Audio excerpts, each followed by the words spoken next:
Legends of the Gods. By E. Wallis Budge. Preface. The welcome which has been accorded to the volumes of this series, and the fact that some of them have passed into second and third editions, suggest that these little books have been found useful by beginners in Egyptology and others.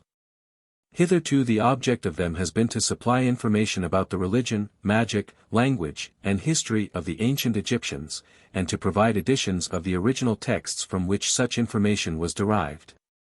There are, however, many branches of Egyptology which need treatment in a similar manner in this series. And it has been suggested in many quarters that the time has now arrived when the publication of a series of groups of texts illustrating Egyptian literature in general might well be begun. Seeing that nothing is known about the authors of Egyptian works, not even their names, it is impossible to write a history of Egyptian literature in the ordinary sense of the word. The only thing to be done is to print the actual works in the best and most complete form possible, with translations, and then to put them in the hands of the reader and leave them to his judgment. With this object in view, it has been decided to publish in the series several volumes which shall be devoted to the reproduction in hieroglyphic type of the best and most typical examples of the various kinds of Egyptian literature. With English translations, on a much larger scale than was possible in my First Steps in Egyptian or in my Egyptian Reading Book. These volumes are intended to serve a double purpose, i.e., to supply the beginner in Egyptian with new material and a series of reading books, and to provide the general reader with translations of Egyptian works in a handy form. The Egyptian texts, whether the originals be written in hieroglyphic or hieratic characters, are here printed in hieroglyphic type, and are arranged with English translations, page for page. They are printed as they are written in the original documents, i.e., the words are not divided. The beginner will find the practice of dividing the words for himself most useful in acquiring facility of reading and understanding the language. The translations are as literal as can reasonably be expected, and, as a whole, I believe that they mean what the original writers intended to say. In the case of passages where the text is corrupt, and readings are mixed, or where very rare words occur, or where words are omitted, the renderings given claim to be nothing more than suggestions as to their meanings. It must be remembered that the exact meanings of many Egyptian words have still to be ascertained, and that the ancient Egyptian scribes were as much puzzled as we are by some of the texts which they copied, and that owing to carelessness, ignorance, or weariness, or all three, they made blunders which the modern student is unable to correct.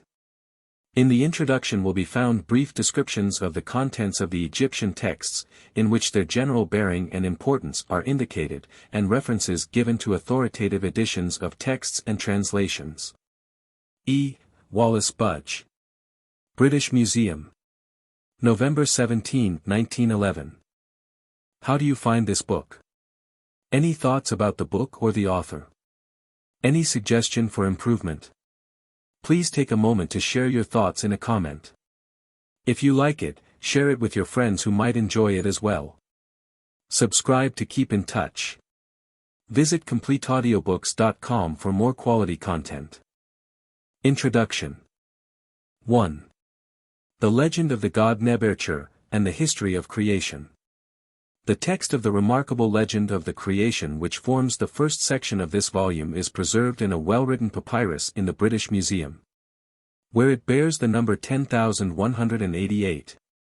This papyrus was acquired by the late Mr. H. Rhind in 1861 or 1862, when he was excavating some tombs on the west bank of the Nile at Thebes. He did not himself find it in a tomb, but he received it from the British consul at Luxor, Mustafa Aga, during an interchange of gifts when Mr. Rhind was leaving the country. Mustafa Aga obtained the papyrus from the famous hiding place of the royal mummies at Dar al-Bahari, with the situation of which he was well acquainted for many years before it became known to the Egyptian Service of Antiquities. When Mr. Rhind came to England, the results of his excavations were examined by Dr. Birch, who, recognizing the great value of the papyrus, arranged to publish it in a companion volume to facsimiles of 2 papyri, but the death of Mr. Rhind in 1865 caused the project to fall through. Mr. Rhind's collection passed into the hands of Mr. David Bremner, and the papyrus, together with many other antiquities, was purchased by the trustees of the British Museum. In 1880 Dr. Birch suggested the publication of the papyrus to Dr. Plate, the director of the Egyptian Museum at Leiden. This savant transcribed and translated some passages from the festival songs of Isis and Nephthys, which is the first text in it, and these he published in Recueil de Travaux, Paris, Tom. 3, pages 57 to 64. In 1886 by Dr.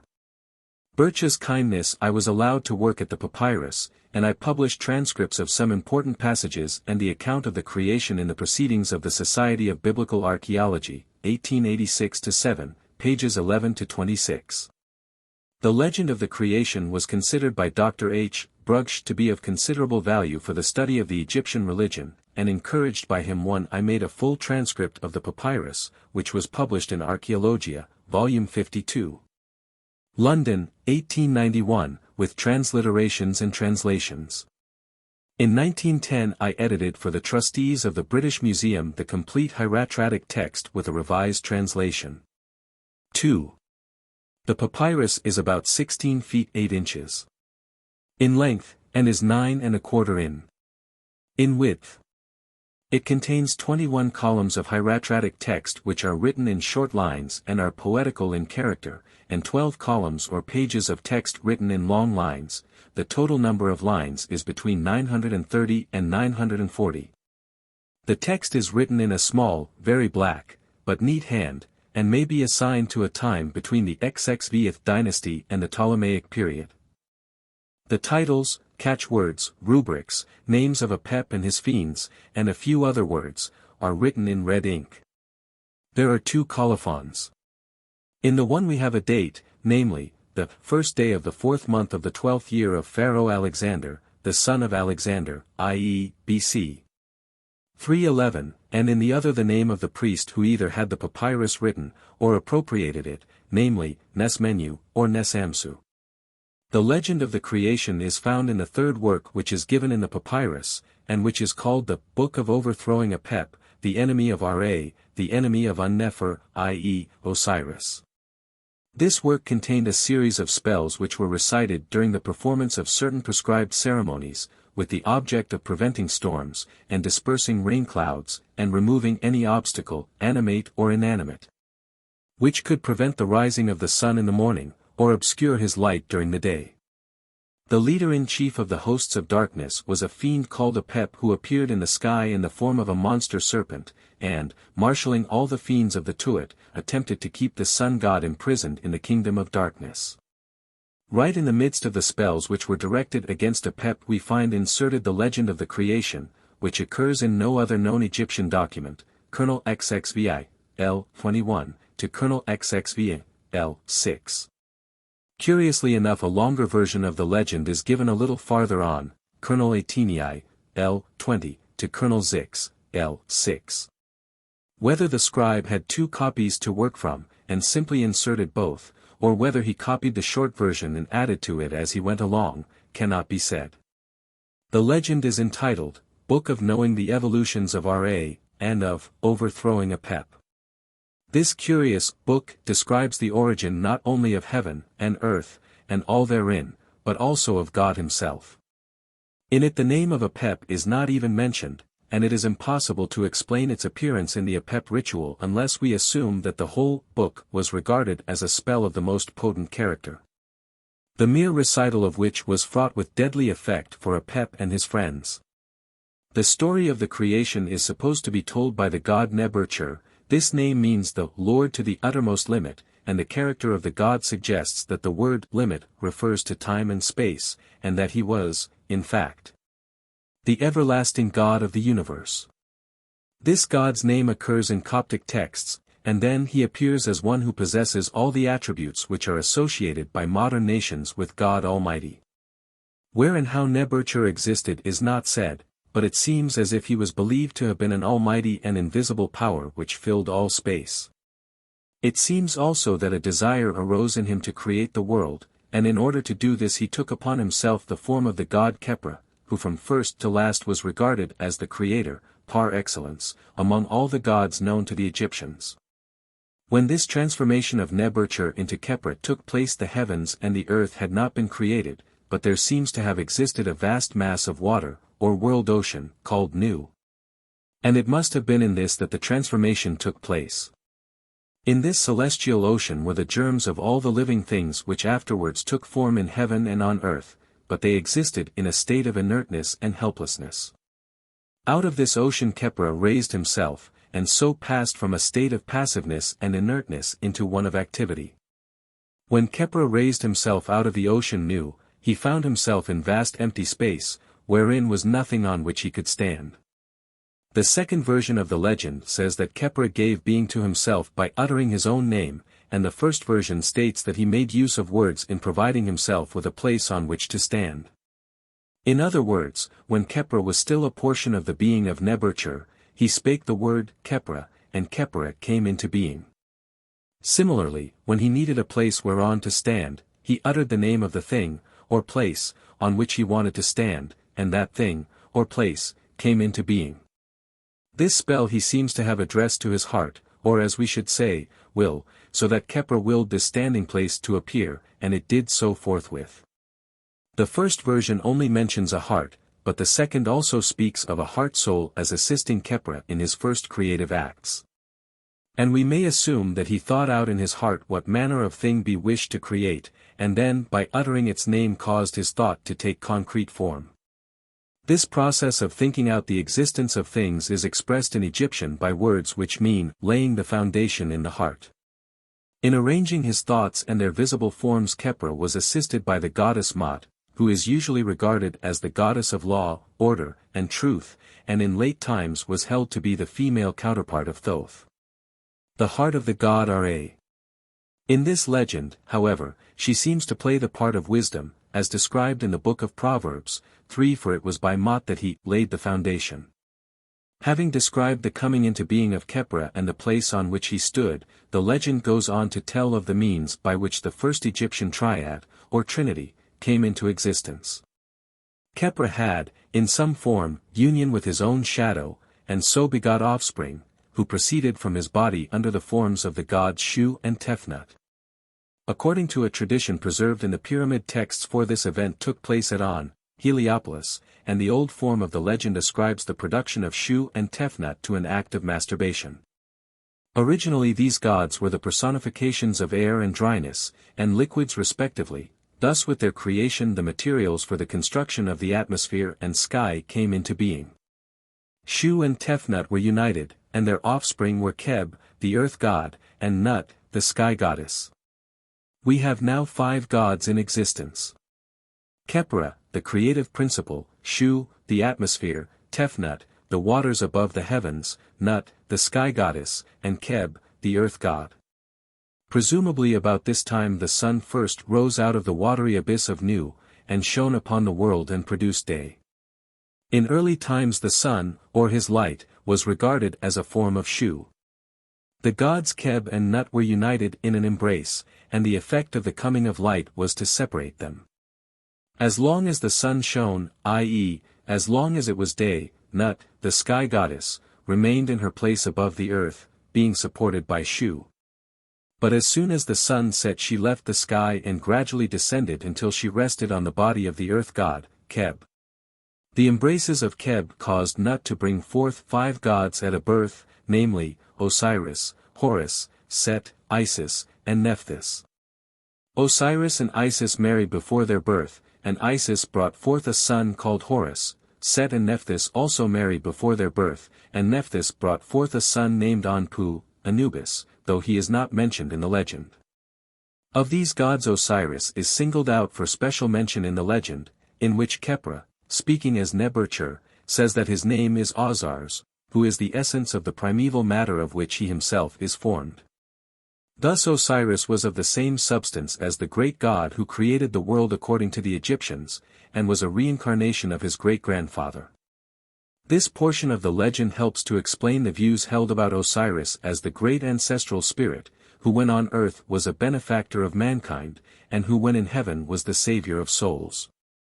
The legend speaks of the sun as the eye of Khepra, or Neb-Er-Tcher, and refers to some calamity which befell it and extinguished its light. This calamity may have been simply the coming of night, or eclipses, or storms. But in any case the god made a second eye, i.e., the moon, to which he gave some of the splendor of the other eye, i.e., the sun, and he gave it a place in his face, and henceforth it ruled throughout the earth, and had special powers in respect of the production of trees, plants, vegetables, herbs, etc. Thus from the earliest times the moon was associated with the fertility of the earth, especially in connection with the production of abundant crops and successful harvests. According to the legend, men and women sprang not from the earth, but directly from the body of the god Khepra, or Neb-Er-Tcher, who placed his members together and then wept tears upon them, and men and women came into being from the tears which had fallen from his eyes. No special mention is made of the creation of beasts in the legend, but the god says that he created creeping things of all kinds, and among these are probably included the larger quadrupeds. The men and women, and all the other living creatures which were made at that time, reproduced their species, each in his own way, and so the earth became filled with their descendants which we see at the present time. Such is the legend of creation as it is found in the papyrus of Nes-Menu. The text of both versions is full of difficult passages, and some readings are corrupt. Unfortunately variant versions by which they might be corrected are lacking. The general meaning of the legend in both versions is quite clear, and it throws considerable light on the Egyptian religion. The Egyptians believed in the existence of God, the creator and maintainer of all things, but they thought that the concerns of this world were committed by him to the superintendence of a series of subordinate spirits or beings called gods, over whom they believed magical spells and ceremonies to have the greatest influence. The deity was a being so remote and of such an exalted nature, that it was idle to expect him to interfere in the affairs of mortals, or to change any decree or command which he had once uttered.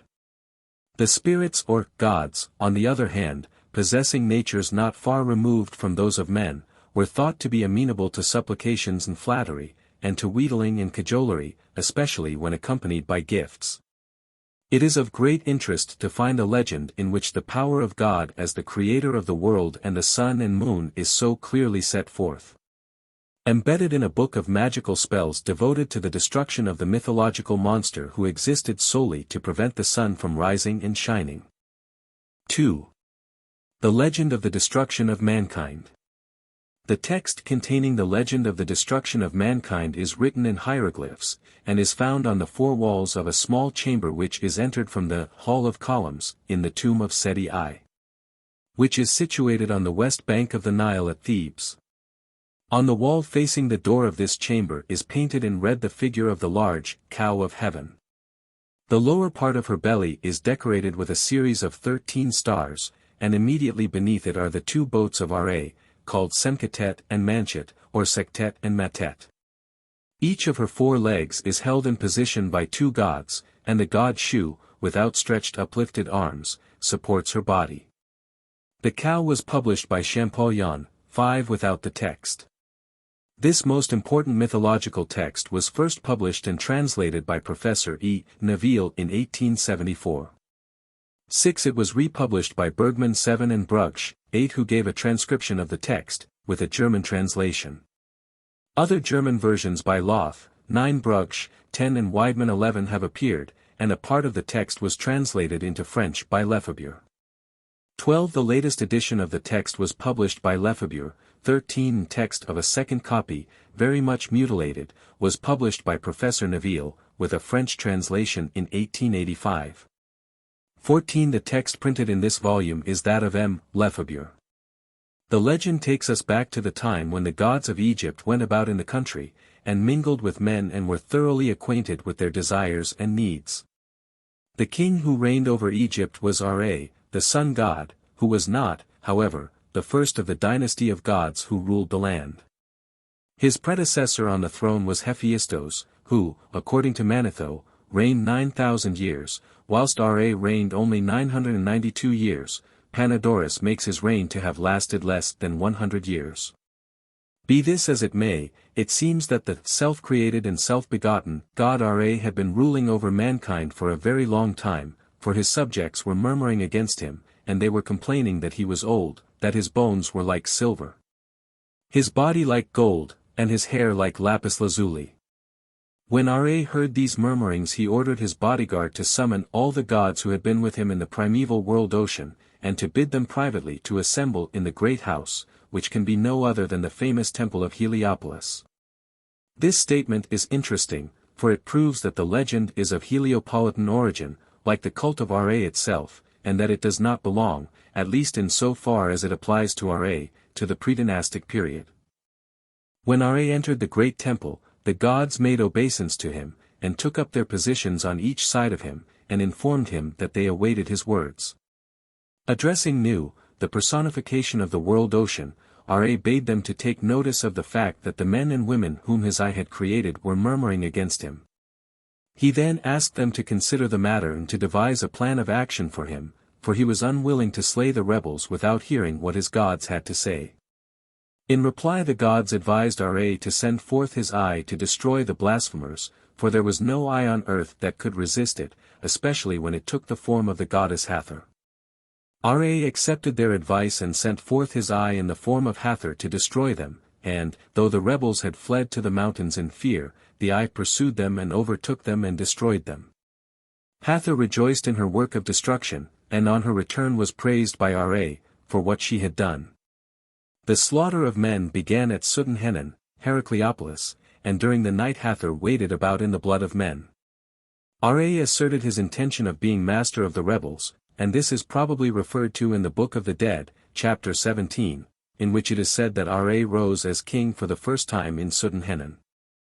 Osiris also was crowned at Suten-Henan, and in this city lived the great Bennu bird, or phoenix, and the crusher of bones, mentioned in the negative confession. The legend now goes on to describe an act of Ra, the significance of which it is difficult to explain. The god ordered messengers to be brought to him, and when they arrived, he commanded them to run like the wind to Abu, or the city of Elephantine, and to bring him large quantities of the fruit called THOTH. What kind of fruit this was is not clear, but Brugsch thought they were mandrakes, the so-called love apples, and this translation of THOTH may be used provisionally.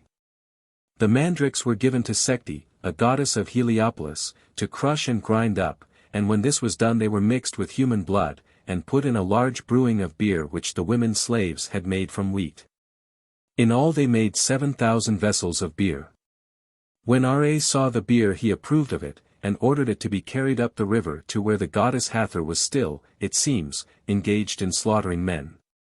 During the night he caused this beer to be poured out into the meadows of the four heavens, and when Hathor came she saw the beer with human blood and mandrakes in it, and drank of it and became drunk, and paid no further attention to men and women.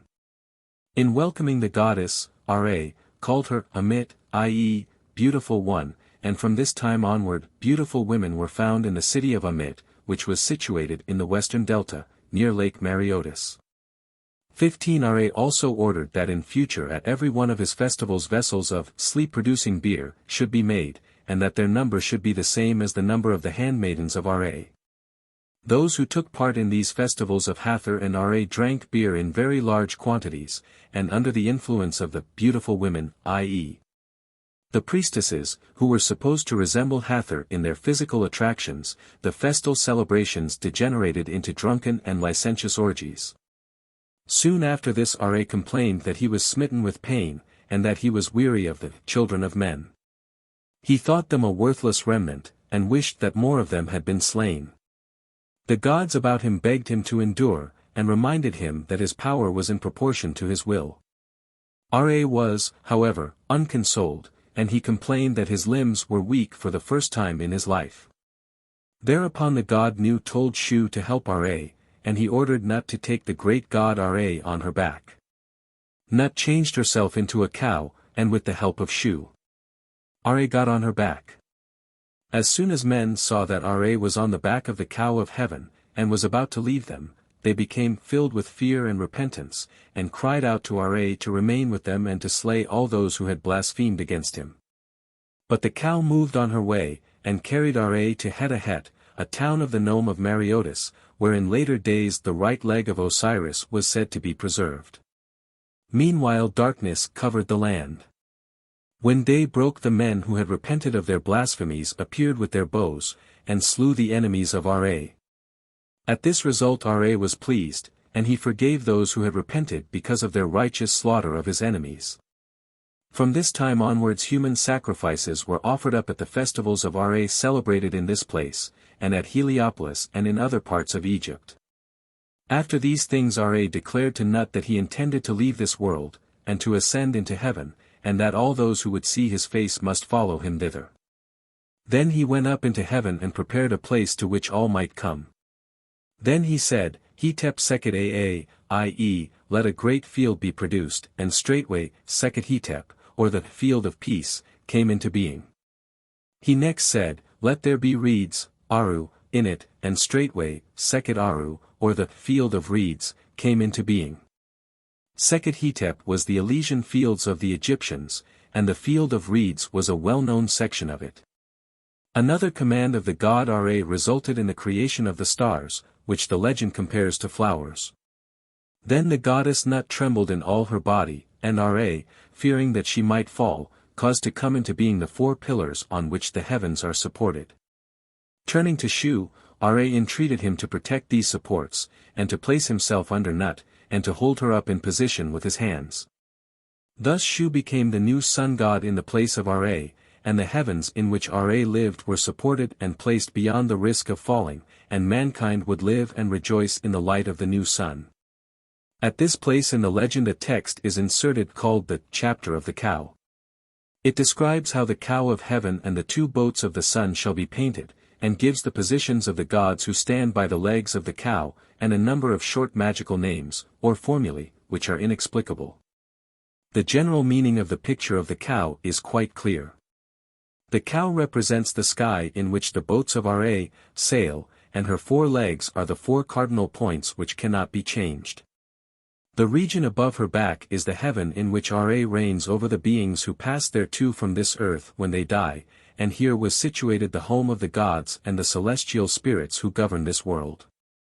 When Ra had made a heaven for himself, and had arranged for a continuance of life on the earth, and the welfare of human beings, he remembered that at one time when reigning on earth he had been bitten by a serpent, and had nearly lost his life through the bite.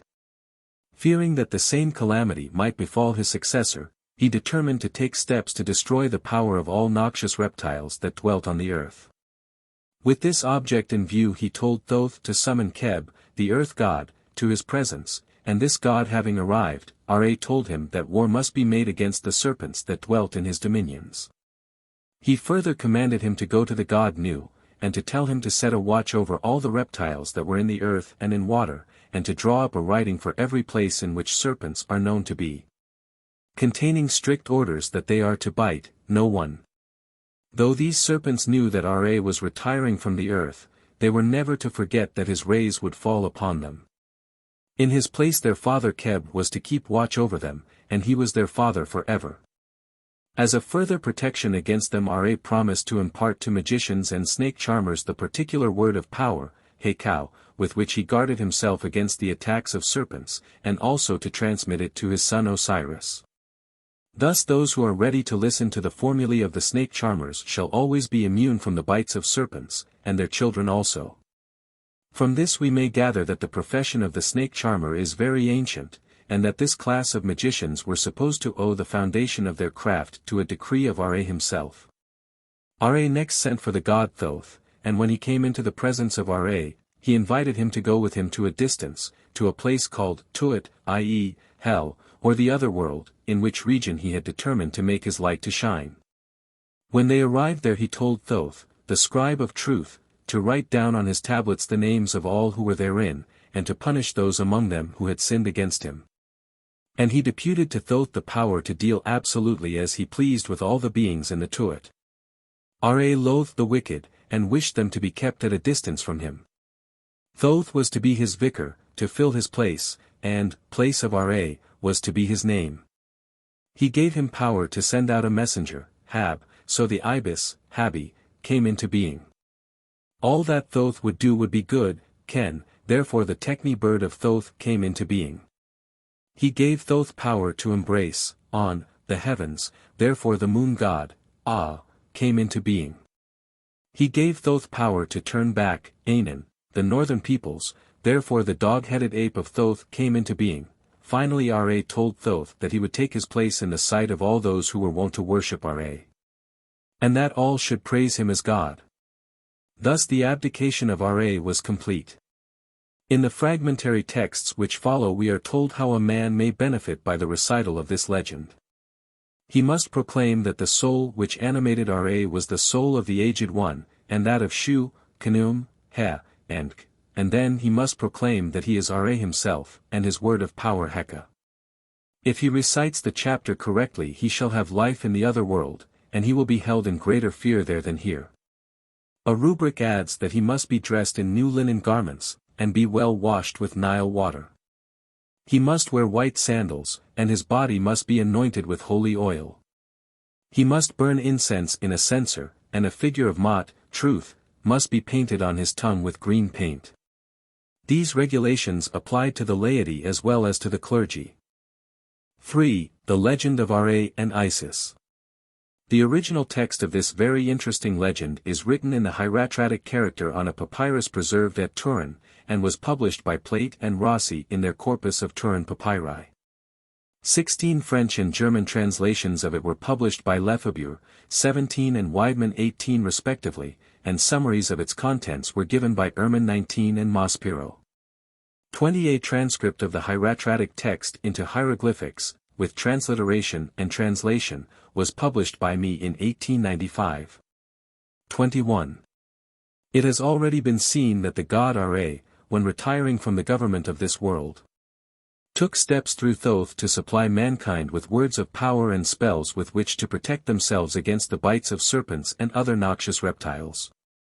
The legend of the destruction of mankind affords no explanation of this remarkable fact, but when we read the following legend of Ra and Isis we understand why Ra, though king of the gods, was afraid of the reptiles which lived in the kingdom of Keb. The legend, or chapter of the divine god, begins by enumerating the mighty attributes of Ra as the creator of the universe, and describes the god of many names as unknowable, even by the gods. At this time Isis lived in the form of a woman who possessed the knowledge of spells and incantations, that is to say, she was regarded much in the same way as modern African peoples regard their medicine women, or witch women. She had used her spells on men, and was tired of exercising her powers on them, and she craved the opportunity of making herself mistress of gods and spirits as well as of men. She meditated how she could make herself mistress both of heaven and earth, and finally she decided that she could only obtain the power she wanted if she possessed the knowledge of the secret name of Ra, in which his very existence was bound up. Ra guarded this name most jealously, for he knew that if he revealed it to any being he would henceforth be at that being's mercy. Isis saw that it was impossible to make Ra declare his name to her by ordinary methods, and she therefore thought out the following plan. It was well known in Egypt and the Sudan at a very early period that if a magician obtained some portion of a person's body, e.g., a hair, a paring of a nail, a fragment of skin, or a portion of some efflux from the body, spells could be used upon them which would have the effect of causing grievous harm to that person. Isis noted that Ra had become old and feeble, and that as he went about he dribbled at the mouth, and that his saliva fell upon the ground. Watching her opportunity she caught some of the saliva of the and mixing it with dust, she molded it into the form of a large serpent, with poison fangs, and having uttered her spells over it, she left the serpent lying on the path by which Ra travelled day by day as he went about inspecting Egypt, so that it might strike at him as he passed along. We may note in passing that the Benyoro in the Sudan employ serpents in killing buffaloes at the present day. They catch a puff adder in a noose, and then nail it alive by the tip of its tail to the round in the middle of a buffalo track, so that when an animal passes the reptile may strike at it. Presently a buffalo comes along, does what it is expected to do, and then the puff adder strikes at it, injects its poison, and the animal dies soon after. As many as 10 buffaloes have been killed in a day by one puff adder. The body of the first buffalo is not eaten, for it is regarded as poisoned meat, but all the others are used as food. 22. Soon after Isis had placed the serpent on the path, Ra passed by, and the reptile bit him, thus injecting poison into his body. Its effect was terrible, and Ra cried out in agony. His jaws chattered, his lips trembled, and he became speechless for a time. Never before had he suffered such pain. The gods hearing his cry rushed to him, and when he could speak he told them that he had been bitten by a deadly serpent. In spite of all the words of power which were known to him, and his secret name which had been hidden in his body at his birth, a serpent had bitten him, and he was being consumed with a fiery pain. He then commanded that all the gods who had any knowledge of magical spells should come to him, and when they came, Isis, the great lady of spells, the destroyer of diseases, and the revivifier of the dead, came with them. Turning to Ra she said, "What hath happened, O divine father?" And in answer the god told her that a serpent had bitten him, that he was hotter than fire and colder than water, that his limbs quaked, and that he was losing the power of sight. Then Isis said to him with guile, "Divine father, tell me thy name, for he who uttereth his own name shall live." Thereupon Ra proceeded to enumerate the various things that he had done, and to describe his creative acts, and ended his speech to Isis by saying, that he was Khepra in the morning, Ra at noon, and Temu in the evening. Apparently he thought that the naming of these three great names would satisfy Isis, and that she would immediately pronounce a word of power and stop the pain in his body, which, during his speech, had become more acute. Isis, however, was not deceived, and she knew well that Ra had not declared to her his hidden name. This she told him, and she begged him once again to tell her his name. For a time the god refused to utter the name, but as the pain in his body became more violent, and the poison passed through his veins like fire, he said, "Isis shall search in me, and my name shall pass from my body into hers." At that moment Ra removed himself from the sight of the gods in his boat, and the throne in the boat of millions of years had no occupant. The great name of Ra was, it seems, hidden in his heart, and Isis, having some doubt as to whether Ra would keep his word or not, agreed with Horus that Ra must be made to take an oath to part with his two eyes, that is, the sun and the moon. At length Ra allowed his heart to be taken from his body, and his great and secret name, whereby he lived, passed into the possession of Isis. Ra thus became to all intents and purposes a dead god. Then Isis, strong in the power of her spells, said, "Flow, poison, come out of Ra, eye of Horus, come out of Ra, and shine outside his mouth. It is I, Isis, who work, and I have made the poison to fall on the ground. Verily the name of the great god is taken from him, Ra shall live and the poison shall die, if the poison live Ra shall die." This was the infallible spell which was to be used in cases of poisoning, for it rendered the bite or sting of every venomous reptile harmless. It drove the poison out of Ra, and since it was composed by Isis after she obtained the knowledge of his secret name it was irresistible. If the words were written on papyrus or linen over a figure of Temu or Heru-Behutet, or Isis, or Horus, they became a mighty charm. If the papyrus or linen were steeped in water and the water drunk, the words were equally efficacious as a charm against snake bites. To this day water in which the written words of a text from the Quran have been dissolved, or water drunk from a bowl on the inside of which religious texts have been written, is still regarded as a never-failing charm in Egypt and the Sudan. Thus we see that the modern custom of drinking magical water was derived from the ancient Egyptians, who believed that it conveyed into their bodies the actual power of their gods. 4. The legend of Heru-Behutet and the winged disc. The text of this legend is cut in hieroglyphics on the walls of the Temple of Edfu in Upper Egypt, and certain portions of it are illustrated by large bas-reliefs. Both text and reliefs were published by Professor Neville in his volume entitled Mythology Horus, Folios, Plates 12-19, Geneva, 1870. A German translation by Brugsch appeared in the Handlungen der Göttinger Academy, Band 14, pp. 173-236, and another by Weidmann in his Die Religion, page 38 ff. See the English translation page 69 ff.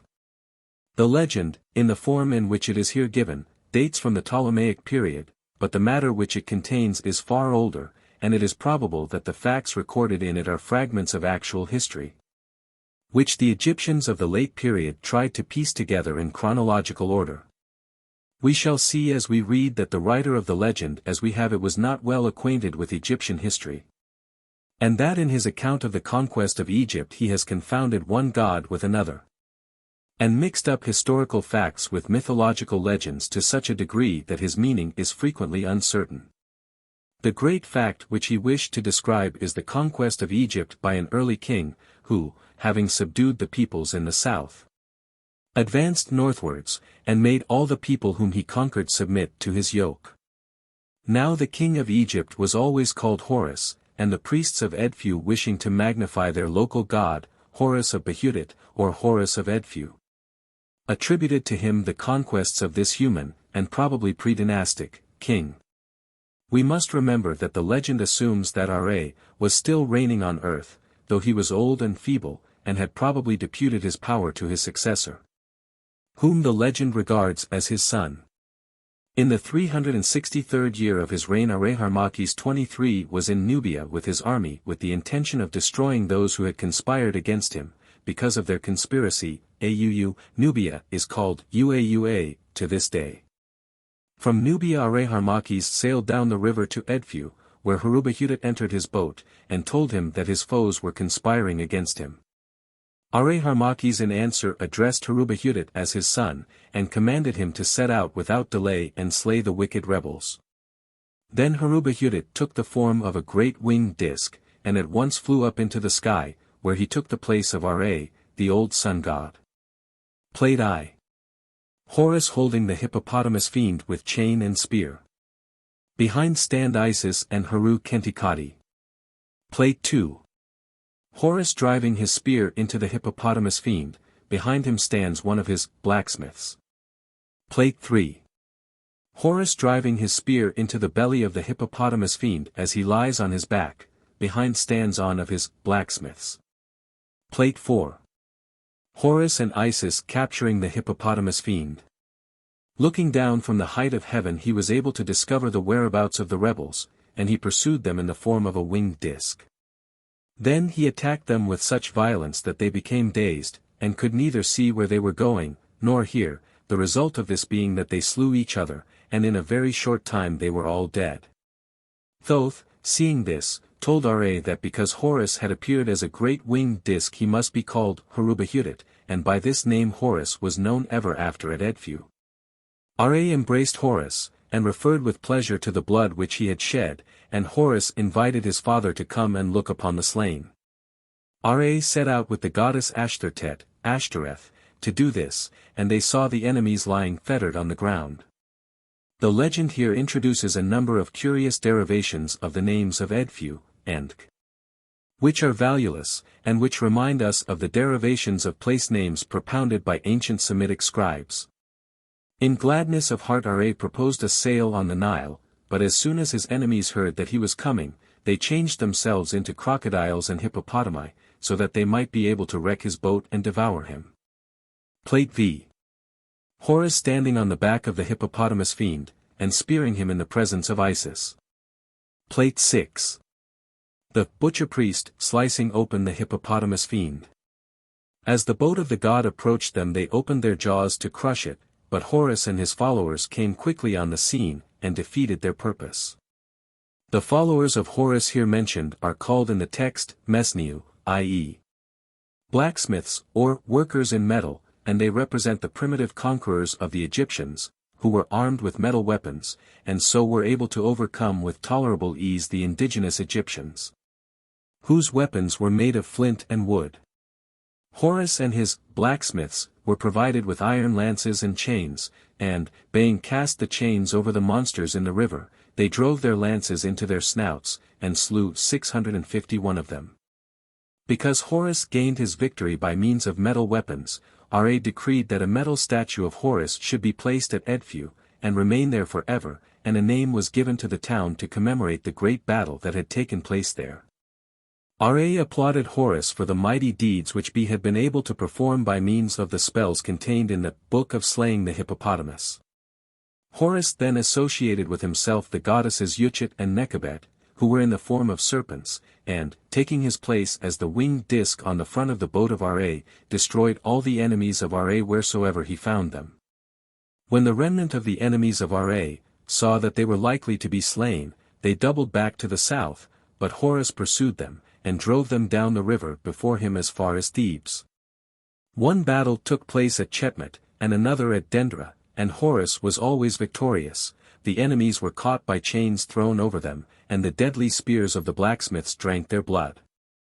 After this the enemy fled to the north, and took refuge in the swamps of the delta, and in the shallows of the Mediterranean Sea, and Horus pursued them thither. After searching for them for 4 days and 4 nights he found them, and they were speedily slain. 142 of them.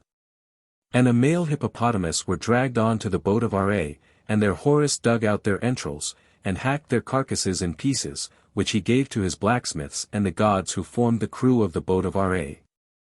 Before dispatching the hippopotamus, Horus leaped on to the back of the monster as a mark of his triumph, and to commemorate this event the priest of Heban, the town wherein these things happened, was called He Who Standeth on the Back Ever After. The end of the great fight, however, was not yet. Another army of enemies appeared by the north lake, and they were marching towards the sea. But terror of Horus smote their hearts, and they fled and took refuge in Mer-Tetaiment, where they allied themselves with the followers of Set, the arch-fiend and great enemy of Ra. Thither Horus and his well-armed blacksmiths pursued them, and came up with them at the town called Puri-Rehu, which derived its name from the 2 combatants, or 2 men, Horus and Set. A great fight took place, the enemies of Ra were defeated with great slaughter, and Horus dragged 381 prisoners onto the boat of Ra, where he slew them, and gave their bodies to his followers. Plate 7. Horus of Behutet and Harmachis in a shrine. Plate 8. Horus of Behutet and Harmachis in a shrine. Plate 9. Ashtartet, Ashtoreth, driving her chariot over the prostrate foe. Plate X. Left, Horus of Behutet spearing a typhonic animal, and holding his prisoners with rope. Right, Horus of Behutet, accompanied by Harmachis and Menu, spearing the hippopotamus fiend. Then Set rose up and cursed Horus because he had slain his allies, and he used such foul language that Thoth called him Nihahaher, i.e., stinking face, and this name clung to him ever after. After this Horus and Set engaged in a fight which lasted a very long time, but at length Horus drove his spear into the neck of Set with such violence that the fiend fell headlong to the ground. Then Horus smote with his club the mouth which had uttered such blasphemies, and fettered him with his chain. In this state Horus dragged Set into the presence of Ra, who ascribed great praise to Horus, and special names were given to the palace of Horus and the high priest of the temple in commemoration of the event. When the question of the disposal of Set was being discussed by the gods, Ra ordered that he and his fiends should be given over to Isis and her son Horus, who were to do what they pleased with them. Horus promptly cut off the heads of Set and his fiends in the presence of Ra and Isis, and dragged Set by his feet through the country with his spear sticking in his head and neck. After this Isis appointed Horus of Behutet to be the protecting deity of her son Horus. The fight between the sun god and Set was a very favorite subject with Egyptian writers, and there are many forms of it. Thus there is the fight between Heru-Behutet and Set, the fight between Ra and Set, the fight between Heru-Behutet and Set, the fight between Osiris and Set, and the fight between Horus, son of Isis, and Set. In the oldest times the combat was merely the natural opposition of light to darkness, but later the sun god became the symbol of right and truth as well as of light, and Set the symbol of sin and wickedness as well as of darkness. And ultimately the nature myth was forgotten, and the fight between the two gods became the type of the everlasting war which good men wage against sin. In Coptic literature we have the well-known legend of the slaughter of the dragon by St. George, and this is nothing but a Christian adaptation of the legend of Horus and Set. After these things Horus, son of Ra, and Horus, son of Isis, each took the form of a mighty man, with the face and body of a hawk, and each wore the red and white crowns, and each carried a spear and chain. In these forms the two gods slew the remnant of the enemies. Now by some means or other Set came to life again, and he took the form of a mighty hissing or roaring serpent, and hid himself in the ground, in a place which was ever after called the place of the roarer. In front of his hiding place Horus, son of Isis, stationed himself in the form of a hawk-headed staff to prevent him from coming out. In spite of this, however, Set managed to escape, and he gathered about him the Smai and Seba fiends at the lake of Meh, and waged war once more against Horus. The enemies of Ra were again defeated, and Horus slew them in the presence of his father. Plate 11. Horus of Behutet and Thoth spearing human victims with the assistance of Isis. Horus, it seems, now ceased to fight for some time, and devoted himself to keeping guard over the great god, who was in Enrut-F, a district in or near Heracleopolis. This great god was no other than Osiris, and the duty of Horus was to prevent the Smai fiends from coming by night to the place. In spite of the power of Horus, it was found necessary to summon the aid of Isis to keep away the fiends, and it was only by her words of power that the fiend Ba was kept out of the sanctuary. As a reward for what he had already done, Thoth decreed that Horus should be called the Master Fighter. Passing over the derivations of place names which occur here in the text, we find that Horus and his blacksmiths were again obliged to fight bodies of the enemy who had managed to escape. And that on one occasion they killed 106 foes. In every fight the blacksmiths performed mighty deeds of valor, and in reward for their services a special district was allotted to them to dwell in. Plate 12. Horus of Behutet and Thoth spearing Set in the form of a crocodile. The last great fight in the north took place at Tanis, in the eastern part of the delta. When the position of the enemy had been located, Horus took the form of a lion with the face of a man, and he put on his head the triple crown. His claws were like flints, and with them he dragged away 142 of the enemy, and tore them in pieces, and dug out their tongues, which he carried off as symbols of his victory. Meanwhile rebellion had again broken out in Nubia, where about 1/3 of the enemy had taken refuge in the river in the forms of crocodiles and hippopotami. Ra counseled Horus to sail up the Nile with his blacksmiths, and when Thoth had recited the chapters of protecting the boat of Ra, over the boats, the expedition set sail for the south. The object of reciting these spells was to prevent the monsters which were in the river from making the waves to rise and from stirring up storms which might engulf the boats of Ra and Horus and the blacksmiths. When the rebels and fiends who had been uttering treason against Horus saw the boat of Ra, with the winged disc of Horus accompanied by the goddesses Utchet and Nekhabet in the form of serpents, they were smitten with fear. And their hearts quaked, and all power of resistance left them, and they died of fright straightway. When Horus returned in triumph to Edfu, Ra ordered that an image of the winged disc should be placed in each of his sanctuaries, and that in every place wherein a winged disc was set, that sanctuary should be a sanctuary of Horus of Behutet. The winged discs which are seen above the doorways of the temples still standing in Egypt show that the command of Ra was faithfully carried out by the priests. Plate 13. Horus of Behutet in the form of a lion slaying his foes. 5. Legend of the birth of Horus, son of Isis and Osiris. Plate 14. The procreation of Horus, son of Isis. The text which contains this legend is found cut in hieroglyphics upon a stele which is now preserved in Paris. Attention was first called to it by Chabas, who in 1857 gave a translation of it in the Revue Archéologique, page 65 ff., and pointed out the importance of its contents with his characteristic ability. The hieroglyphic text was first published by Ledrein in his work on the monuments of the Bibliothèque Nationale in Paris, 24, and I gave a transcript of the text, with transliteration and translation, in 1895. 25. The greater part of the text consists of a hymn to Osiris, which was probably composed under the Xviith dynasty, when an extraordinary development of the cult of that god took place. And when he was placed by Egyptian theologians at the head of all the gods. Though unseen in the temples, his presence filled all Egypt, and his body formed the very substance of the country. He was the god of all gods and the governor of the two companies of the gods, he formed the soul and body of Ra, he was the beneficent spirit of all spirits, he was himself the celestial food on which the doubles in the other world lived.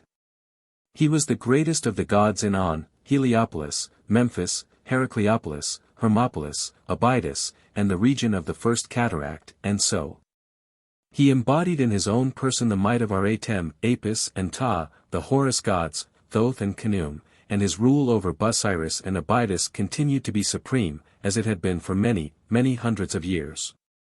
He was the source of the Nile, the north wind sprang from him, his seats were the stars of heaven which never set, and the imperishable stars were his ministers. All heaven was his dominion, and the doors of the sky opened before him of their own accord when he appeared. He inherited the earth from his father Keb, and the sovereignty of heaven from his mother Nut. In his person he united endless time in the past and endless time in the future. Like Ra he had fought Seba, or Set, the monster of evil, and had defeated him, and his victory assured to him lasting authority over the gods and the dead.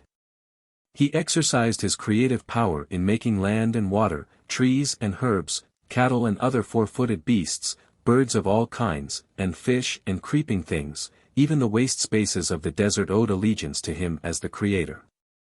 And he rolled out the sky, and set the light above the darkness. The last paragraph of the text contains an allusion to Isis, the sister and wife of Osiris, and mentions the legend of the birth of Horus, which even under the Xviith dynasty was very ancient. Isis, we are told, was the constant protectress of her brother. She drove away the fiends that wanted to attack him, and kept them out of his shrine and tomb, and she guarded him from all accidents. All these things she did by means of spells and incantations, large numbers of which were known to her, and by her power as the witch goddess. Her mouth was trained to perfection, and she made no mistake in pronouncing her spells, and her tongue was skilled and halted not. At length came the unlucky day when Set succeeded in killing Osiris during the war which the good god was waging against him and his fiends. Details of the engagement are wanting, but the pyramid texts state that the body of Osiris was hurled to the ground by Set at a place called Netat, which seems to have been near Abydos. 26 The news of the death of Osiris was brought to Isis, and she at once set out to find his body. All legends agree in saying that she took the form of a bird, and that she flew about unceasingly, going hither and thither, and uttering wailing cries of grief. At length she found the body, and with a piercing cry she alighted on the ground. The pyramid texts say that Nephthys was with her, that Isis came, Nephthys came, the one on the right side, the other on the left side, one in the form of a hat bird, the other in the form of a chert bird. And they found Osiris thrown on the ground in Netat by his brother Set.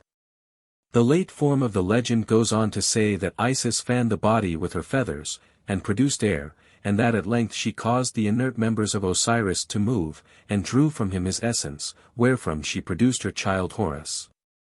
This bare statement of the dogma of the conception of Horus does not represent all that is known about it, and it may well be supplemented by a passage from the pyramid texts, 27 which reads, Adoration to thee, O Osiris. 28 Rise thou up on thy left side, place thyself on thy right side. This water which I give unto thee is the water of youth, or rejuvenation.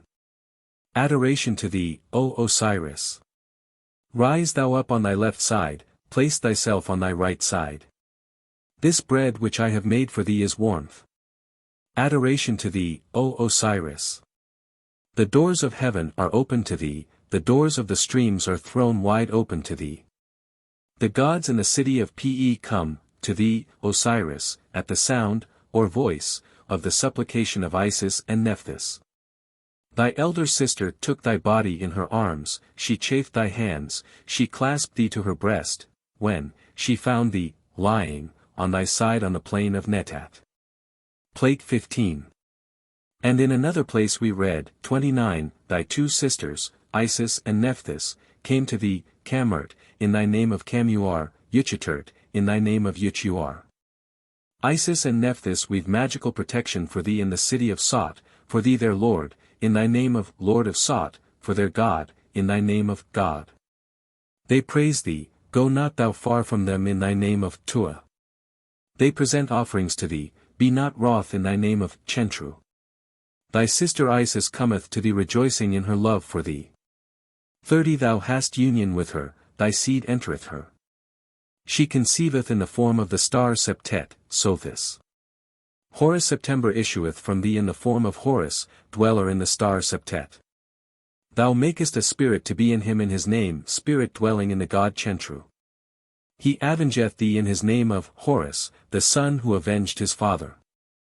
Hail, Osiris, Keb hath brought to thee Horus, he hath avenged thee, he hath brought to thee the hearts of the gods, Horus hath given thee his eye, thou hast taken possession of the Urut crown thereby at the head of the gods.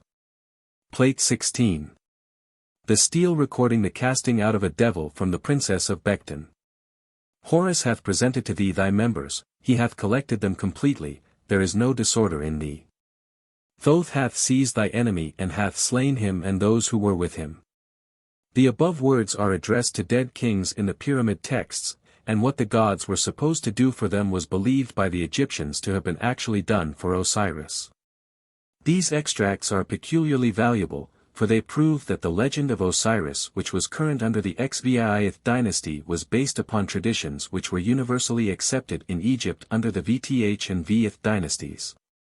The hymn concludes with a reference to the accession of Horus, son of Isis, the flesh and bone of Osiris, to the throne of his grandfather Keb, and to the welcome which he received from the Chacha, or administrators of heaven. And the company of the gods, and the lords of truth, who assembled in the great house of Heliopolis to acknowledge his sovereignty. His succession also received the approval of Neb-Er-Tcher, who, as we saw from the first legend in this book, was the creator of the universe. 6. A legend of Khensu Nefer-Hetep 31 and the princess of Bekhten. The text of this legend is cut in hieroglyphics upon a sandstone stele, with a rounded top, which was found in the temple of Khensu at Thebes, and is now preserved in the Bibliothèque Nationale at Paris. It was discovered by Champollion, and removed to Paris by Pris d'Avens in 1846. The text was first published by Pris d'Avens, 32, and it was first translated by Birch 33 in 1853. The text was republished and translated into French by E. de Rouge in 1858, 34, and several other renderings have been given in German and in English since that date. 35 When the text was first published, and for some years afterwards, it was generally thought that the legend referred to events which were said to have taken place under a king who was identified as Ramesses XIII. But this misconception was corrected by Ehrman, who showed 36 that the king was in reality Ramesses II. By a careful examination of the construction of the text he proved that the narrative on the stele was drawn up several hundreds of years after the events described in it took place, and that its author was but imperfectly acquainted with the form of the Egyptian language in use in the reign of Ramesses II. In fact, the legend was written in the interests of the priests of the temple of Khensu, who wished to magnify their god and his power to cast out devils and to exorcise evil spirits. It was probably composed between BC 650 and BC 250. 37. The legend, after enumerating the great names of Ramesses II, goes on to state that the king was in the country of the two rivers, by which we are to understand some portion of Mesopotamia, the rivers being the Tigris and Euphrates, and that the local chiefs were bringing to him tribute consisting of gold, lapis lazuli, turquoise, and logs of wood from the land of the god. It is difficult to understand how gold and logs of wood from southern Arabia and East Africa came to be produced as tribute by chiefs who lived so far to the north. Among those who sent gifts was the prince of Bekhten, and at the head of all his tribute he sent his eldest daughter, bearing his message of homage and duty. Now the maiden was beautiful, and the king of Egypt thought her so lovely that betook her to wife, and bestowed upon her the name Are-Neferu, which means something like the beauties of Are. He took her back with him to Egypt, where she was installed as queen. During the summer of the 15th year of his reign, whilst Ramesses II was celebrating a festival of Amen-Ra in the temple of Luxor, one came to him and reported that an envoy had arrived from the prince of Bekhten, bearing with him many gifts for the royal wife Are-Neferu. When the envoy had been brought into the presence, he addressed words of homage to the king, and, having presented the gifts from his lord, he said that he had come to beg his majesty to send a learned man, i.e. a magician, to Bekhten to attend Benten-Thresh, his majesty's sister-in-law, who was stricken with some disease. Thereupon the king summoned the learned men of the House of Life, i.e. the members of the Great College of Magic at Thebes, and the Khensu officials, and when they had entered his presence, he commanded them to select a man of wise heart and deft fingers, to go to Bekhten. The choice fell upon one Tehuti-Emheb, and his majesty sent him to Bekhten with the envoy. When they arrived in Bekhten, Tehuti-Emheb found that the princess Bent-Enthresh was possessed by an evil spirit which refused to be exorcised by him, and he was unable to cast out the devil. The prince of Bekhten, seeing that the healing of his daughter was beyond the power of the Egyptian, sent a second envoy to Ramesses II, and besought him to send a god to drive out the devil. This envoy arrived in Egypt in the summer of the 26th year of the reign of Ramesses II, and found the king celebrating a festival in Thebes. When he heard the petition of the envoy, he went to the temple of Khensu Nefer-Hetep a second time, 38, and presented himself before the god and besought his help on behalf of his sister-in-law. Then the priests of Khensu Nefer-Hetep carried the statue of this god to the place where was the statue of Khensu surnamed Ptah, i.e., the worker of destinies, who was able to repel the attacks of evil spirits and to drive them out. When the statues of the two gods were facing each other, Ramesses II entreated Khensu Nefer-Hetep to turn his face towards, i.e., to look favorably upon Khensu Ptah, and to let him go to Bekhten to drive the devil out of the princess of Bekhten. The text affords no explanation of the fact that Khensu Nefer-Hetep was regarded as a greater god than Khensu Ptah, or why his permission had to be obtained before the latter could leave the country. It is probable that the demands made upon Khensu Nefer-Hetep by the Egyptians who lived in Thebes and its neighborhood were so numerous that it was impossible to let his statue go into outlying districts or foreign lands, and that a deputy god was appointed to perform miracles outside Thebes. This arrangement would benefit the people, and would, moreover, bring much money to the priests. The appointment of a deputy god is not so strange as it may seem, and modern African peoples are familiar with the expedient. About 100 years ago the priests of the god Babawisi of Winneba, in the Chui region of West Africa, found their business so large that it was absolutely necessary for them to appoint a deputy. The priests therefore selected Brafo, i.e., deputy, and gave out that Babawisi had deputed all minor matters to him, and that his utterances were to be regarded as those of Babawisi. Delegates were ordered to be sent to Winneba in Ashanti, where they would be shown the deputy god by the priests, and afterwards he would be taken to Mankassim, where he would reside, and do for the people all that Babawisi had done hitherto. 39. When Ramesses II had made his petition to Khensu Nefer-Hetep, the statue of the god bowed its head twice, in token of assent. Here it is clear that we have an example of the use of statues with movable limbs, which were worked, when occasion required, by the priests. The king then made a second petition to the god to transfer his sa, or magical power, to Khensu Ptah so that when he had arrived in Bekhten he would be able to heal the princess. Again the statue of Khensu Nefer-Hetep bowed its head twice, and the petition of the king was granted. The text goes on to say that the magical power of the greater god was transferred to the lesser god 4 times, or in a fourfold measure, but we are not told how this was effected. We know from many passages in the texts that every god was believed to possess this magical power, which is called the sa of life, or the sa of the god. 40 This sa could be transferred by a god or goddess to a human being, either by an embrace or through some offering which was eaten. Thus Khnemu transferred the magical power of his life to Shu and Tefnut by embracing them, 41 And in the ritual of the divine cult 42 the priest says, the 2 vessels of milk of Khnemu are the sa of my limbs. The man who possessed this sa could transfer it to his friend by embracing him and then, making passes, with his hands along his back. The sa could be received by a man from a god and then transmitted by him to a statue by taking it in his arms, and this ceremony was actually performed by the king in the ritual of the divine cult. 43 The primary source of this sa was Ra, who bestowed it without measure on the blessed dead, 44 And caused them to live forever thereby. These facts make it tolerably certain that the magical power of Khensu Nefer-Hetep was transferred to Khensu Ptah in one of 2 ways. Either the statue of the latter was brought near to that of the former and it received the sa by contact, Or the high priest first received the SA from the greater god and then transmitted it to the lesser god by embraces and passes with his hands. Be this as it may, Khensu-Ptah received the magical power, and having been placed in his boat, he set out for Bekhten, accompanied by 5 smaller boats, and chariots and horses which marched on each side of him. When after a journey of 17 months Khensu-Ptah arrived in Bekhten, he was cordially welcomed by the prince, and, having gone to the place where the princess who was possessed of a devil lived, he exercised his power to such purpose that she was healed immediately. Moreover, the devil which had been cast out admitted that Khensu-Ptah was his master, and promised that he would depart to the place whence he came, provided that the prince of Bekhten would celebrate a festival in his honor before his departure. Meanwhile the prince and his soldiers stood by listening to the conversation between the god and the devil, and they were very much afraid.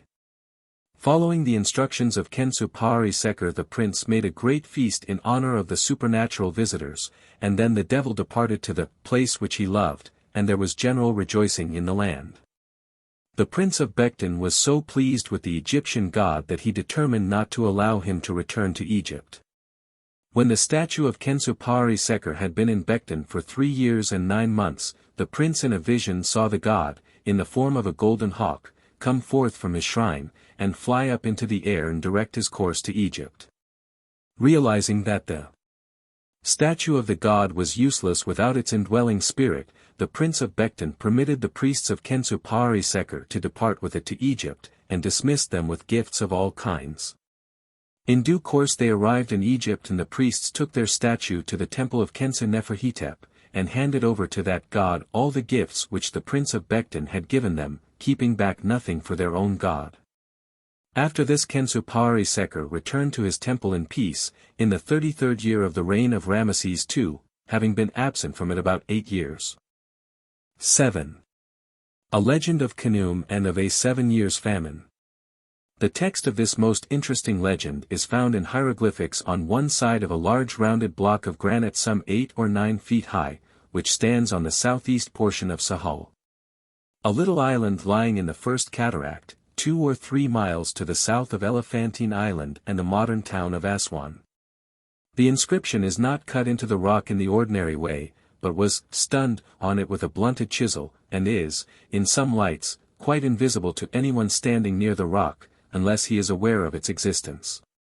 It is in full view of the river path which leads from Mahala to Falai, and yet it escaped the notice of scores of travelers who have searched the rocks and islands in the cataract for graffiti and inscriptions. The inscription, which covers a space 6 feet by 5 feet, was discovered accidentally on February 6, 1889, by the late Mr. C. E. Wilbur, a distinguished American gentleman who spent many years in research in Egypt. He first copied the text, discovering in the course of his work the remarkable nature of its contents, and then his friend Mr. Maudslay photographed it. The following year he sent prints from Mr. Maudslay's negatives to Dr. Brugsch, who in the course of 1891 published a transcript of the text with a German translation and notes in a work entitled Die biblischen Sieben Jahre der Hungersnot, Leipzig, 8 vo. The legend contained in this remarkable text describes a terrible famine which took place in the reign of Caesar, a king of the Iird dynasty, and lasted for 7 years. Insufficient Nile floods were, of course, the physical cause of the famine, but the legend shows that the low Niles were brought about by the neglect of the Egyptians in respect of the worship of the god of the first cataract, the great god Khnemu. When, according to the legend, King Caesar had been made to believe that the famine took place because men had ceased to worship Khnemu in a manner appropriate to his greatness, and when he had taken steps to remove the ground of complaint, the Nile rose to its accustomed height, the crops became abundant once more, and all misery caused by scarcity of provisions ceased. In other words, when Caesar restored the offerings of Khnemu, and re-endowed his sanctuary and his priesthood, the god allowed Hapi to pour forth his streams from the caverns in the cataract, and to flood the land with abundance. The general character of the legend, as we have it here, makes it quite certain that it belongs to a late period. And the forms of the hieroglyphics and the spellings of the words indicate that the text was stunned on the rock in the reign of one of the Ptolemies, probably at a time when it was to the interest of some men to restore the worship of Khnemu, god of the first cataract. These interested people could only have been the priests of Khnemu. And the probability that this was so becomes almost a certainty when we read in the latter part of the text the list of the tolls and taxes which they were empowered to levy on the merchants, farmers, miners, etc., whose goods passed down the cataract into Egypt. Why, if this be the case, they should have chosen to connect the famine with the reign of Caesar is not clear. They may have wished to prove the great antiquity of the worship of Khnemu, but it would have been quite easy to select the name of some king of the Ist dynasty, and had they done this, they would have made the authority of Khnemu over the Nile coeval with dynastic civilization. It is impossible to assume that no great famine took place in Egypt between the reign of Caesar and the period when the inscription was made. And when we consider this fact, the choice by the editor of the legend of a famine which took place under the Iird dynasty to illustrate the power of Khnemu seems inexplicable. Of the famines which must have taken place in the dynastic period the inscriptions tell us nothing. But the story of the 7 years famine mentioned in the book of Genesis shows that there is nothing improbable in a famine lasting so long in Egypt. Arab historians also mention several famines which lasted for 7 years. That which took place in the years 1066 to 1072 nearly ruined the whole country. A cake of bread was sold for 15 dinar, the dinar equals tens. A horse was sold for 20, a dog for 5, a cat for 3, and an egg for 1 dinar. When all the animals were eaten, men began to eat each other, and human flesh was sold in public. Passengers were caught in the streets by hooks let down from the windows, drawn up, killed, and cooked. 45 During the famine which began in 1201, people ate human flesh habitually. Parents killed and cooked their own children, and a wife was found eating her husband raw. Baby fricassee and haggis of children's heads were ordinary articles of diet. The graves even were ransacked for food. An ox sold for 70 dinar. 46. The legend begins with the statement that in the 18th year of the reign of King Caesar, when Mutar, the Urpa prince and Ha, was the governor of the temple properties of the south and north, and was also the director of the Kentimen at Elephantine, Aswan, a royal dispatch was delivered to him, in which the king said, I am in misery on my throne. My heart is very sore because of the calamity which hath happened, for the Nile hath not come forth 47 for 7 years. There is no grain, there are no vegetables, there is no food, and every man is robbing his neighbor. Men wish to walk, but they are unable to move, the young man drags along his limbs, the hearts of the aged are crushed with despair, their legs fail them, they sink to the ground, and they clutch their bodies with their hands in pain. The counselors are dumb, and nothing but wind comes out of the granaries when they are opened. Everything is in a state of ruin. A more graphic picture of the misery caused by the famine could hardly be imagined. The king then goes on to ask Mutar where the Nile is born. What god or goddess presides over it? And what is his, or her, form? He says he would like to go to the temple of Thoth to inquire of that god, to go to the college of the magicians, and search through the sacred books in order to find out these things. When Mutar had read the dispatch, he set out to go to the king, and explain to him the things which he wished to know. He told him that, the Nile rose near the city of Elephantine, that it flowed out of 2 caverns, which were the breasts of the Nile god, that it rose to a height of 28 cubits at Elephantine, and to the height of 7 cubits at Heru-Behutet, or Diospolis Parva in the delta.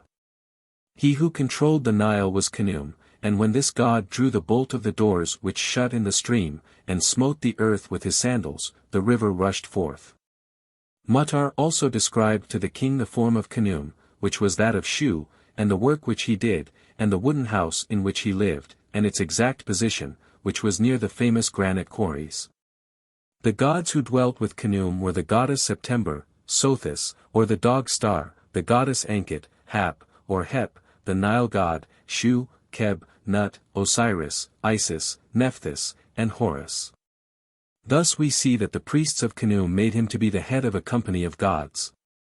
Finally Ptah gave the king a list of all the stones, precious and otherwise, which were found in and about Elephantine. When the king, who had, it seems, come to Elephantine, heard these things he rejoiced greatly, and he went into the temple of Khnemu. The priests drew back the curtains and sprinkled him with holy water, and then he passed into the shrine and offered up a great sacrifice of bread cakes, beer, geese, oxen, and all kinds of good things. To the gods and goddesses who dwelt at Elephantine, in the place called, Couch of the Heart in Life and Power, suddenly he found himself standing face to face with the god Khnemu, whom he placated with a peace offering and with prayer.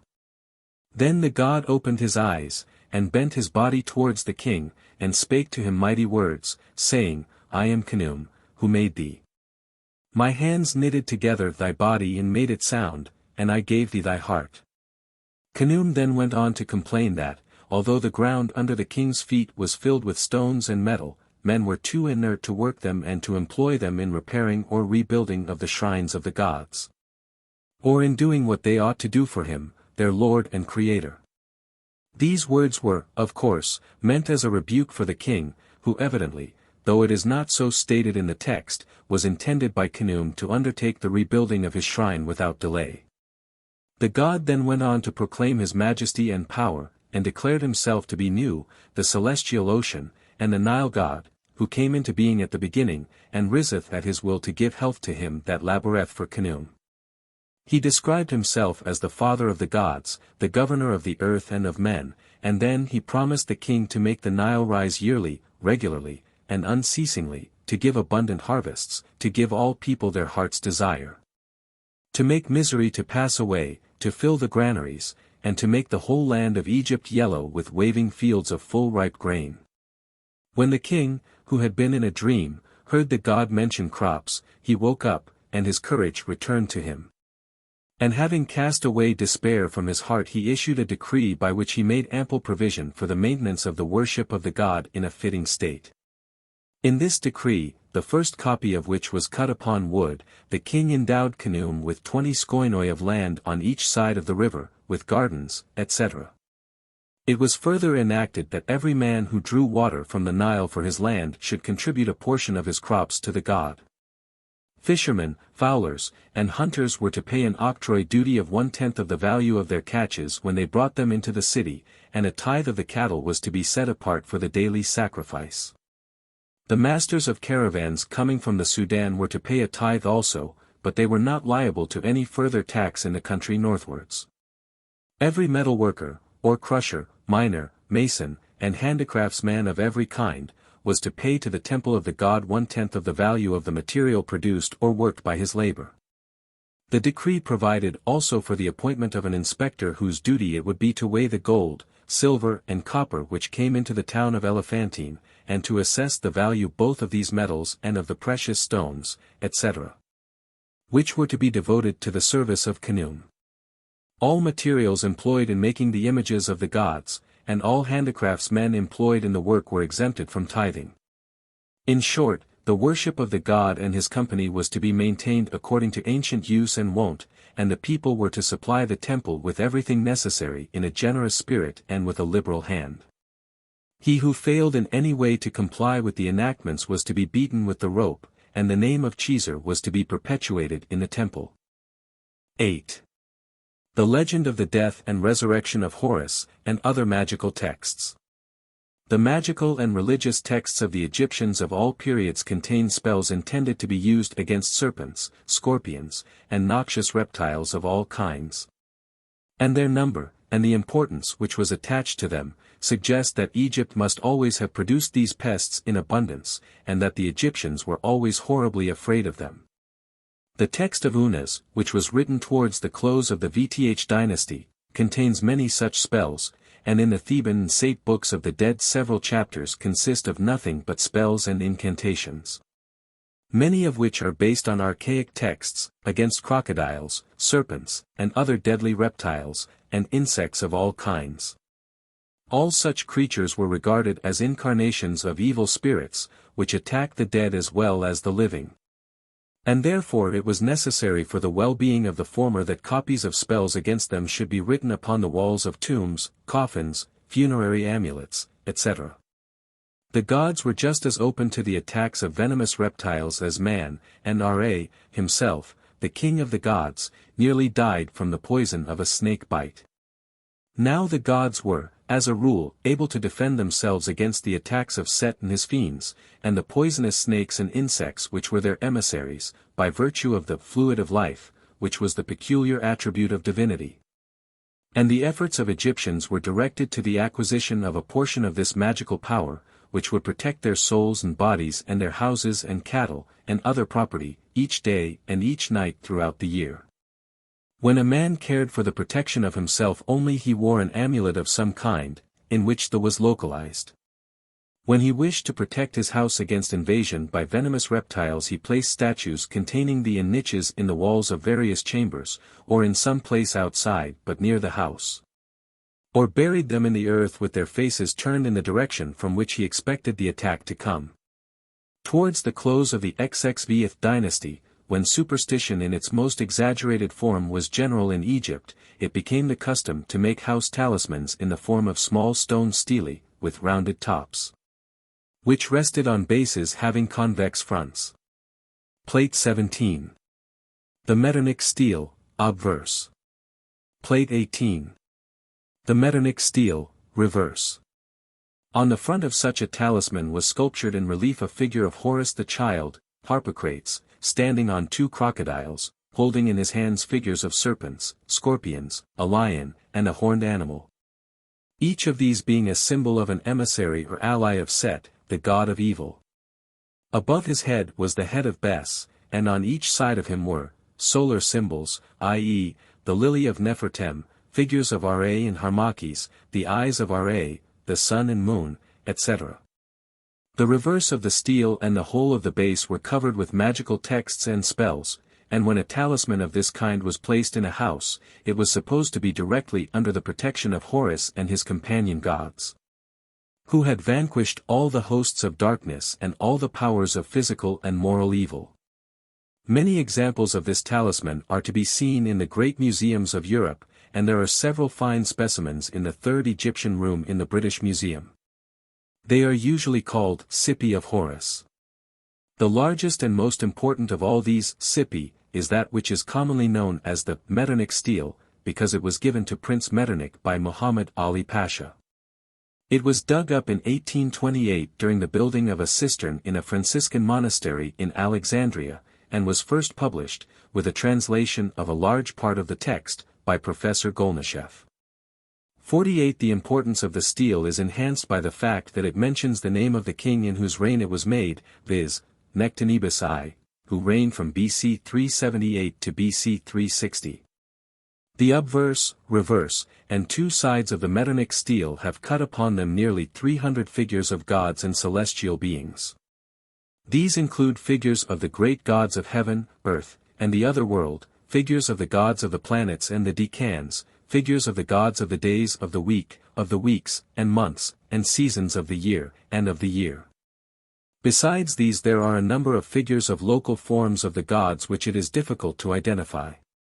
On the rounded portion of the obverse the place of honor is held by the solar disk, in which is seen a figure of Khnemu with 4 ram's heads, which rests between a pair of arms, and is supported on a lake of celestial water. On each side of it are 4 of the spirits of the dawn, and on the right stands the symbol of the rising sun, Nefer-Temu, and on the left stands Thoth. Below this are 5 rows of small figures of gods. Below these is Harpocrates in relief, in the attitude already described. He stands on 2 crocodiles under a kind of canopy, the sides of which are supported by Thoth and Isis, and holds typhonic animals and reptiles. Above the canopy are the 2 eyes of Ra, each having a pair of human arms and hands. On the right of Harpocrates are Seeker and Horus, and on his left the symbol of Nefer-Temu. On the left and right are the goddesses Nekhebet and Utchet, who guard the south of Egypt and the north respectively. On the reverse and sides are numerous small figures of gods. This steel represented the power to protect man possessed by all the divine beings in the universe, and, however it was placed, it formed an impassable barrier to every spirit of evil and to every venomous reptile.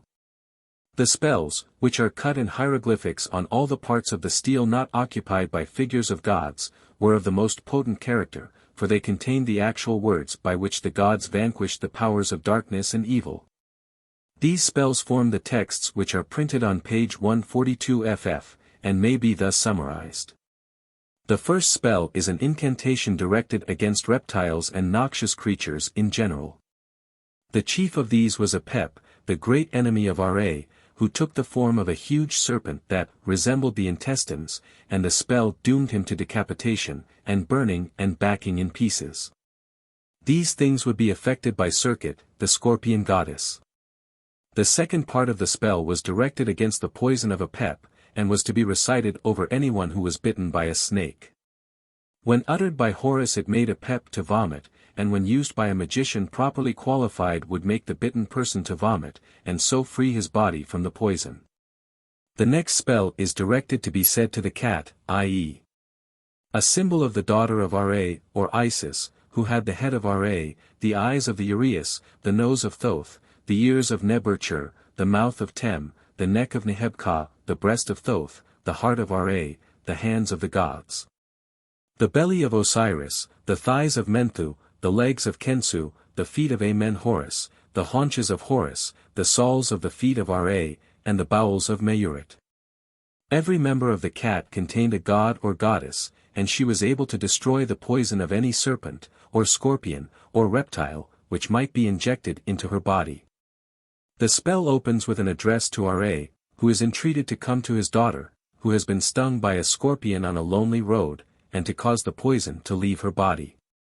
Thus it seems as if Isis, the great magician, was at some time stung by a scorpion. The next section is very difficult to understand. Harmakis is called upon to come to his daughter, and Shu to his wife, and Isis to her sister, who has been poisoned. Then the aged one, i.e., Ra, is asked to let Thoth turn back Neha-her, or Set.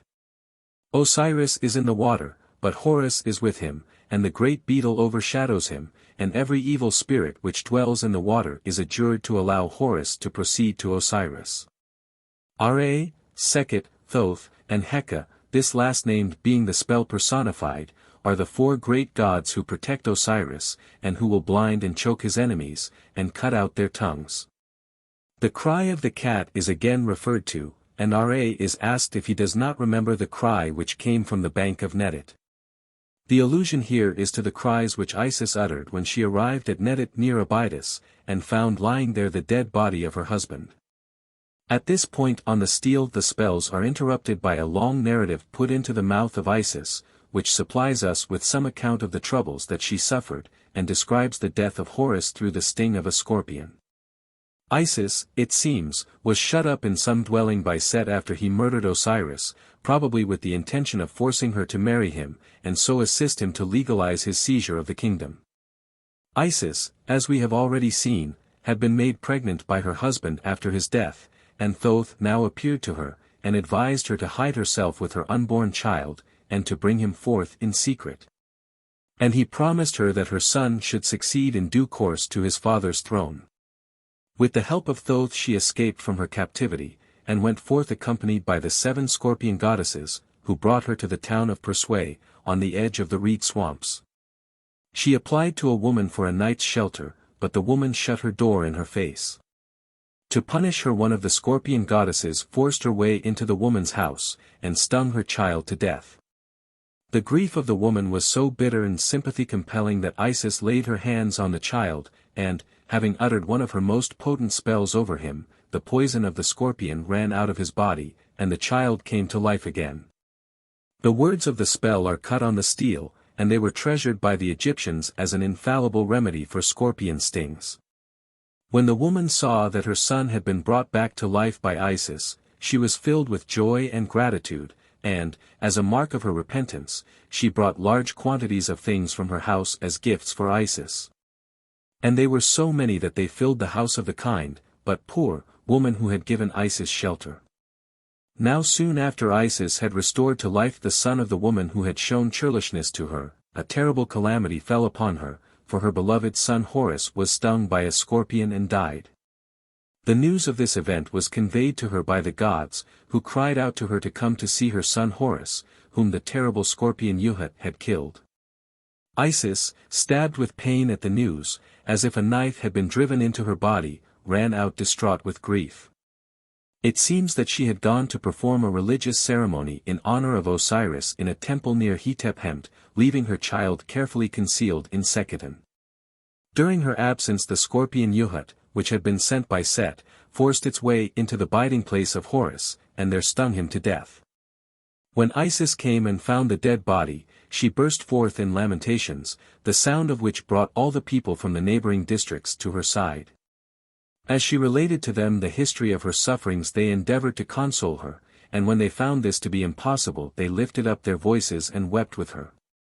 Then Isis placed her nose in the mouth of Horus so that she might discover if he still breathed, but there was no breath in his throat, and when she examined the wound in his body made by the fiend Anub she saw in it traces of poison. No doubt about his death then remained in her mind, and clasping him in her arms she lifted him up, and in her transports of grief leaped about like fish when they are laid on red-hot coals. Then she uttered a series of heartbreaking laments, each of which begins with the words, "Horus is bitten. The heir of heaven, the son of Un-Nefer, the child of the gods, he who was wholly fair, is bitten. He for whose wants I provided, he who was to avenge his father, is bitten. He for whom I cared and suffered when he was being fashioned in my womb, is bitten. He whom I tended so that I might gaze upon him, is bitten. He whose life I prayed for is bitten. Calamity hath overtaken the child, and he hath perished." Whilst Isis was saying these and many similar words, her sister Nephthys, who had been weeping bitterly for her nephew Horus as she wandered about among the swamps, came, in company with the scorpion goddess Serket, and advised Isis to pray to heaven for help. "Pray that the sailors in the boat of Ra may cease from rowing, for the boat cannot travel onwards whilst Horus lies dead." Then Isis cried out to heaven, and her voice reached the boat of millions of years, and the disk ceased to move onward, and came to a standstill. From the boat Thoth descended, being equipped with words of power and spells of all kinds, and bearing with him the great command of Khensu, i.e. the word, whose commands were performed, instantly and completely, by every god, spirit, fiend, human being and by every thing, animate and inanimate, in heaven, earth, and the other world. Then he came to Isis and told her that no harm could possibly have happened to Horus, for he was under the protection of the boat of Ra. But his words failed to comfort Isis, and though she acknowledged the greatness of his designs, she complained that they savored of delay. "What is the good," she asks, "of all thy spells, and incantations, and magical formulae, and the great command of Khensu, if Horus is to perish by the poison of a scorpion, and to lie here in the arms of death? Evil, evil is his destiny, for it hath entailed the deepest misery for him in death." In answer to these words Thoth, turning to Isis and Nephthys, bade them to fear not, and to have no anxiety about Horus, for, said he, "I have come from heaven to heal the child for his mother." He then pointed out that Horus was under protection as the dweller in his disk, Aten, the great dwarf, the mighty ram, the great hawk, the holy beetle, the hidden body, the divine Bennu, etc. And proceeded to utter the great spell which restored Horus to life. By his words of power Thoth transferred the fluid of life, of Ra, and as soon as this came upon the child's body the poison of the scorpion flowed out of him, and he once more breathed and lived. When this was done Thoth returned to the boat of Ra, the gods who formed its crew resumed their rowing, and the disk passed on its way to make its daily journey across the sky. The gods in heaven, who were amazed and uttered cries of terror when they heard of the death of Horus, were made happy once more, and sang songs of joy over his recovery. The happiness of Isis in her child's restoration to life was very great, for she could again hope that he would avenge his father's murder, and occupy his throne. The final words of Thoth comforted her greatly, for he told her that he would take charge of the case of Horus in the judgment hall of Anu, wherein Osiris had been judged. And that as his advocate he would make any accusations which might be brought against Horus to recoil on him that brought them. Furthermore, he would give Horus power to repulse any attacks which might be made upon him by beings in the heights above, or fiends in the depths below, and would ensure his succession to the throne of the two lands, i.e., Egypt. Thoth also promised Isis that Ra himself should act as the advocate of Horus, even as he had done for his father Osiris. He was also careful to allude to the share which Isis had taken in the restoration of Horus to life, saying, "It is the words of power of his mother which have lifted up his face, and they shall enable him to journey wheresoever he pleaseth. And to put fear into the powers above. I myself hasten, to obey them." Thus everything turned on the power of the spells of Isis, who made the sun to stand still, and caused the dead to be raised. Such are the contents of the texts on the famous Metternich stele. There appears to be some confusion in their arrangement, and some of them clearly are misplaced, and, in places, the text is manifestly corrupt. It is impossible to explain several passages, for we do not understand all the details of the system of magic which they represent. Still, the general meaning of the texts on the stele is quite clear, and they record a legend of Isis and Horus which is not found so fully described on any other monument. 9. The history of Isis and Osiris. The history of Isis and Osiris given on pages 198 to 248 is taken from the famous treatise of Plutarch entitled De Isid et Osiride, and forms a fitting conclusion to this volume of Legends of the Gods. It contains all the essential facts given in Plutarch's work, and the only things omitted are his derivations and mythological speculations, which are really unimportant for the Egyptologist. Egyptian literature is full of allusions to events which took place in the life of Osiris, and to his persecution, murder, and resurrection, and numerous texts of all periods describe the love and devotion of his sister and wife Isis, and the filial piety of Horus. Nowhere, however, have we in Egyptian a connected account of the causes which led to the murder by Set of Osiris, or of the subsequent events which resulted in his becoming the king of heaven and judge of the dead. However carefully we piece together the fragments of information which we can extract from native Egyptian literature, there still remains a series of gaps which can only be filled by guesswork. Plutarch, as a learned man and a student of comparative religion and mythology, was most anxious to understand the history of Isis and Osiris, which Greek and Roman scholars talked about freely, and which none of them comprehended. And he made inquiries of priests and others, and examined critically such information as he could obtain, believing and hoping that he would penetrate the mystery in which these gods were wrapped. As a result of his labors he collected a number of facts about the form of the legend of Isis and Osiris as it was known to the learned men of his day. But there is no evidence that he had the slightest knowledge of the details of the original African legend of these gods as it was known to the Egyptians, say, under the Vth dynasty. Moreover, he never realized that the characteristics and attributes of both Isis and Osiris changed several times during the long history of Egypt. And that 1,000 years before he lived the Egyptians themselves had forgotten what the original form of the legend was.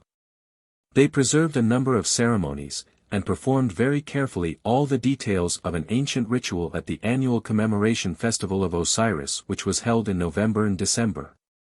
But the evidence of the texts makes it quite clear that the meaning and symbolism of nearly all the details were unknown alike to priests and people.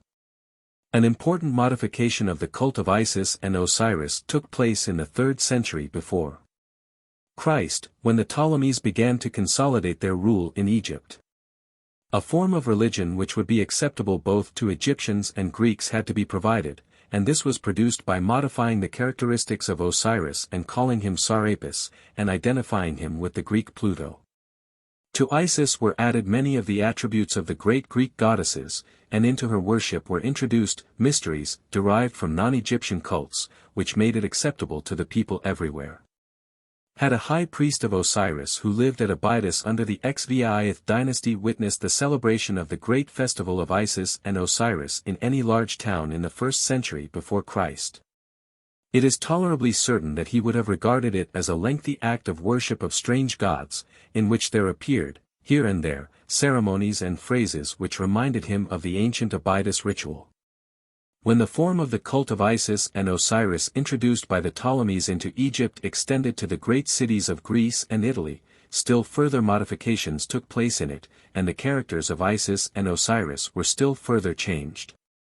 By degrees Osiris came to be regarded as the god of death pure and simple, or as the personification of death, and he ceased to be regarded as the great protecting ancestral spirit, and the all-powerful protecting father of his people. As the importance of Osiris declined, that of Isis grew, and men came to regard her as the great mother goddess of the world. The priests described from tradition the great facts of her life according to the Egyptian legends, how she had been a loving and devoted wife, how she had gone forth after her husband's murder by Set to seek for his body, how she had found it and brought it home, how she revivified it by her spells and had union with Osiris and conceived by him, and how in due course she brought forth her son, in pain and sorrow and loneliness in the swamps of the delta. And how she reared him and watched over him until he was old enough to fight and vanquish his father's murderer, and how at length she seated him in triumph on his father's throne.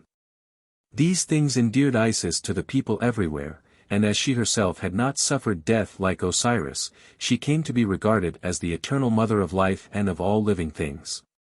She was the creatress of crops, she produced fruit, vegetables, plants of all kinds and trees, she made cattle prolific, she brought men and women together and gave them offspring, she was the authoress of all love, virtue, goodness, and happiness. She made the light to shine, she was the spirit of the dog star which heralded the Nile flood, she was the source of the power in the beneficent light of the moon. And finally she took the dead to her bosom and gave them peace, and introduced them to a life of immortality and happiness similar to that which she had bestowed upon Osiris. The message of the cult of Isis as preached by her priests was one of hope and happiness, and coming to the Greeks and Romans, as it did, at a time when men were weary of their national cults. And when the speculations of the philosophers carried no weight with the general public, the people everywhere welcomed it with the greatest enthusiasm. From Egypt it was carried to the islands of Greece and to the mainland, to Italy, Germany, France, Spain and Portugal, and then crossing the western end of the Mediterranean it entered North Africa. And with Carthage as a center spread east and west along the coast. Wherever the cult of Isis came, men accepted it as something which supplied what they thought to be lacking in their native cults. Rich and poor, gentle and simple, all welcomed it, and the philosopher as well as the ignorant man rejoiced in the hope of a future life which it gave to them. Its Egyptian origin caused it to be regarded with the profoundest interest, and its priests were most careful to make the temples of Isis quite different from those of the national gods, and to decorate them with obelisks, sphinxes, shrines, altars, etc., which were either imported from temples in Egypt, or were copied from Egyptian originals. In the temples of Isis services were held at daybreak and in the early afternoon daily, and everywhere these were attended by crowds of people. The holy water used in the libations and for sprinkling the people was Nile water, specially imported from Egypt, and to the votaries of the goddess it symbolized the seed of the god Osiris, which germinated and brought forth fruit through the spells of the goddess Isis. The festivals and processions of Isis were everywhere most popular, and were enjoyed by learned and unlearned alike. In fact, the Isis play which was acted annually in November, and the festival of the blessing of the ship, which took place in the spring, were the most important festivals of the year. Curiously enough, all the oldest gods and goddesses of Egypt passed into absolute oblivion, with the exception of Osiris, Sarapis, Isis, Anubis the physician, and Harpocrates, the child of Osiris and Isis, and these, from being the ancestral spirits of a comparatively obscure African tribe in early dynastic times, became for several hundreds of years the principal objects of worship of some of the most cultured and intellectual nations. The treatise of Plutarch de Iside helps to explain how this came about, and for those who study the Egyptian legend of Isis and Osiris the work has considerable importance. Legends of Egyptian Gods. The History of Creation, A. The Book of Knowing the Evolutions 49 of R.A., and of Overthrowing APEP. These are the words which the god Neb-Er-Tcher spake after he had come into being. I am he who came into being in the form of the god Khepra, and I am the creator of that which came into being, that is to say, I am the creator of everything which came into being. Now the things which I created, and which came forth out of my month after that I had come into being myself were exceedingly many. The sky, or heaven, had not come into being, the earth did not exist, and the children of the earth 50, and the creeping things, had not been made at that time. I myself raised them up from out of new 51, from a state of helpless inertness. I found no place whereon I could stand. I worked a charm 52 upon my own heart, or will, I laid the foundation, of things, by Mot, 53 and I made everything which had form. I was, then, one by myself, for I had not emitted from myself the god Shu, and I had not spit out from myself the goddess Tefnut, and there existed no other who could work with me. I laid the foundations, of things, in my own heart, and there came into being multitudes of created things, which came into being from the created things which were born from the created things which arose from what they brought forth. I had union with my closed hand, and I embraced my shadow as a wife, and I poured seed into my own mouth, and I sent forth from myself issue in the form of the gods Shu and Tefnut. Seth my father knew, my eye was covered up behind them, i.e., Shu and Tefnut, but after 2 hen periods had passed from the time when they departed from me, from being one god I became 3 gods, and I came into being in the earth. Then Shu and Tefnut rejoiced from out of the inert watery mass wherein they I were, and they brought to me my eye, i.e., the sun. Now after these things I gathered together my members, and I wept over them, and men and women sprang into being from the tears which came forth from my eye. And when my eye came to me, and found that I had made another eye, in place where it was, i.e., the moon, it was wroth with, or raged at, me, whereupon I endowed it, i.e., the second eye, with some of the splendor which I had made for the first eye, and I made it to occupy its place in my face, and henceforth it ruled throughout all this earth.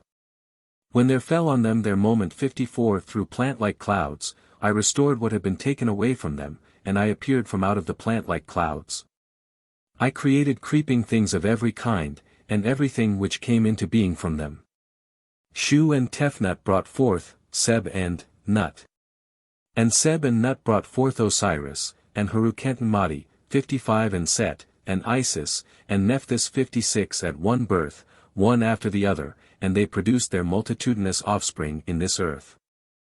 The History of Creation, B. The Book of Knowing the Evolutions of Ra, and of Overthrowing Apep. These are, the words of the god Neb-Er-Tcher, who said, I am the creator of what hath come into being, and I myself came into being under the form of the god Khepra, and I came into being in primeval time. I came into being in the form of Khepra, and I am the creator of what did come into being, that is to say, I formed myself out of the primeval matter, and I made and formed myself out of the substance which existed in primeval time. My name is Osiris, i.e., Osiris, who is the primeval matter of primeval matter. I have done my will in everything in this earth. I have spread myself abroad therein, and I have made strong my hand. I was one by myself, for they, i.e., the gods, had not been brought forth, and I had emitted from myself neither Shu nor Tefnut. I brought my own name 57 into my mouth as a word of power, and I forthwith came into being under the form of things which are and under the form of Khepra. I came into being from out of primeval matter, and from the beginning I appeared under the form of the multitudinous things which exist. Nothing whatsoever existed at that time in this earth, and it was I who made whatsoever was made. I was one, by myself, and there was no other being who worked with me in that place. I made all the things under the forms of which I appeared then by means of the sole God which I raised into firmness at that time from out of new, from a state of inactivity. I found no place whatsoever there whereon I could stand. I worked by the power of a spell by means of my heart. I laid a foundation, for things, before me, and whatsoever was made, I made. I was one by myself, and I laid the foundation of things, by means of my heart, and I made the other things which came into being, and the things of Khepra which were made were manifold. And their offspring came into existence from the things to which they gave birth. I it was who emitted Shu, and I it was who emitted Tefnut, and from being the one, God, or, the only God, I became 3 gods. The 2 other gods who came into being on this earth sprang from me, and Shu and Tefnut rejoiced, or, were raised up, from out of Nu in which they were. Now behold, they brought my eye to me after 2 hen periods since the time when they went forth from me. I gathered together my members, which had appeared in my own body, and afterwards I had union with my hand, and my heart, or, will, came unto me from out of my hand, and the seed fell into my mouth, and I emitted from myself the gods Shu and Tefnut. And so from being the one God, or, the only, God, I became 3 gods. Thus the 2 other gods who came into being on this earth sprang from me, and Shu and Tefnut rejoiced, or, were raised up, from out of Nu in which they were. My father knew Seth, they covered up, or, concealed, my eye with the plant-like clouds which were behind them, i.e., Shu and Tefnut, for very many hen periods. Plants and creeping things sprang up, from the god Rem, through the tears which I let fall. I cried out to my eye, and men and women came into existence. Then I bestowed upon my eye the uraeus of fire, and it was wroth with me when another eye, i.e., the moon, came and grew up in its place. Its vigorous power fell on the plants which I had placed there, and it set order among them, and it took up its place in my face, and it doth rule the whole earth. Then Shu and Tefnut brought forth Osiris, and Heru-Behutet, and Set, and Isis, and Nephthys, and behold, they have produced offspring, and have created multitudinous children in this earth. By means of the beings which came into existence from the creatures which they produced. They invoke my name, and they overthrow their enemies, and they make words of power for the overthrowing of a pep, over whose hands and arms Acre keepeth ward. His hands and arms shall not exist, his feet and lees shall not exist, and he is chained in one place whilst Ra inflicts upon him the blows which are decreed for him. He is thrown upon his accursed back, his face is slit open by reason of the evil which he hath done, and he shall remain upon his accursed back. The Legend of the Destruction of Mankind. Chapter 1. Here is the story of Ra, the god who was self-begotten and self-created, after he had assumed the sovereignty over men and women, and gods, and things, the one God. Now men and women were speaking words of complaint, saying, Behold, his majesty, life, strength, and health to him hath grown old, and his bones have become like silver, and his members have turned into gold, and his hair is like unto real lapis lazuli. His majesty heard the words of complaint which men and women were uttering, and his majesty, life, strength, and health to him said unto those who were in his train, Cry out, and bring to me my eye, and Shu, and Tefnut, and Seb, and Nut, and the father gods, and the mother gods who were with me, even when I was in Nu side by side with my god Nu. Let there be brought along with my eye his ministers, and let them be led to me hither secretly, so that men and women may not perceive them, coming, hither, and may not therefore take to flight with their hearts.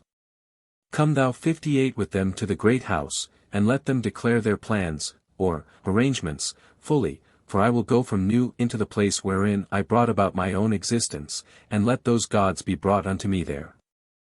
Now the gods were drawn up on each side of Ra, and they bowed down before his majesty until their heads touched the ground, and the maker of men and women, the king of those who have knowledge, spake his words in the presence of the father of the firstborn gods. And the gods spake in the presence of his majesty, saying, Speak unto us, for we are listening to them, i.e., thy words. Then Ra spake unto Nu, saying, O thou firstborn God from whom I came into being, O ye gods of ancient time, my ancestors, take ye heed to what men and women are doing. For behold, those who were created by my eye are uttering words of complaint against me. Tell me what ye would do in the matter, and consider this thing for me, and seek out a plan for me, for I will not slay them until I have heard what ye shall say to me concerning it. Then the majesty of Nu, to son Ra, spake, saying, Thou art the God who art greater than he who made thee, thou art the sovereign of those who were created with thee, thy throne is set, and the fear of thee is great. Let thine eye go against those who have uttered blasphemies against thee. And the majesty of Ra said, Behold, they have betaken themselves to flight into the mountain lands, for their hearts are afraid because of the words which they have uttered.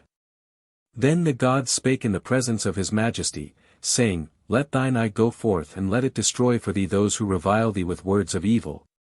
For there is no eye whatsoever that can go before it and resist thee and it when it journeyeth in the form of Hathor. Thereupon this goddess went forth and slew the men and the women who were on the mountain, or desert land. And the majesty of this god said, Come, come in peace, O Hathor, for the work is accomplished. Then this goddess said, Thou hast made me to live, for when I gained the mastery over men and women it was sweet to my heart, and the majesty of Ra said, I myself will be master over them as their king, and I will destroy them. And it came to pass that Sekhet of the offerings waded about in the night season in their blood, beginning at Suten-Henan. 59 Then the majesty of Ra spake, saying, Cry out, and let there come to me swift and speedy messengers who shall be able to run like the wind, and straightway messengers of this kind were brought unto him. And the majesty of this god spake, saying, Let these messengers go to Abu, 60 and bring unto me mandrakes in great numbers. And, when these mandrakes were brought unto him the majesty of this god gave them to Sekhet, the goddess who dwelleth in Anu, Heliopolis, to crush. And behold, when the maidservants were bruising the grain for making beer, these mandrakes were placed in the vessels which were to hold the beer, and some of the blood of the men and women, who had been slain. Now they made 7,000 vessels of beer. Now when the majesty of Re, the king of the south and north, had come with the gods to look at the vessels of beer, and behold, the daylight had appeared after the slaughter of men and women by the goddess in their season as she sailed up the river. The majesty of Ra said, It is good, nevertheless I must protect men and women against her. And Ra said, Let them take up the vases and carry them to the place where the men and women were slaughtered by her. Then the majesty of the king of the south and north in the threefold beauty of the night caused to be poured out these vases of beer which make men to lie down, or sleep, and the meadows of the four heavens 61 were filled with beer, or water, by reason of the souls of the majesty of this god. And it came to pass that when this goddess arrived at the dawn of day, she found these heavens flooded with beer, and she was pleased thereat. And she drank of the beer and blood, and her heart rejoiced, and she became drunk, and she gave no further attention to men and women. Then said the majesty of Ra to this goddess, Come in peace, O Amit, 62 And thereupon beautiful women came into being in the city of Amit, or Ammon. And the majesty of Ra spake, concerning this goddess, saying, Let there be made for her vessels of the beer which protiseth sleep at every holy time and season of the year, and they shall be in number according to the number of my handmaidens. And from that early time until now men have been wont to make on the occasions of the festival of Hathor vessels of the beer which make them to sleep in number according to the number of the handmaidens of Ra. And the majesty of Ra spake unto this goddess, saying, I am smitten with the pain of the fire of sickness, whence cometh to me this pain? And the majesty of Ra said, I live, but my heart hath become exceedingly weary 63 with existence with them, i.e., with men. I have slain some of them, but there is a remnant of worthless ones, for the destruction which I wrought among them was not as great as my power. Then the gods who were in his following said unto him, Be not overcome by thy inactivity, for thy might is in proportion to thy will. And the majesty of this god said unto the majesty of Nu, My members are weak or, as at the first time. I will not permit this to come upon me a second time. And the majesty of the god Nu said, O son Shu, be thou the eye, for thy father and avenue. Him, and thou goddess Nut, place him. And the goddess Nut said, How can this be then, O my father Nu? Hail, said Nut, to the god Nu, and the goddess straightway became a cow, and she set the majesty of Ra upon her back. And when these things had been done, men and women saw the god Ra upon the back of the cow. Then these men and women said, Remain with us, and we will overthrow thine enemies who speak words of blasphemy against thee, and destroy them. Then his majesty, Ra, set out for the great house, and the gods who were in the train of Ra remained, with them, i.e., the men, during that time the earth was in darkness. And when the earth became light, again, and the morning had dawned, the men came forth with their bows and their weapons, and they set their arms in motion to shoot the enemies of Ra. Then said the majesty of this god, your transgressions of violence are placed behind you, for the slaughtering of the enemies is above the slaughter of sacrifice, thus came into being the slaughter of sacrifice. And the majesty of this god said unto Nut, I have placed myself upon my back in order to stretch myself out. What then is the meaning of this? It meaneth that he united himself with Nut. Thus came into being. Then said the majesty of this god, I am departing from them, i.e., from men, and he must come after me who would see me, thus came into being. Then the majesty of this god looked forth from its interior, saying, Gather together, men for me, and make ready for me an abode for multitudes, thus came into being. And his majesty, life, health, and strength be to him. Said, Let a great field, Sekhet, be produced, Hetep, thereupon Sekhet-Hetep came into being.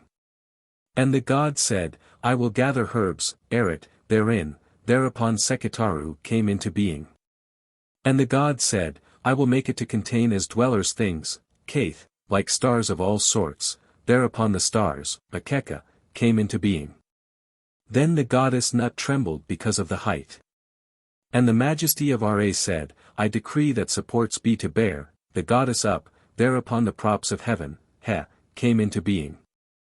And the majesty of Ra said, O my son Shu, I pray thee to set thyself under, my daughter Nut, and guard thou for me the supports, of the millions, which are there, and which live in darkness. Take thou the goddess upon thy head, and act thou as nurse for her, thereupon came into being, the custom, of a son nursing a daughter, and, the custom, of a father carrying a son upon his head. The Legend of the Destruction of Mankind. Chapter 2. 2. This chapter shall be said over, a figure of, the cow, the supporters, called, Hanti shall be by her shoulder. The supporters, called, Hanti shall be at her side, and 1 cubit and 4 spans of hers shall be in colors, and 9 stars shall be on her belly, and Set shall be by her 2 thighs and shall keep watch before her 2 legs. And before her 2 legs shall be Shu, under her belly, and he shall be made, painted, in green kennet color. His 2 arms shall be under the stars, and his name shall be made, written, in the middle of them, namely, Shu himself. A boat with a rudder and a double shrine shall be therein, and Aten, the disk, shall be above it, and Ra shall be in it, in front of Shu, near his hand, or, as another reading hath, behind him, near his hand. And the udders of the cow shall be made to be between her legs, towards the left side. And on the 2 flanks, towards the middle of the legs, shall be done in writing, the words, the exterior heaven, and I am what is in me, and I will not permit them to make her to turn. That which is written, under the boat which is in front shall read, Thou shalt not be motionless, my son. And the words which are written in an opposite direction shall read, Thy support is like life, and the word is as the word there, and thy son is with me, and life, strength, and health be to thy nostrils. And that which is behind Shu, near his shoulder, shall read, They keep ward, and that which is behind him, written close to his feet in an opposite direction, shall read, Mot, and they come in, and I protect daily. And that which is under the shoulder of the divine figure which is under the left leg, and is behind it shall read, He who sealeth all things. That which is over his head, under the thighs of the cow, and that which is by her legs shall read, Guardian of his exit. That which is behind the 2 figures which are by her 2 legs, that is to say, over their heads, shall read, The aged one who is adored as he goeth forth, and the aged one to whom praise is given when he goeth in. That which is over the head of the 2 figures, and is between the 2 thighs of the cow, shall read, Listener, Hearer, Scepter of the upper heaven, and Star. The Legend of the Destruction of Mankind. Chapter 3. 3. Then the majesty of this god spake unto Thoth, saying, let a call go forth for me to the majesty of the god Seb, saying, Come, with the utmost speed, at once. And when the majesty of Seb had come, the majesty of this god said unto him, Let war be made against thy worms, or serpents, which are in thee. Verily, they shall have fear of me as long as I have being, but thou knowest their magical powers. Do thou go to the place where my father Nu is, and say thou unto him, Keep ward over the worms, or serpents, which are in the earth and water. And moreover, thou shalt make a writing for each of the nests of thy serpents which are there, saying, Keep ye guard, lest ye cause injury to anything. They shall know that I am removing myself from them, but indeed I shall shine upon them. Since, however, they indeed wish for a father, thou shalt be a father unto them in this land forever. Moreover, let good heed be taken to the men who have my words of power, and to those whose mouths have knowledge of such things. Verily my own words of power are there, verily it shall not happen that any shall participate with me in my protection, by reason of the majesty which hath come into being before me. I will decree them to thy son Osiris, and their children shall be watched over, the hearts of their princes shall be obedient, or ready, by reason of the magical powers of those who act according to their desire in all the earth through their words of power which are in their bodies. The Legend of the Destruction of Mankind. Chapter 4. 4. And the majesty of this god said, Call to me the god Thoth, and one brought the god to him forthwith. And the majesty of this god said unto Thoth, Let us depart to a distance from heaven, from my place, because I would make light and the god of light, Khnemu, in the Tuat and, in, the land of caves. Thou shalt write down, the things which are, in it, and thou shalt punish those who are in it, that is to say, the workers who have worked iniquity, or rebellion. Through thee I will keep away from the servants whom this heart, of mine, loatheth. Thou shalt be in my place, asti, and thou shalt therefore be called, O Thoth, the asti of Ra. Moreover, I give thee power to send, Hab, forth, thereupon shall come into being the ibis, Habi, bird of Thoth. I moreover give thee, power, to lift up thine hand before the two companies of the gods who are greater than thou, and what thou doest shall be fairer than, the work of, the god Khnemu, therefore shall the divine bird Tekni of Thoth come into being. Moreover, I give thee, power, to embrace, on, the two heavens with thy beauties, and with thy rays of light, therefore shall come into being the moon god, of Thoth. Moreover, I give thee, power, to drive back, Anan, the Khnemu. 64 Therefore shall come into being the dog-headed ape, Anan, of Thoth, and he shall act as governor for me. Moreover, thou art now in my place in the sight of all those who see thee and who present offerings to thee, and every being shall ascribe praise unto thee, O thou who art God. The Legend of the Destruction of Mankind. Chapter 5. V. Whosoever shall recite the words of this composition over himself shall anoint himself with olive oil and with thick unguent, and he shall have propitiatory offerings on both his hands of incense, and behind his 2 ears shall be pure natron. And sweet-smelling salve shall be on his lips. He shall be arrayed in a new double tunic, and his body shall be purified with the water of the Nile flood, and he shall have upon his feet a pair of sandals made of white leather. And a figure of the goddess Mot shall be drawn upon his tongue with green-colored ochre. Whensoever Thoth shall wish to recite this composition on behalf of Ra, he must perform a 7-fold purification for 3 days, and priests and ordinary men shall do likewise. Whosoever shall recite the above words shall perform the ceremonies which are to be performed when this book is being read. And he shall make his place of standing, in a circle, or at an angle, which is beyond him, and his 2 eyes shall be fixed upon himself, all his members shall be composed, and his steps shall not carry him away from the place. Whosoever among men shall recite these words shall be like Ra on the day of his birth, and his possessions shall not become fewer, and his house shall never fall into decay, but shall endure for 1,000,000 eternities. Then the aged one himself, Ra, embraced the god Nu, and spake unto the gods who came forth in the east of the sky, Ascribe ye praise to the god, the aged one, from whom I have come into being. I am he who made the heavens, and I, set in order, the earth, and created the gods, and, I was with them for an exceedingly long period, then was born the year and. But my soul is older than it, i.e., time. It is the soul of Shu, it is the soul of Khnemu, 65 it is the soul of He, it is the soul of Kek and Ker, i.e. night and darkness, it is the soul of Nu and of Ra, it is the soul of Osiris, the lord of Tetu, it is the soul of the seaback crocodile gods and of the crocodiles, it is the soul of every god, who dwelleth, in the divine snakes. It is the soul of Apep in Mount Bakau, i.e., the Mount of Sunrise, and it is the soul of Ra which pervadeth the whole world. Whosoever saith, these words, worketh his own protection by means of the words of power, I am the God Hekau, i.e. the divine word of power, and, I am, pure in my mouth, and, in, my belly, I am, Ra from whom the gods proceeded. I am Ra, the light God, Ku. When thou sayest, this, stop forth in the evening and in the morning on thine own behalf if thou wouldst make to fall the enemies of Ra. I am his soul, and I am Heka.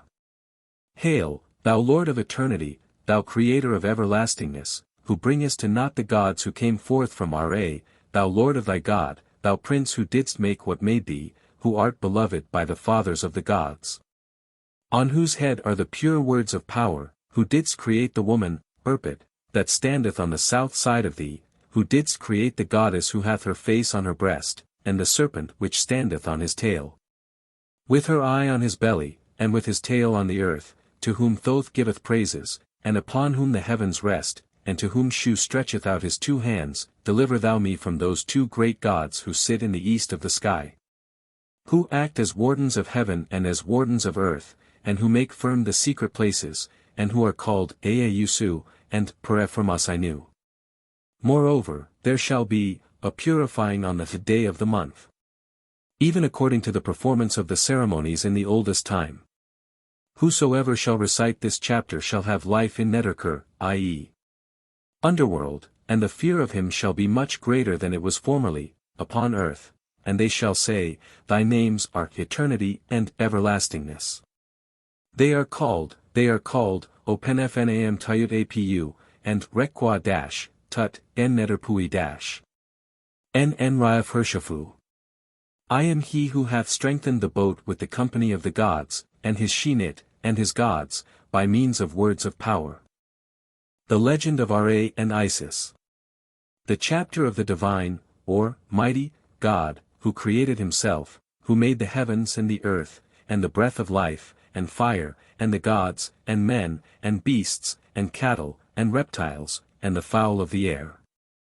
And the fish, who is the king of men and gods, who existeth, in one form, to whom, periods of 120 years acts as single years, whose names by reason of their multitude are unknowable, for, even, the gods know them not. Behold, the goddess Isis lived in the form of a woman, who had the knowledge of words, of power. Her heart turned away in disgust from the millions of men, and she chose for herself the millions of the gods, but esteemed more highly the millions of the spirits. Was it not possible to become even as was Ra in heaven and upon earth, and to make, herself, mistress of the earth, and a, mighty, goddess? Thus she meditated in her heart by the knowledge of the name of the holy God. Behold, Ra entered heaven, each day at the head of his mariners, establishing himself upon the double throne of the two horizons. Now the Divine One had become old, he dribbled at the mouth, and he let his emissions go forth from him upon the earth, and his spittle fell upon the ground. This Isis kneaded in her hand, 66 with, some, dust, and she fashioned it in the form of a sacred serpent, and made it to have the form of a dart, so that none might be able to escape alive from it. And she left it lying upon the road whereon the great God travelled, according to his desire, about the two lands. Then the holy God rose up in the tabernacle of the gods in the great double house, life, strength, health. Among those who were in his train, and, as, he journeyed on his way according to his daily wont, the holy serpent shot its fang into him, and the living fire was departing from the God's own body. And the reptile destroyed the dweller among the cedars. And the mighty God opened his mouth, and the cry of his majesty, life, strength, health, reached unto the heavens, and the company of the gods said, What is it? And his god said, What is the matter? And the god found no words, wherewith to answer concerning himself. His jaws shook, his lips trembled, and the poison took possession of all his flesh, just as happy, i.e., the Nile, taketh possession of the land through which he floweth. Then the great God made firm his heart, i.e., took courage, and he cried out to those who were in his following, Come ye unto me, O ye who have come into being from my members, 67 ye gods who have proceeded from me, for I would make you to know what hath happened. I have been smitten by some deadly thing, of which my heart hath no knowledge, and which I have neither seen with my eyes nor made with my hand, and I have no knowledge at all who hath done this to me. I have never before felt any pain like unto it, and no pain can be worse than this, is. I am a prince, the son of a prince, and the divine emanation which was produced from a god. I am a great one, the son of a great one, and my father hath determined for me my name. I have multitudes of names, and I have multitudes of forms, and my being existeth in every god. I have been invoked, or proclaimed, by Khnemu and Heru-Behutet. My father and my mother uttered my name, and they hid it in my body at my birth, so that none of those who would use against me words of power might succeed in making their enchantments have dominion over me. 68 I had come forth from my tabernacle to look upon that which I had made, and was making my way through the 2 lands which I had made, when a blow was aimed at me, but I know not of what kind. Behold, is it fire? Behold, is it water? My heart is full of burning fire, my limbs are shivering, and my members have darting pains in them.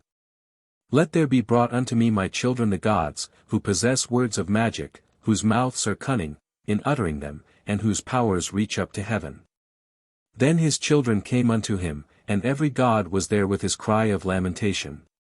And Isis 69 came with her words of magic, and the place of her mouth was filled with the breath of life, for the words which she putteth together destroy diseases, and her words make to live those whose throats are choked, i.e., the dead. And she said, What is this, O divine Father? What is it? Hath a serpent shot his venom into thee? Hath a thing which thou hast fashioned lifted up its head against thee? Verily it shall be overthrown by beneficent words of power, and I will make it to retreat in the sight of thy rays.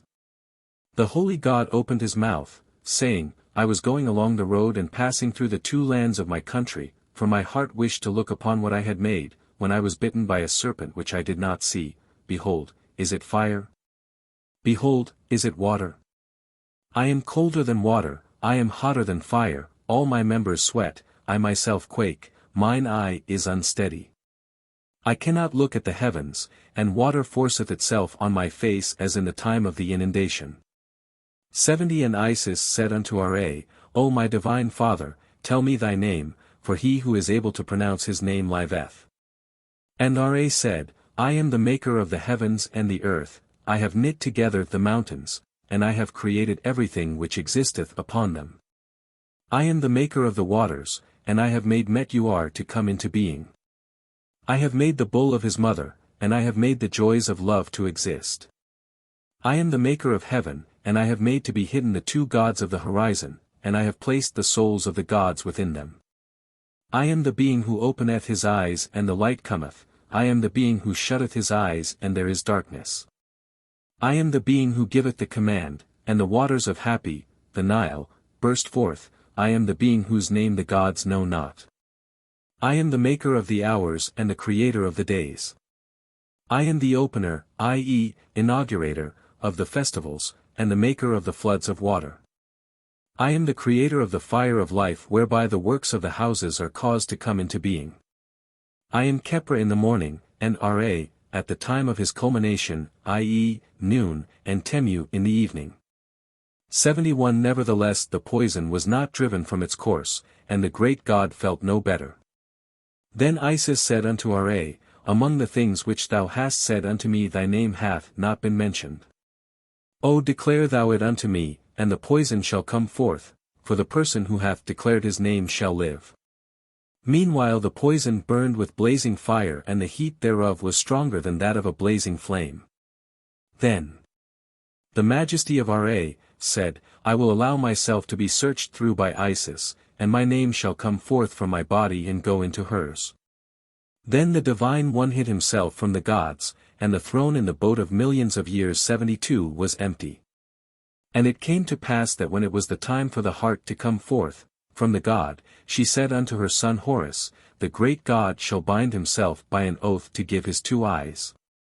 73 Thus was the great god made to yield up his name, and Isis, the great lady of enchantments, said, Flow on, poison, and come forth from Ra, let the eye of Horus come forth from the god and shine outside his mouth. I have worked, and I make the poison to fall on the ground, for the venom hath been mastered. Verily the name hath been taken away from the great god. Let Ra live, and let the poison die, and if the poison live then Ra shall die. And similarly, a certain man, the son of a certain man, shall live and the poison shall die. These were the words which spake Isis, the great lady, the mistress of the gods, and she had knowledge of Ra in his own name. The above words shall be said over an image of Khnemu and an image of Heru-Behutet, 74 and over an image of Isis and an image of Horus. The legend of Horus of Behutet and the winged disc. 12:2. In the 363rd year of Heru-Behutet, who liveth for ever and forever, his majesty was in Tkns, 75 and his soldiers were with him. The enemy did not conspire, against their lord, and the land is called Uatet unto this day. 3. And Ra set out on an expedition in his boat, and his followers were with him, and he arrived at Uthsheru, 76, which lay to the west of this nome, and to the east of the canal Khensu, which is called to this day. And Heru-Behutet was 4 in the boat of Ra, and he said unto his father Heru-Behutet, i.e., Harmachis, I see that the enemies are conspiring against their lord, let thy fiery serpent gain the mastery over them. 13:1. Then the majesty of Harmachis said unto thy divine Ka, O Heru-Behutet, O son of Ra, thou exalted one, who didst proceed from me, overthrow thou the enemies who are before thee straightway. And Heru-Behutet flew up into the horizon in the form of the great winged disk, for which reason he is called, Great God, Lord of Heaven, unto this day. And when he saw the enemies in the heights of heaven he set out to follow after them in the form of the great winged disk, and he attacked with such terrific force those who opposed him. 2 That they could neither see with their eyes nor hear with their ears, and each of them slew his fellow. In a moment of time there was not a single creature left alive. Then Heru-Behutet, shining with very many colors, came in the form of the great winged disk to the boat of Harmachis, and Thoth said unto Ra, O Lord of the gods, Behutet hath returned in the form of the great winged disk, shining with many colors. Children, 3 For this reason he is called Heru-Behutet unto this day. And Thoth said, The city Teb shall be called the city of Heru-Behutet, and thus is it called unto this day. And Ra embraced the of Ra, and said unto Heru-Behutet, Thou didst put grapes 77 into the water which cometh forth from it, 78 and thy heart rejoiced thereat, and for this reason the water, or canal, of Heru-Behutet is called grape water, unto this day, and the unto this day. 4. And Heru-Behutet said, Advance, O Ra, and look thou upon thine enemies who are lying under thee on this land. Thereupon the majesty of Ra set out on the way, and the goddess Ashtoreth was with him, and he saw the enemies overthrown on the ground, each one of them being fettered. Then said Ra to Heru-Behutet, 5. There is sweet life in this place, and for this reason the abode of the palace of Heru-Behutet is called Sweet Life unto this day. And Ra said unto Thoth, Here was the slaughter of mine enemies. And the place is called Teb 79 unto this day. And Thoth said unto Heru-Behutet, Thou art a great protector, Makah, and 6 The boat of Heru-Behutet is called Makah 80 unto this day. Then said Ra unto the gods who were in his following, Behold now, let us sail in our boat upon the water, for our hearts are glad because our enemies have been overthrown on the earth. And the water where the great god sailed is 7 called Pkhnur 81 unto this day. And behold the enemies, of Ra, rushed into the water, and they took the forms of crocodiles and hippopotami, but nevertheless Heru-Behutet sailed over the waters in his boat, and when the crocodiles and the hippopotami had come nigh unto him, they opened wide their jaws in order to destroy Heru-Behutet. 8. And when Heru-Behutet arrived and his followers who were behind him in the forms of workers in metal, each having in his hands an iron spear and a chain, according to his name, they smote the crocodiles and the hippopotami. And there were brought in there straightway 651 crocodiles, 9 which had been slain before the city of Edfu. Then spake Osiris unto Heru-Behutet, My image shall be, here, in the land of the south, which is a house of victory, or, strength, and the house of Heru-Behutet is called Nekhtet unto this day. 14:1. Then the god Thoth spake, after he had looked upon the enemies lying upon the ground, saying, Let your hearts rejoice, O ye gods of heaven. Let your hearts rejoice, O ye gods who are in the earth. Horus, the youthful one, cometh in peace, and he hath made manifest on his journey deeds of very great might, which he hath performed according to the book of slaying the hippopotamus. And from that day figures of Heru-Behutet in metal have existed. Then Heru-Behutet took upon himself the form of the winged disk, and he placed himself upon the front of the boat of Ea, 2. And he placed by his side the goddess Nekhbet 82 and the goddess Uchit, 83 in the form of 2 serpents. That they might make the enemies to quake in, all, their limbs when they were in the forms of crocodiles and hippopotami in every place wherein became in the land of the south and in the land of the north. Then those enemies rose up to make their escape from before him, and their face was towards the land of the south. And their hearts were stricken down through fear of him.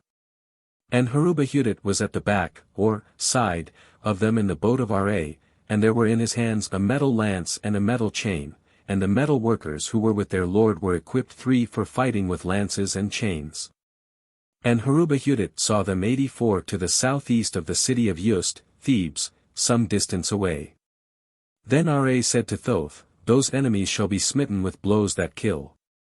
And Thoth said to Ra, That place is called the city Tchet met unto this day. And Heru-Behutet made a great overthrow among them, and Ra said, Stand still, O Heru-Behutet, and, that place, is called Hetra to this day, and the god who dwelleth therein is Heru-Behutet or Min. 4. Then those enemies rose up to make their escape from before him, and the face of the god was towards the land of the north, and their hearts were stricken through fear of him. And Heru-Behutet was at the back, or side, of them in the boat of Ra, and those who were following him had spears of metal and chains of metal in their hands. 5. And the god himself was equipped for battle with the weapons of the metal workers which they had with them.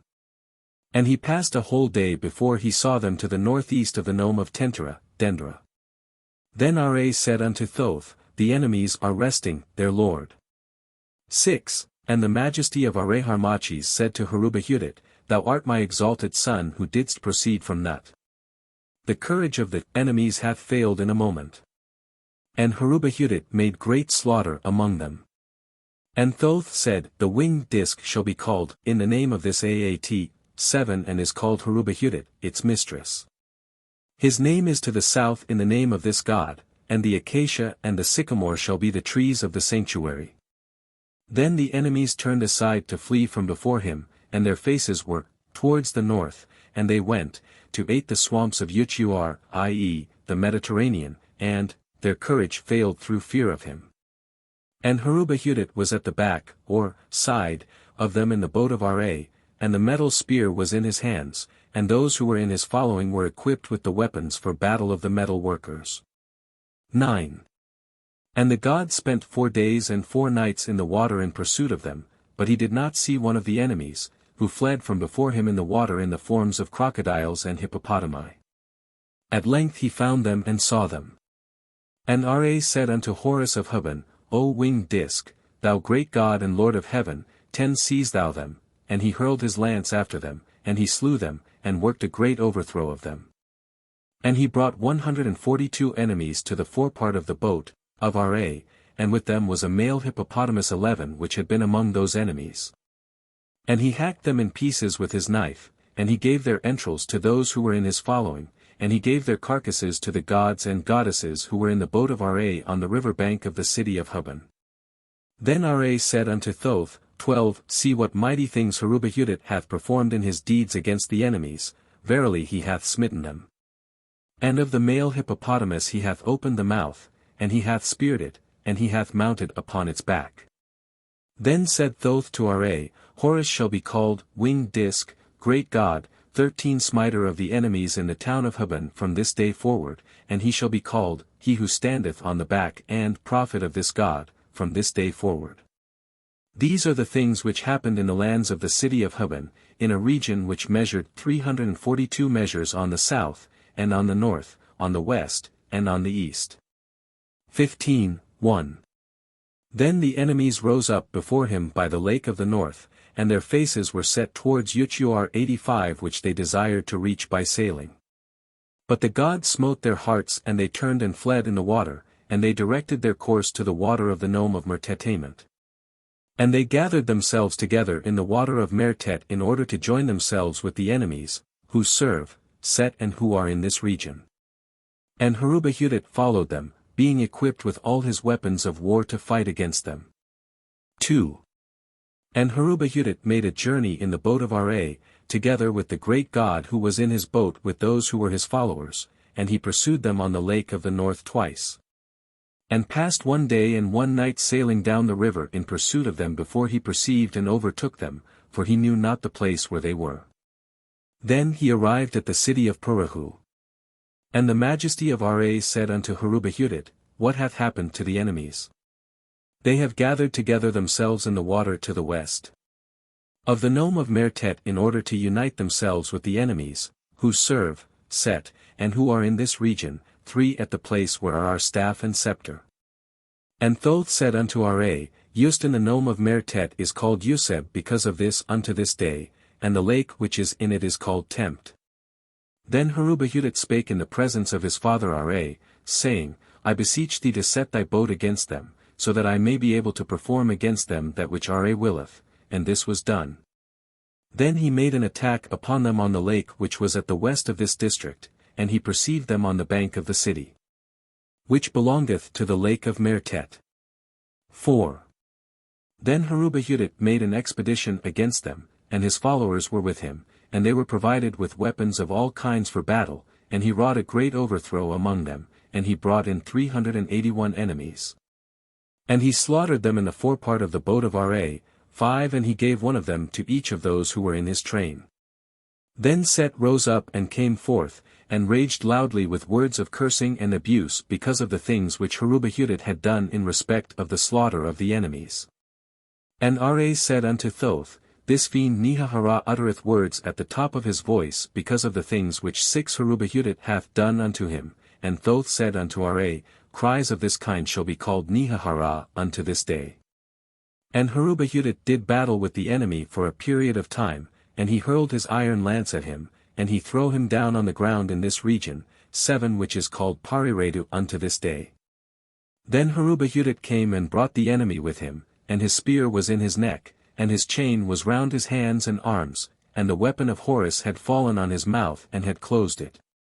And he went with him before his father Ra, who said, O Horus, thou winged disk, 8 twice great, Heru-Behutet, is the deed of valor which thou hast done, and thou hast cleansed the district.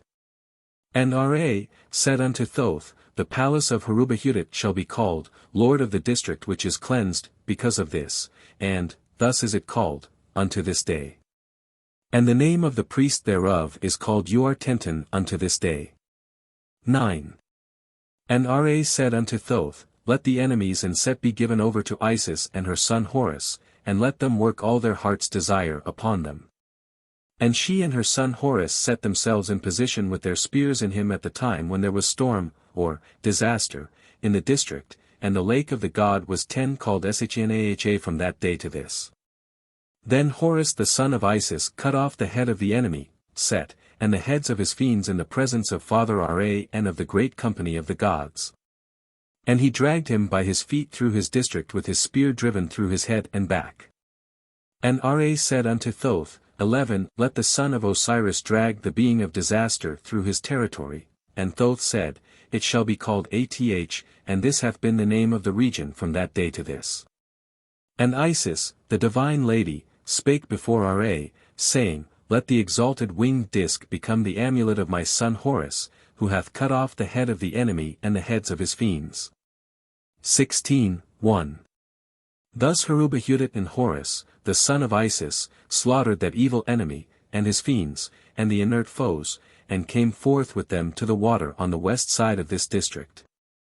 And Heru-Behutet was in the form of a man of mighty strength, and he had the face of a hawk, and his head was crowned with the white crown and the red crown, and with 2 plumes and 2 uraei, and he had the back of a hawk. And his spear and his chain were in his hands. And Horus, the son of Isis, transformed himself into a similar shape, even as Heru-Behutet had done before him. 2. And they slew the enemies all together on the west of Purahu, on the edge of the stream, and this god hath sailed over the water wherein the enemies had banded themselves to ether against him from that day to this. Now these things took place on the 7th day of the first month of the season Pert. And Thoth said, This region shall be called Aatishatet, and this hath been the name of the region from that day unto this. And the lake which is close by it 3 hath been called Tmt from that day to this, and the 7th day of the first month of the season Pert hath been called the festival of sailing from that day to this. Then Set took upon himself the form of a hissing serpent, and he entered into the earth in this district without being seen. And Ra said, Set hath taken upon himself the form of a hissing serpent. Let Horus, the son of Isis, in the form of a hawk-headed staff, set himself over the place where he is, so that the serpent may never more appear. 4. And Thoth said, Let this district be called Hemamet 8:6 by name. And thus hath it been called from that day to this. And Horus, the son of Isis, in the form of a hawk-headed staff, took up his abode there with his mother Isis. In this manner did these things happen.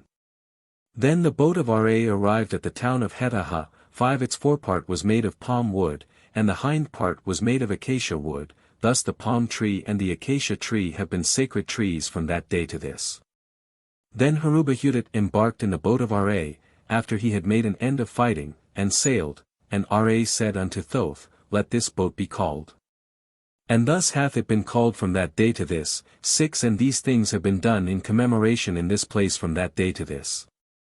And Ra said unto Heru-Behutet, Behold the fighting of the Smite fiend and his twofold strength, and the Smite fiend Set, are upon the water of the north, and they will sail downstream upon. And Heru-Behutet said, Whatsoever thou commandest shall take place. 7 O Ra, Lord of the gods. Grant thou, however, that this thy boat may pursue them into every place whithersoever they shall go, and I will do to them whatsoever pleaseth Ra. And everything was done according to what he had said. Then this boat of Ra was brought by the winged sun disk upon the waters of the lake of Me, 87, and Heru-Behutet took in his hands his weapons, his darts, and his harpoon, and all the chains, which he required, for the fight. 8. And Heru-Behutet looked and saw one, only, of these Seba 88 fiends there on the spot, and he was by himself. And he threw one metal dart, and brought, or dragged, them along straightway, and he slaughtered them in the presence of Ra. And he made an end of them, and there were no more of the fiends of Set in this place at that moment. 17:1. And Thoth said, This place shall be called Astbeheru, 89 because Heru-Behutet wrought his desire upon them, i.e., the enemy. And he passed 6 days and 6 nights coming into port on the waters thereof and did not see one of them. And he saw them fall down in the watery depths, and he made ready the place of Astbeheru there. It was situated on the bank of the water, and the face, i.e., direction, thereof was full front towards the south. 2. And all the rites and ceremonies of Heru-Behutet were performed on the first day of the first month 90 of the season Ake, and on the first day of the first month 91 of the season Pert. And on the 21st and 24th days of the second month 92 of the season Pert. These are the festivals in the town of Astbeheru, by the side of the south, in Nefer-Hetep. 93 And he came into port and went against them, keeping watch as for a king over the great god in Nefer-Hetep, in this place, in order to drive away the enemy in his smay of fiends at his coming by night from the region of Mer-Tet. To the west of this place. 3. And Heru-Behutet was in the form of a man who possessed great strength, with the face of a hawk, and he was crowned with the white crown, 94 and the red crown, 95 and the 2 plumes, and the urate crown, and there were 2 uraei upon his head. His hand grasped firmly his harpoon to slay the hippopotamus, which was, as hard, as the Khenemu 96 stone in its mountain bed. And Ra said unto Thoth, Indeed, Heru-Behutet is like a master fighter in the slaughter of his enemies. And Thoth said unto Ra, He shall be called Neb-Er-Tcher, i.e., master fighter, and for this reason he hath been thus called by the priest of this god unto this day. 4. And Isis made incantations of every kind in order to drive away the fiend Ra from Nefer-Hetep, and from the great god in this place. And Thoth said, Unto Ra, the priestess of this god shall be called by the name of Nefer-Hetep for this reason. And Thoth said unto Ra, Beautiful, beautiful is this place wherein thou hast taken up thy seat, keeping watch, as for a king, over the great god who is in Nefer-Hetep 97 in peace. 5. And Thoth said, This great house in this place shall therefore be called Nefer-Hetep 98 from this day. It is situated to the southwest of the city of Nart, and covereth a space of 4 skoinoi. And Ra Heru-Behutet said unto Thoth, Hast thou not searched through this water for the enemy? And Thoth said, 6. The water of the god house in this place shall be called by the name of i.e., sought out. And Ra said, Thy ship, O Heru-Behutet, is great. Upon Antmer. And Thoth said, The name of thy ship shall be called Ur, and this stream shall be called Antmer. 7. As concerning, or, now, the place of Bat is situated on the shore of the water. Nefer-Hetep is the name of the great house, Neb-Er-Tcher is the name of the priest. Is the name of the priestess. He is the name of the lake. Is the name of the water. 8 Amhernet is the name of the holy acacia tree. Nefer-Hetep is the name of the domain of the god. Uru is the name of the sacred boat. The gods therein are Heru-Behutet, the smiter of the lands, Horus, the son of Isis, and Osiris. 9 His blacksmiths 99 are to him, and those who are in his following are to him in his territory, with his metal lance, with his mace, with his dagger, and with all his chains, or fetters, which are in the city of Heru-Behutet. And when he had reached the land of the north with his followers, he found the enemy. 10. Now as for the blacksmiths who were over the middle regions, they made a great slaughter of the enemy, and there were brought back 106 of them. Now as for the blacksmiths of the west, they brought back 106 of the enemy. Now as for the blacksmiths of the east, among whom was Heru-Behutet, 11 he slew them, i.e., the enemy, in the presence of Ra in the middle domains. 100. And Ra said unto Thoth, My heart is satisfied with the works of these blacksmiths of Heru-Behutet who are in his bodyguard. They shall dwell in sanctuaries, and libations and purifications and offerings shall be made to their images, and 12, there shall be appointed for them, priests who shall minister by the month, and priests who shall minister by the hour. In all their god houses whatsoever, as their reward because they have slain the enemies of the god. And Thoth said, The middle domains shall be called after the names of these blacksmiths from this day onwards. 13 And the god who dwelleth among them, Heru-Behutet, shall be called the Lord of Mezent from this day onwards. And the domain shall be called Mezent of the West from this day onwards. As concerning Mezent of the West, the face, or front, thereof shall be towards the east, towards the place where Ra riseth, and this Mezent shall be called Mezent of the East from this day onwards. 14. As concerning the double town of Mezent, the work of these blacksmiths of the east, the face, or front, thereof shall be towards the south, towards the city of Behutet, the hiding place of Heru-Behutet. And there shall be performed therein all the rites and ceremonies of Heru-Behutet on the 2nd day of the 1st month 101 of the season of Ake, and on the 24th day of the 4th month 102 of the season of Ake. And on the 7th day of the 1st month 3103 of the season Pert, and on the 21st day of the 2nd month 104 of the season Pert, from this day onwards. 15. Their stream shall be called Osti, the name of their great house shall be called Abet, the priest shall be called Kenaha, and their domain shall be called Kalmezant, from this day onwards. 18. 1. And Ra said unto Heru-Behutet, These enemies have sailed up the river, to the country of Setet, to the end of the pillar house of Hat, and they have sailed up the river to the east, to the country or Chalt, or Chart. 105 which is their region of swamps. And Heru-Behutet said, Everything which thou hast commanded hath come to pass, Ra, Lord of the gods, thou art the Lord of commands. And they untied the boat of Ra, and they sailed up the river to the east. Then he looked upon those enemies whereof some of them had fallen into the sea, or river, and the others had fallen headlong on the mountains. 2. And Heru-Behutet transformed himself into a lion which had the face of a man, and which was crowned with the triple crown. 106 His paw was like unto a flint knife, and he went round and round by the side of them, and brought back 142, of the enemy, and berent them in pieces with his claws.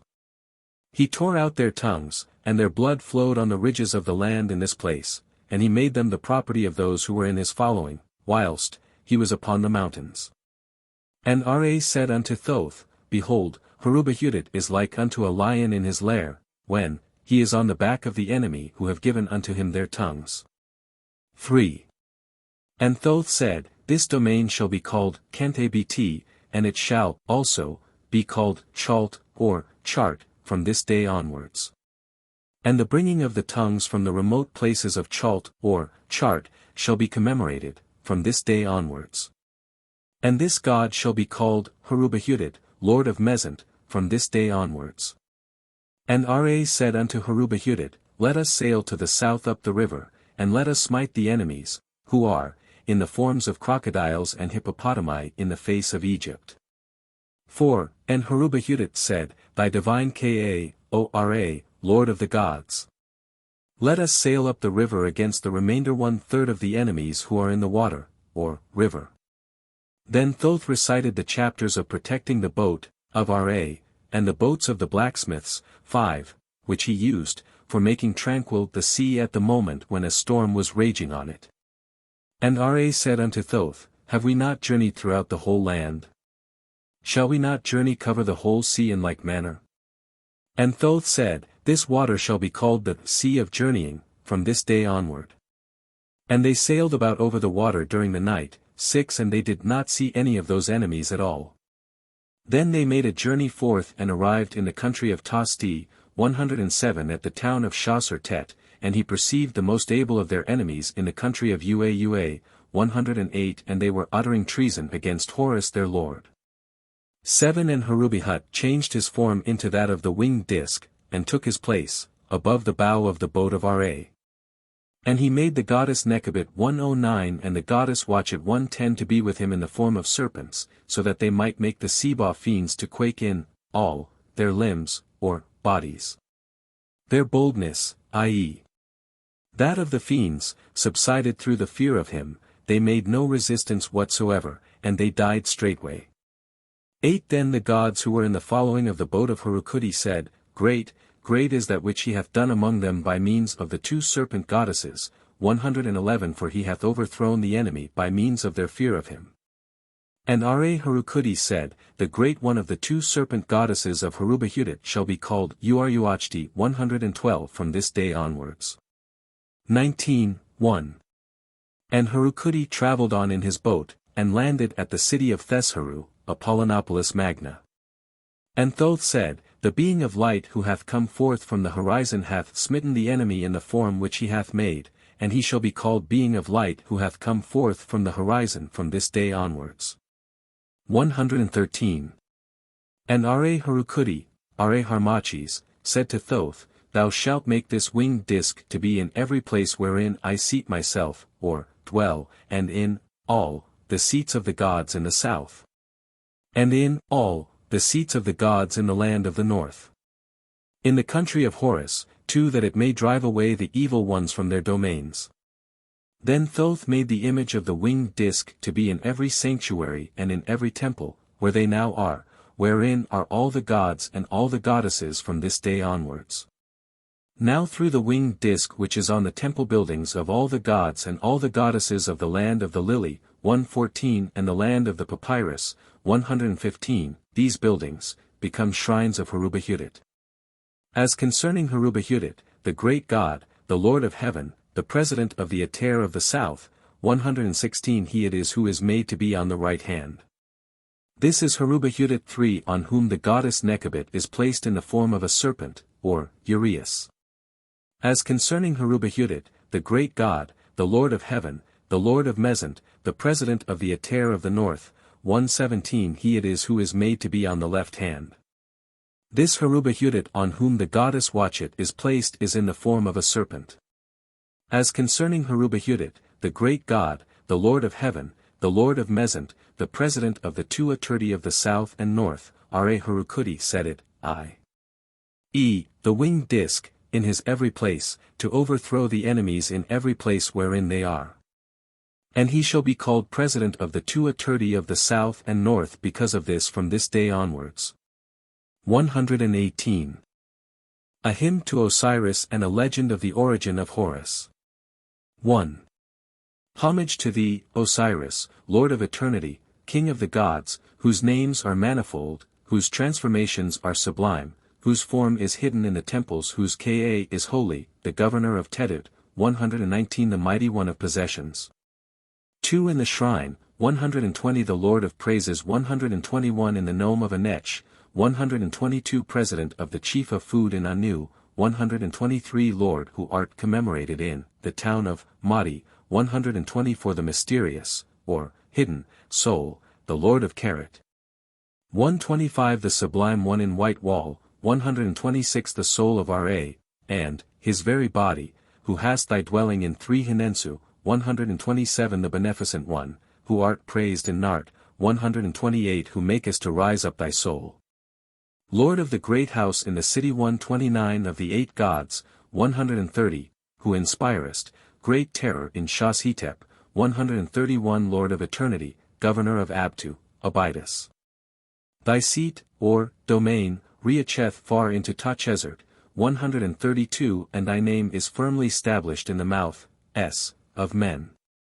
4. Thou art the twofold substance of the two lands, 133 everywhere. And the divine food, Chef, of the Kau, 134 the governor of the companies, 135 of the gods, and the beneficent, or, perfect, spirit soul, 136 among spirit souls. The god Nu draweth his waters from thee, 137 and thou bringest forth the north wind at eventide, and wind from thy nostrils to the satisfaction of thy heart. 5. Thy heart flourisheth, and thou bringest forth the splendor of Chef food. The height of heaven and the stars, thereof, are obedient unto thee, and thou makest to be opened the great gates, of the sky. Thou art the Lord to whom praises are sung in the southern heaven, thou art he to whom thanks are given in the northern heaven. The stars which never 6 diminish are under the place of thy face, 138 and thy seats are the stars which never rest. 139 offerings appear before thee by the command of Keb.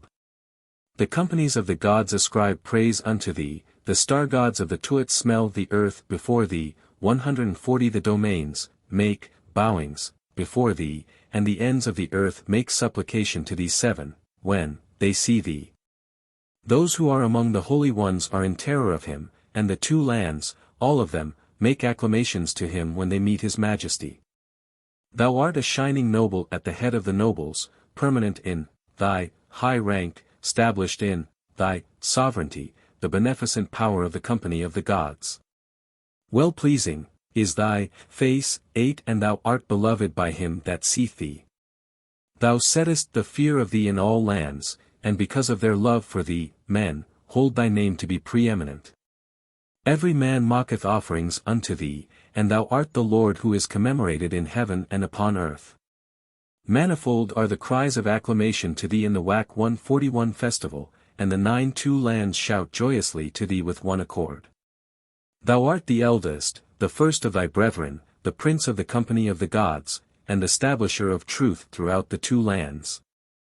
Thou settest thy son upon the great throne of his father Keb. Thou art the beloved one of thy mother Nut, whose valor is most mighty, when thou overthrowest the Seba fiend. 10. Thou hast slaughtered thy enemy, and hast put the fear of thee into thy adversary. Thou art the bringer in of the remotest boundaries, and art stable of heart, and thy 2 feet are lifted up. Thou art the heir of Keb and of the sovereignty of the 2 lands, and he, i.e., Keb, hath seen thy splendid qualities, and hath commanded thee to guide 11 the lands, i.e., the world, by thy hand so long as times, and seasons, endure. Thou hast made this earth with thy hand, the waters thereof, the winds thereof, the trees and herbs thereof, the cattle thereof of every kind, the birds thereof of every kind, the fish thereof of every kind, the creeping things thereof, and the 4-footed beasts thereof. The land of the desert 142 belongeth by right to 12 the son of Nut, and the 2 lands have contentment in making him to rise 143 upon the throne of his father like Ra. Thou rollest up into the horizon, thou settest the light above the darkness, thou illuminest the 2 lands, with the light from thy 2 plumes, thou floodest the 2 lands like the 13 disk at the beginning of the dawn. Thy white crown pierceth the height of heaven saluting the stars, 144 Thou art the guide of every god. Thou art perfect 145 in command and word. Thou art the favored one of the great company of the gods, and thou art the beloved one of the little company of the gods. Thy sister, Isis, acted as a protectress to thee. She drove thy enemies away, 14 She averted seasons of calamity from thee, she recited the word, or formula, with the magical power of her mouth, being skilled of tongue in never halting for a word, being perfect in command and word. Isis the magician avenged her brother. She went about seeking for him untiringly. 15. She flew round and round over this earth uttering wailing cries of grief, and she did not alight on the ground until she had found him. She made light to come forth from her feathers, she made air to come into being by means of her 2 wings, and she cried out the death cries for her brother. 16.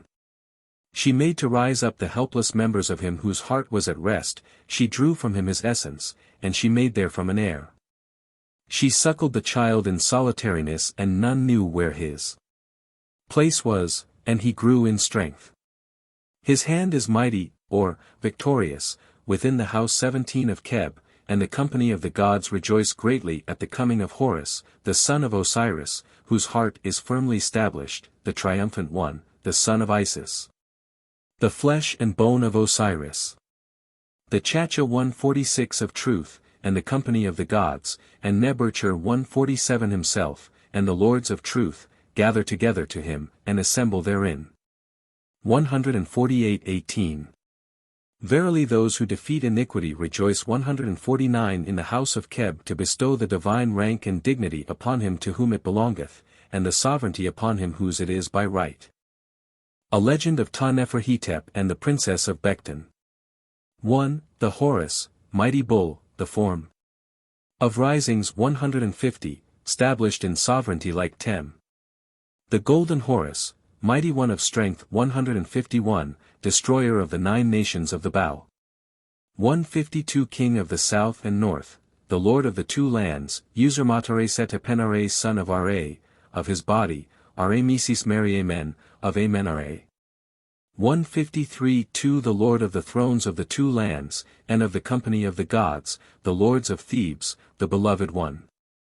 The beneficent God, the son of Amen, born of Mut, begotten of Heru-Behutet, the glorious offspring of Neb-Er-Tcher, 154 begetting, as, the bull of his mother, 155 King of Egypt, governor of the deserts. The sovereign 3 who hath taken possession of the 9 nations of the bow. Who, on coming forth from the womb ordained mighty things, who gave commands whilst he was in the egg, the bull, stable of heart, who hath sent forth his seed. The king who is a bull, and, a god who cometh forth on the day of battle like Menthu, 156 the mighty one of strength like the son of Nut. 157. 4. Behold, his majesty was in the country of Neru 158 according to his custom every year, and the chiefs of every land, even as far as the swamps, came, to pay homage, bearing offerings to the souls of his majesty. And they brought their gifts, gold, lapis lazuli, turquoise, 5 bars of wood of every kind of the land of the god, 159 on their backs, and each one surpassed his neighbor. And the prince of Bekhten, also, caused his gifts to be brought, and he set his eldest daughter at the head of them all, and he addressed words of praise to his majesty, and prayed to him for his life. 6. And the maiden was beautiful, and his majesty considered her to be the most lovely woman in the world, and he wrote down as her title, Great Royal Wife, Are-Neferu. And when his majesty arrived in Egypt, he did for her whatsoever was done for the royal wife. On the 22nd day of the 2nd month of the season of Shemu, 160 in the 15th year, of his reign, behold, his majesty was in Thebes, the mighty city, the mistress of cities, performing 7 the praises of Father Amen. The Lord of the thrones of the 2 lands, in his beautiful festival of the southern Apt, 161 which was the seat of his heart, i.e., the chosen spot, from primeval time, when, one came to say to his majesty, an ambassador of the prince of Bekhten hath arrived bearing many gifts for the royal wife. And having been brought into the presence of his majesty with his gifts, he spake words of adoration to his majesty, saying, Praise be unto thee, O thou son, Ra, of the 9 nations of the bow, permit us to live before thee. And when he had spoken, and had smelt the earth before his majesty, he continued his speech before his majesty, saying, I have come unto thee, 9 my king and lord, on behalf of Bent-Resht, the younger sister of the royal wife Are-Neferu. Some disease hath penetrated into her members, and I beseech thy majesty to send a man of learning to see her. And his majesty said, Bring to me the magicians, or scribes, of the house of life, and the nobles 10 of the palace. And having been brought into his presence straightway, his majesty said unto them, Behold, I have caused you to be summoned hither, in order that ye may hear this matter. Now bring to me, one, of your company whose heart is wise 162, and whose fingers are deft. And the royal scribe 11 Tehudi Heb came into the presence of his majesty, and his majesty commanded him to depart to Bekhten with that ambassador. And when the man of learning had arrived in Bekhten, he found Bent-Resht in the condition of a woman who is possessed by a spirit, and he found 12 this spirit to be an evil one, and to be hostile in his disposition towards him. And the prince of Bekhten sent a messenger a second time into the presence of his majesty, saying, O king, my lord, I pray his, i.e., thy majesty to command that a god be brought hither, to contend against the spirit. 13. Now when the messenger came, to his majesty in the 1st month 163 of the season of Shemu, in the 26th year, of his reign, on the day which coincided with that of the festival of Amen, his majesty was in the palace, or temple, of Thebes. And his majesty spake a second time 164 in the presence of Khensu in Thebes, called Nefer-Hetep, saying, O my fair lord, I present myself before thee a second time on behalf of the daughter of the prince of Bekhten. 14. Then Khensu, in Thebes, called Nefer-Hetep, was carried to Khensu, called Ptah, the great god who driveth away the spirits which attack. And his majesty spake before Khensu in Thebes, called Nefer-Hetep, saying, O my fair lord, if thou wilt give, i.e., turn, thy face to Khensu, called 15 Ptah, the great god who driveth away the spirits which attack, permit thou that he may depart to Bekhten, and the god, inclined his head with a deep inclination twice. And his majesty said, Let, I pray, thy protective, or magical, power, go, with him, so that I may make his majesty to go to Bekhten to deliver the daughter of the prince of Bekhten, from the spirit. 16. And Khensu in Thebes, called Nefer-Hetep, inclined his head with a deep inclination twice. And he made his protective power to pass into Khensu, called Pari-Sekerem-Yust, in a fourfold measure. Then his majesty commanded that Khensu, called Pari-Sekerem-Yust, should set out on his journey in a great boat, accompanied by 5 smaller boats, and chariots. 17 and a large number of horses, which marched, on the right side and on the left.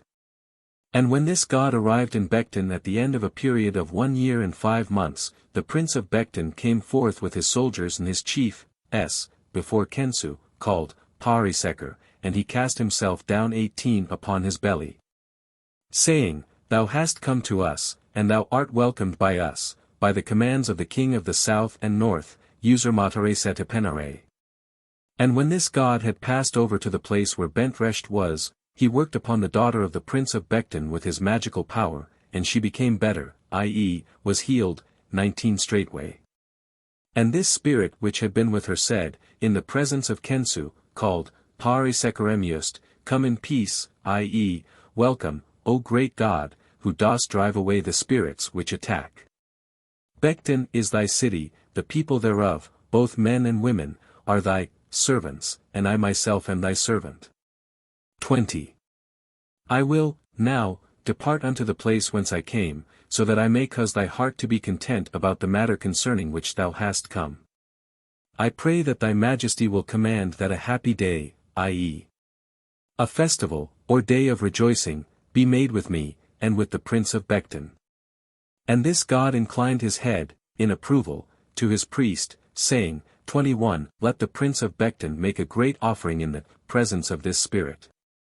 Now whilst Khensu, called Pari-Sekerem-Yust, was arranging these things, with the spirit, the prince of Bekhten and his soldiers were standing there, and they feared with an exceedingly great fear. 22.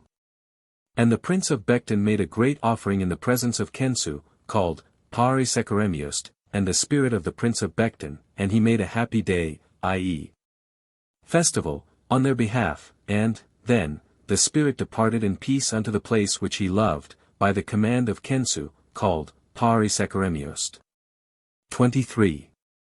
And the prince of Bekhten, and every person who was in the country of Bekhten, rejoiced very greatly, and he took counsel with his heart, saying, It hath happened that this god hath been given as a gift to Bekhten. And I will not permit him to depart to Egypt. 24. And, when this god had tarried for 3 years and 9 months in Bekhten, the prince of Bekhten, who was lying down asleep on his bed, saw this god come forth outside his shrine. Now he was in the form of a golden hawk. And he flew up into the heavens and departed to Egypt. And when the prince woke up 25 he was trembling. And he said unto the prophet of Khensu, called Pari-Sekerem-Yust, This god who tarried with us hath departed to Egypt, let his chariot also depart to Egypt. 26. And the prince of Bekhten permitted, the image of, the god to set out for Egypt, and he gave him many great gifts of beautiful things of all kinds, and a large number of soldiers and horses, went with him. And when they had arrived in peace in Thebes, Khensu, called Pari-Sekerem-Yust, 27 went into the temple of Khensu in Thebes, called Nefer-Hetep, and he placed the offerings which the prince of Bekhten had given unto him. Beautiful things of all kinds, before Khensu in Thebes, called Nefer-Hetep, and he gave nothing thereof whatsoever to his own temple.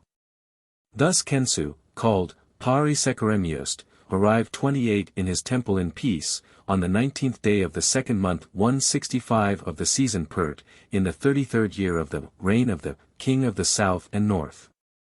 User-Matare-Setepenare, the giver of life, like Ra, forever. A legend of the god Khnemu and of a 7 years famine. 1. In the 18th year of the Horus, Neb-Er-Tcher, of the king of the south and north, Neb-Er-Tcher, of the lord of the shrines of Watchet and Nekabet, Neb-Er-Tcher, of the golden Horus Cheeser, 166 when Matar was ha-prince, and Urpa, and governor of the temple cities in the land of the south, and director of the Kenti 167 folk in Abtu. 168 There was brought unto him the following royal dispatch, This is to inform thee that misery hath laid hold upon me. 2. As I sit, upon the great throne by reason of those who dwell in the great house. 169 My heart is grievously afflicted by reason of the exceedingly great evil, which hath happened, because Hapi, i.e., the Nile, hath not come forth 170 in my time to the proper height for 7 years. Grain is very scarce, vegetables are lacking altogether, every kind of thing which men eat for their food hath ceased, and every man, now, plundereth 3 his neighbor. Men wish to walk, but are unable to move, the child waileth, the young man draggeth his limbs along, and the hearts of the aged folk are crushed with despair. Their legs give way under them, and they sink down to the ground, and their hands are laid upon their bodies, in pain. The Khensu 171 nobles are destitute of counsel, and, when the storehouses which should contain supplies are opened, there cometh forth therefrom nothing but wind. Everything, for is in a state of ruin. My mind hath remembered, going back to former time, when I had an advocate, to the time of the gods, and of the ibis god, and of the chief Khurheb priest Im-Hetep, 172 the son of Ptah of his southern wall. Where is the place of birth of Hapi, the Nile? What god, or what goddess, presideth over it? What manner of form hath he? It is he who stablisheth 5 revenue for me, and a full store of grain. I would go to the chief of Hetsekhet 173 whose beneficence strengtheneth all men in their works. I would enter into the house of life, 174 I would unfold the written rolls, therein, and I would lay my hand upon them. Then, Matar, set out on his journey, and he returned to me straightway. He gave me instruction concerning the increase of Hapi, 175 and told me 6 all things which men had written concerning it, and he revealed to me the secret doors. Whereto my ancestors had Bekhten themselves quickly, the like of which has never been, to any king since the time of Ra. And he said unto me, There is a city in the middle of the stream wherefrom Hapi mocketh his appearance. 7. Abu, 176 was its name in the beginning, it is the city of the beginning, and it is the nome of the city of the beginning. It reacheth, to Ua, 177 which is the beginning of the land. There is too a flight of steps, 178 which reareth itself to a great height, and is the support of Ra, when he mocketh his calculation to prolong life to everyone. Nechemchem Ankh 179 is the name of its abode. The 2 Kurdi 180 is the name of the water, and they are the 2 breasts from which every good thing cometh forth. 8. Here is the bed of Hapi, the Nile, wherein he reneweth his youth, in his season, wherein he causeth the flooding of the land. He cometh and hath union as he journeyeth, as a man hath union with a woman. And again he playeth the part of a husband and satisfieth his desire. He riseth to the height of 28 cubits, at Abu, and he droppeth at Sma-Behutet 181. 9 to 7 cubits. The union. There is that of the god Khnemu in Abu. He smitteth the ground, with his sandals, and, its fullness becometh abundant, he openeth the bolt of the door with his hand, and he throweth open the double door of the opening through which the water cometh. Moreover, he dwelleth there in the form of the god Shu, 182 as one who is lord over his own territory, and his homestead, the name of which is Aa, i.e., the island. There he keepeth an account of the products of the land of the south and of the land of the north. 10 In order to give unto every god his proper share, and he letteth to each, the metals, and the precious stones, and the 4-footed beasts, and the feathered fowl, and the fish, and everything whereon they live. And the cord, for the measuring of the land, and the tablet whereon the register is kept are there. And there is an edifice of wood there, with the portals thereof formed of reeds, wherein he dwelleth as one who is over his own territory, and he mocketh the foliage of the trees, to serve as a roof. 11. His god-house hath an opening towards the southeast, and Ra, or, the sun, standeth immediately opposite thereto every day. The stream which floweth along the south side thereof hath danger, for him that attacketh it, and it hath as a defence a wall which entereth into the region of the men of Khensu 183 on the south. Huge mountains, filled with masses of stone are round about its domain on the east side, and shut it in. Thither come the quarrymen with things, tools of every kind, when, they 12 seek to build a house for any god in the land of the south, or in the land of the north, or, shrines, as abodes for sacred animals, or royal pyramids, and statues of all kinds. They stand up in front of the house of the god and in the sanctuary chamber, and their sweet-smelling offerings are presented before the face of the god Khnemu during his circuit. Even as, when they bring 13 garden herbs and flowers of every kind. The 4 parts thereof are in Abu, Elephantine, and the hind parts are in the city of Sunt. 184 One portion thereof is on the east side 185 of the river, and another portion is on the west side 186 of the river. And another portion is in the middle 187 of the river. The stream decketh the region with its waters during a certain season of the year. And it is a place of delight for every man. And works are carried on among these quarries, which are, on the edges, of the river. 14 For the stream immediately faceth this city of Abu itself, and there existeth the granite, the substance whereof is hard, stone of Abu, it is called. Here is, a list of the names of the gods who dwell in the divine house of Khnemu. The goddess of the star September, Sothis, the goddess Ankhet, Hap, the Nile god, Shu, Keb, Nut, Osiris, Horus, Isis, and Nephthys. Here are 15 the names of the stones which lie in the heart of the mountains, some on the east side, some on the west side, and some in, the midst of, the stream of Abu. They exist in the heart of Abu, they exist in the country on the east bank, and in the country on the west bank, and in the midst of the stream, namely, Bekhten stone, Meri, or Meli, stone, Atbakab stone, Rake stone, and white Uchi stone. These are found on the east bank.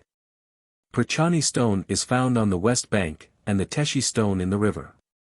16 Here are, the names of the hard, or, hidden, precious stones, which are found in the upper side, among them being the stone, the name 188 of which hath spread abroad through, a space of, 4 atrameasures, gold, silver, copper, iron, lapis lazuli, emerald, the hen, crystal, Khenemu, ruby, kai, menu, betka, temi, na. The following come forth from the 4 part 189 of the land, Mehi stone, Maki stone. 17 Abhiti stone, iron ore, alabaster for statues, mother of emerald, antimony, seeds, or, gum, of the Sehai plant, seeds, or, gum, of the Ammon plant, and seeds, or, gum, of the incense plant. These are found in the 4 parts of its double city.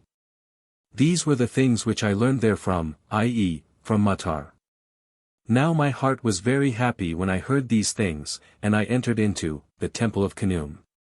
The overseers unrolled the documents which were fastened up, the water of purification was sprinkled, upon me, a progress was made, through, the secret places, and a great offering, consisting, of bread cakes, beer, geese, oxen, or, bulls. And beautiful things. 18 of all kinds were offered to the gods and goddesses who dwell in Abu, whose names are proclaimed at the place, which is called, Couch of the Heart in Life and Power. And I found the god standing in front of me, and I made him to be at peace with me by means of the thank offering which I offered unto him, and I made prayer and supplication before him. Then he opened his eyes, and his heart was inclined, to hear, me, and his words were strong, when he said, I am Khnemu, 190 who fashioned thee. My 2 hands were about thee and knitted together thy body, and 19 made healthy thy members. And it is I who gave thee thy heart. Yet the minerals, or, precious stones, lie, under each other, and they have done so, from olden time, and no man hath worked them in order to build the houses of the god, or to restore those which have fallen into ruin. Or to hew out shrines for the gods of the south and of the north, or to do what he ought to do for his Lord, notwithstanding that I am the Lord and the Creator. I am, he, who created himself, Nu, the great, God, who came into being at the beginning, and, happy, who riseth. 20 According to his will, in order to give health to him that laboureth for me. I am the director and guide of all men at their seasons, the most great, the father of the gods, Shu, the great one, the chief of the earth. The two halves of the sky, i.e., the east and the west, are as a habitation below me. A lake of water hath been poured out for me, namely, Hap, i.e., the Nile, which embraceth the fieldland, and his embrace provideth the means of life for 21 every nose, i.e., every one, according to the extent of his embrace of the fieldland. With old age, cometh the condition of weakness. I will make Hap, i.e., the Nile, rise for thee, and, in no year shall he fail, and he shall spread himself out in rest upon every land. Green plants and herbs and trees shall bow beneath the weight of their produce. The goddess René-Net 191 shall be at the head of everything, and every product shall increase by hundreds of thousands, according to the cubit of the year. The people shall be filled, verily to their heart's desire.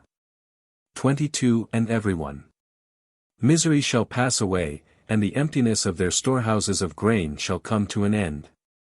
The land of Tamart, i.e., Egypt, shall come to be a region of cultivated land, the districts, thereof, shall be yellow with grain crops, and the grain, thereof, shall be goodly. And fertility shall come according to the desire of the people, more than there hath ever been before. Then I woke up at the mention of crops, my heart, or courage, came back, and was equal to my former despair. And I made the 23 following decree in the temple of my father Khnemu. The king giveth an offering to Khnemu 192 the lord of the city of Kebet, 193 the governor of Tosti, 194 in return for those things which thou hast done for me. There shall be given unto thee on thy right hand, the river bank, of Manu, 195 and on thy left hand the river bank of Abu, together with the land about the city, for a space of 20 measures, 196 on the east side and on the west side.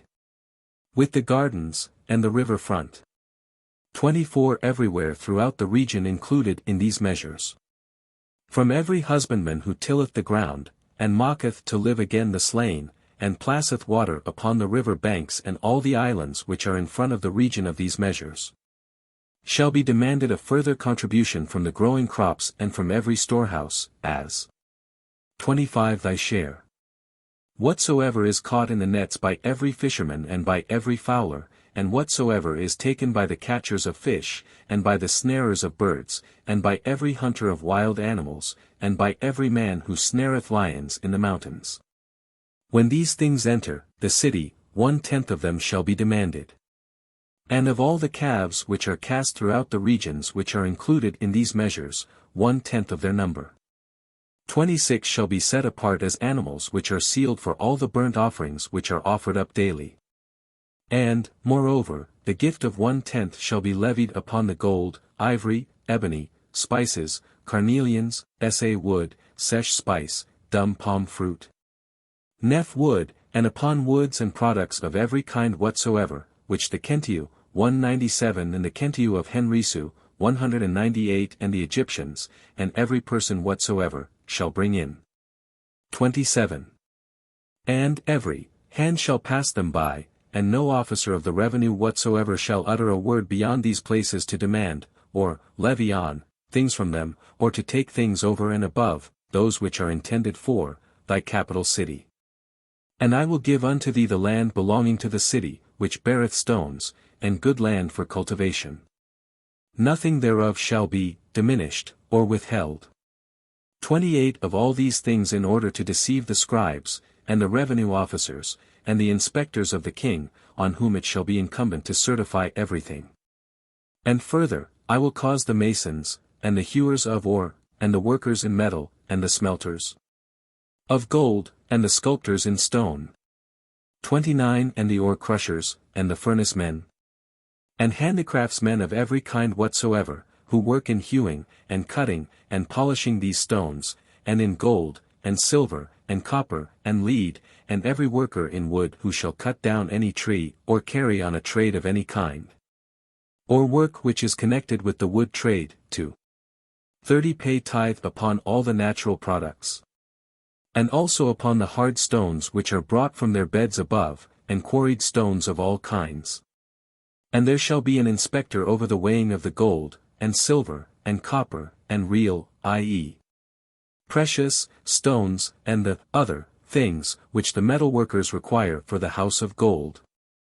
31 And the sculptors of the images of the gods need in the making and repairing of them, and, these things, shall be exempted from tithing. And the workmen also. And everything shall be delivered, or, given, in front of the storehouse to their children, a second time, for the protection of everything. And whatsoever is before thy God house shall be in abundance, just as it hath ever been from the earliest time. 32 And a copy of this decree shall be inscribed upon a stele, which shall be set up, in the holy place, according to the writing of the original document which is cut upon wood. And figures of this God and the overseers of the temple shall be cut thereon. Whosoever shall spit upon that which is on it shall be admonished by the rope. And the overseers of the priests, and every overseer of the people of the house of the God, shall ensure the perpetuation of my name in the house of the God Khnemu, the Lord of Abu, Elephantine, forever. The legend of the death of Horus through the sting of a scorpion and of his resurrection through Thoth, and other magical texts. 1. Incantations against reptiles and noxious creatures in general. 1. Get thee back, Apep, thou enemy of Ra, thou winding serpent in the form of an intestine, without arms, and, without legs. Thy body cannot stand upright so that thou mayest have therein being, long is thy 199 tail in front of thy 200 den, thou enemy, retreat before 2 Ra thy head shall be cut off, and the slaughter of thee shall be carried out. Thou shalt not lift up thy face, for his, i.e., Ra's, flame is in thy accursed soul. The odor which is in his chamber of slaughter is in thy members, and thy form shall be overthrown by the slaughtering knife of 3 the great God. The spell of the scorpion goddess Circe driveth back thy might. Stand still, and retreat through her spell. Be vomited, O poison, I adjure thee to come forth on the earth. Horus uttereth a spell over thee, Horus hacketh for thee in pieces, he spitteth upon thee. Thou shalt not rise up towards heaven, but shalt totter downwards, O feeble one, without strength, cowardly, unable to fight, blind, without eyes, and with thine head turned upside down. Lift not up thy face. Get thee back quickly, and find 5 not the way. Lie down in despair, rejoice not, retreat speedily, and show not thy face because of the speech of Horus, who is perfect in words of power. The poison rejoiced, but, the hearts of many were very sad thereat. 6. Horus hath smitten it with his magical spells, and he who was in sorrow is, now, in joy. Stand still then, O thou who art in sorrow, for, Horus hath been endowed with life. 7. He coineth charged, appearing himself to overthrow the Cbu fiends which bite. All men when they see Ra praise the son of Osiris. Get thee back, worm, 8 and draw out thy poison which is in all the members of him that is under the knife. Verily the might of the word of power of Horus is against thee. Vomit thou, O enemy, get thee back, O poison. 9. The chapter of casting a spell on the cat. Recite the following formula, Hail, Ra, come to thy daughter. A scorpion hath stung her 10 on a lonely road. Her cry hath penetrated the heights of heaven, and is heard along the paths 11. The poison hath entered into her body, and circulateth through her flesh. She hath set her mouth against it, 201 Verily the poison is in her members. 12. Come then with thy strength, with thy fierce attack, and with thy red powers, and force it 13 to be hidden before thee. Behold, the poison hath entered into all the members of this cat which is under my fingers. Be not afraid, 14 My daughter, my splendor, for, I have set myself near, or, behind, thee. I have overthrown the poison 15 which is in all the limbs of this cat. O thou cat, thy head is the head of Ra, the Lord of the 2 lands, the smiter of the rebellious peoples. 16. Thy 202 fear is in all lands, O Lord of the living, Lord of eternity. O thou cat, thy 2 eyes are the eye of the Lord of the cut Urias, who illumineth 17 the 2 lands with his eye, and illumineth the face on the path of darkness. O thou cat, thy nose is the nose of 18 Thoth, the twice great, Lord of Khenmu, Hermopolis, the chief of the 2 lands of Ra, who putteth breath into the nostrils of every person. O thou cat, thine ears 19 are the ears of Neb-Er-Tcher, who hearkeneth unto the voice of all persons when they appeal to him, and weigheth words, i.e., judgeth, in all the earth. 20. O thou cat, thy mouth is the mouth of Tem, the Lord of life, the uniters. Of creation, who hath caused the union. Of creation, he shall deliver thee from every 21 poison. O thou cat, thy neck, Nehet, is the neck of Neb-Er-Tcher, president of the great house, vivifier of men and women by 22 means of the mouth of his 2 arms. O thou cat, thy breast is the breast of Thoth, the Lord of truth, who hath given to thee breath to 23 refresh. Thy throat, and hath given breath to that which is therein.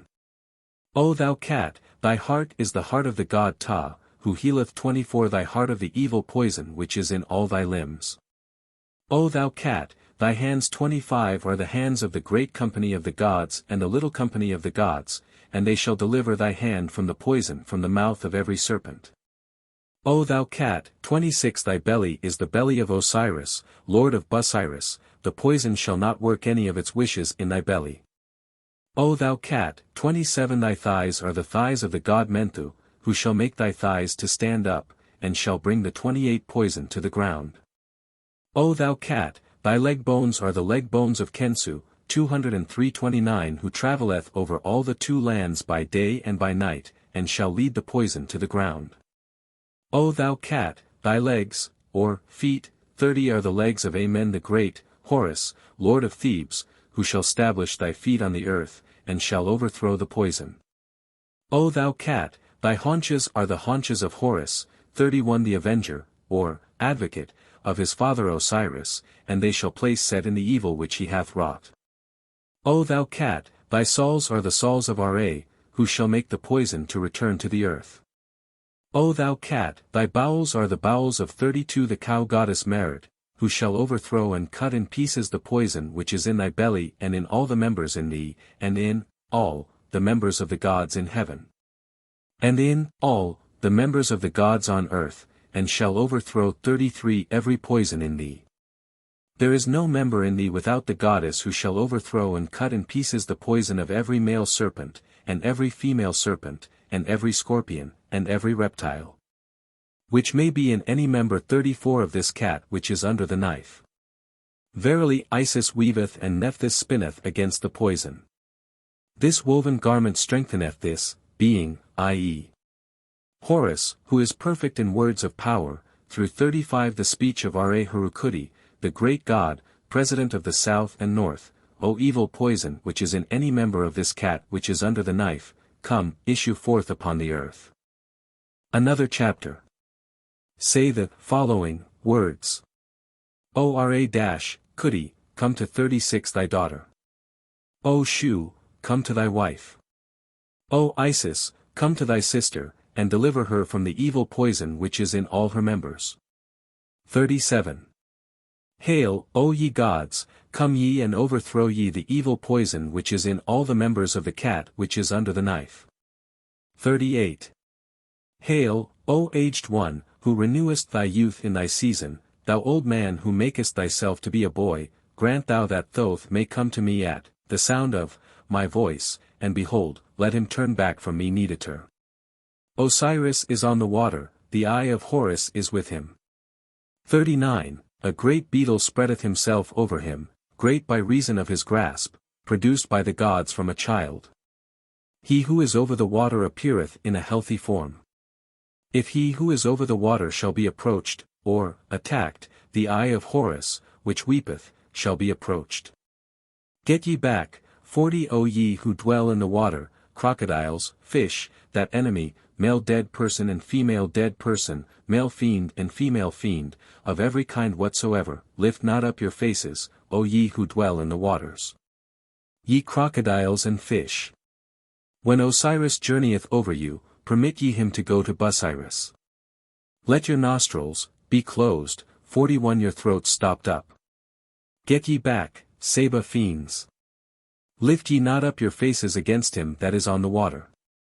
Osiris Ra, riseth up in his boat to look at the gods of Kurahat, and the lords of the Tuat stand up to slay thee when, thou, comest, O Nehaher, 42 against Osiris. When, he is on the water the eye of Horus is over him to turn your faces upside down and to set you on your backs. Hail, ye who dwell in the water, crocodiles and fish, Ra shutteth up your mouths, Sekhet stoppeth up your throats, Thoth cutteth out your 43 tongues, and Heka blindeth your eyes. These are the 4 great gods who protect Osiris by their magical power, and they effect the protection of him that is on the water, of men and women of every kind, and of beasts and animals of every kind which are on the water 44 by day. Protected are those who dwell in the waters, protected is the sky wherein is Ra, protected is the great God who is in the sarcophagus, protected is he who is on the water. A voice, which, crieth loudly is in the house of Net, Neath, a loud voice is in the great house, 45 a great outcry from the mouth of the cat. The gods and the goddesses say, What is it? What is it? It concerneth the ab to fish which is born. Make to retreat from me thy footsteps, O Seba fiend. I am Khnemu, the Lord of Heru-Behutet. Guard thyself 46 again from the attack which is repeated, besides this which thou hast done in the presence of the great company of the gods. Get thee back, retreat thou from me. I am the God.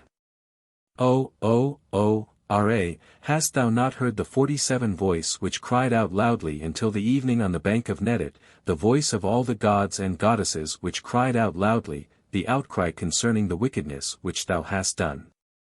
O wicked Seba fiend! Verily 48 the Lord Ra thundered and growled thereat, and he ordered thy slaughter to be carried out. Get thee back, Seba fiend! Hail!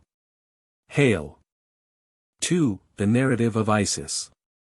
48. I am Isis, and, I have come forth from the dwelling, or, prison, wherein my brother Set placed me.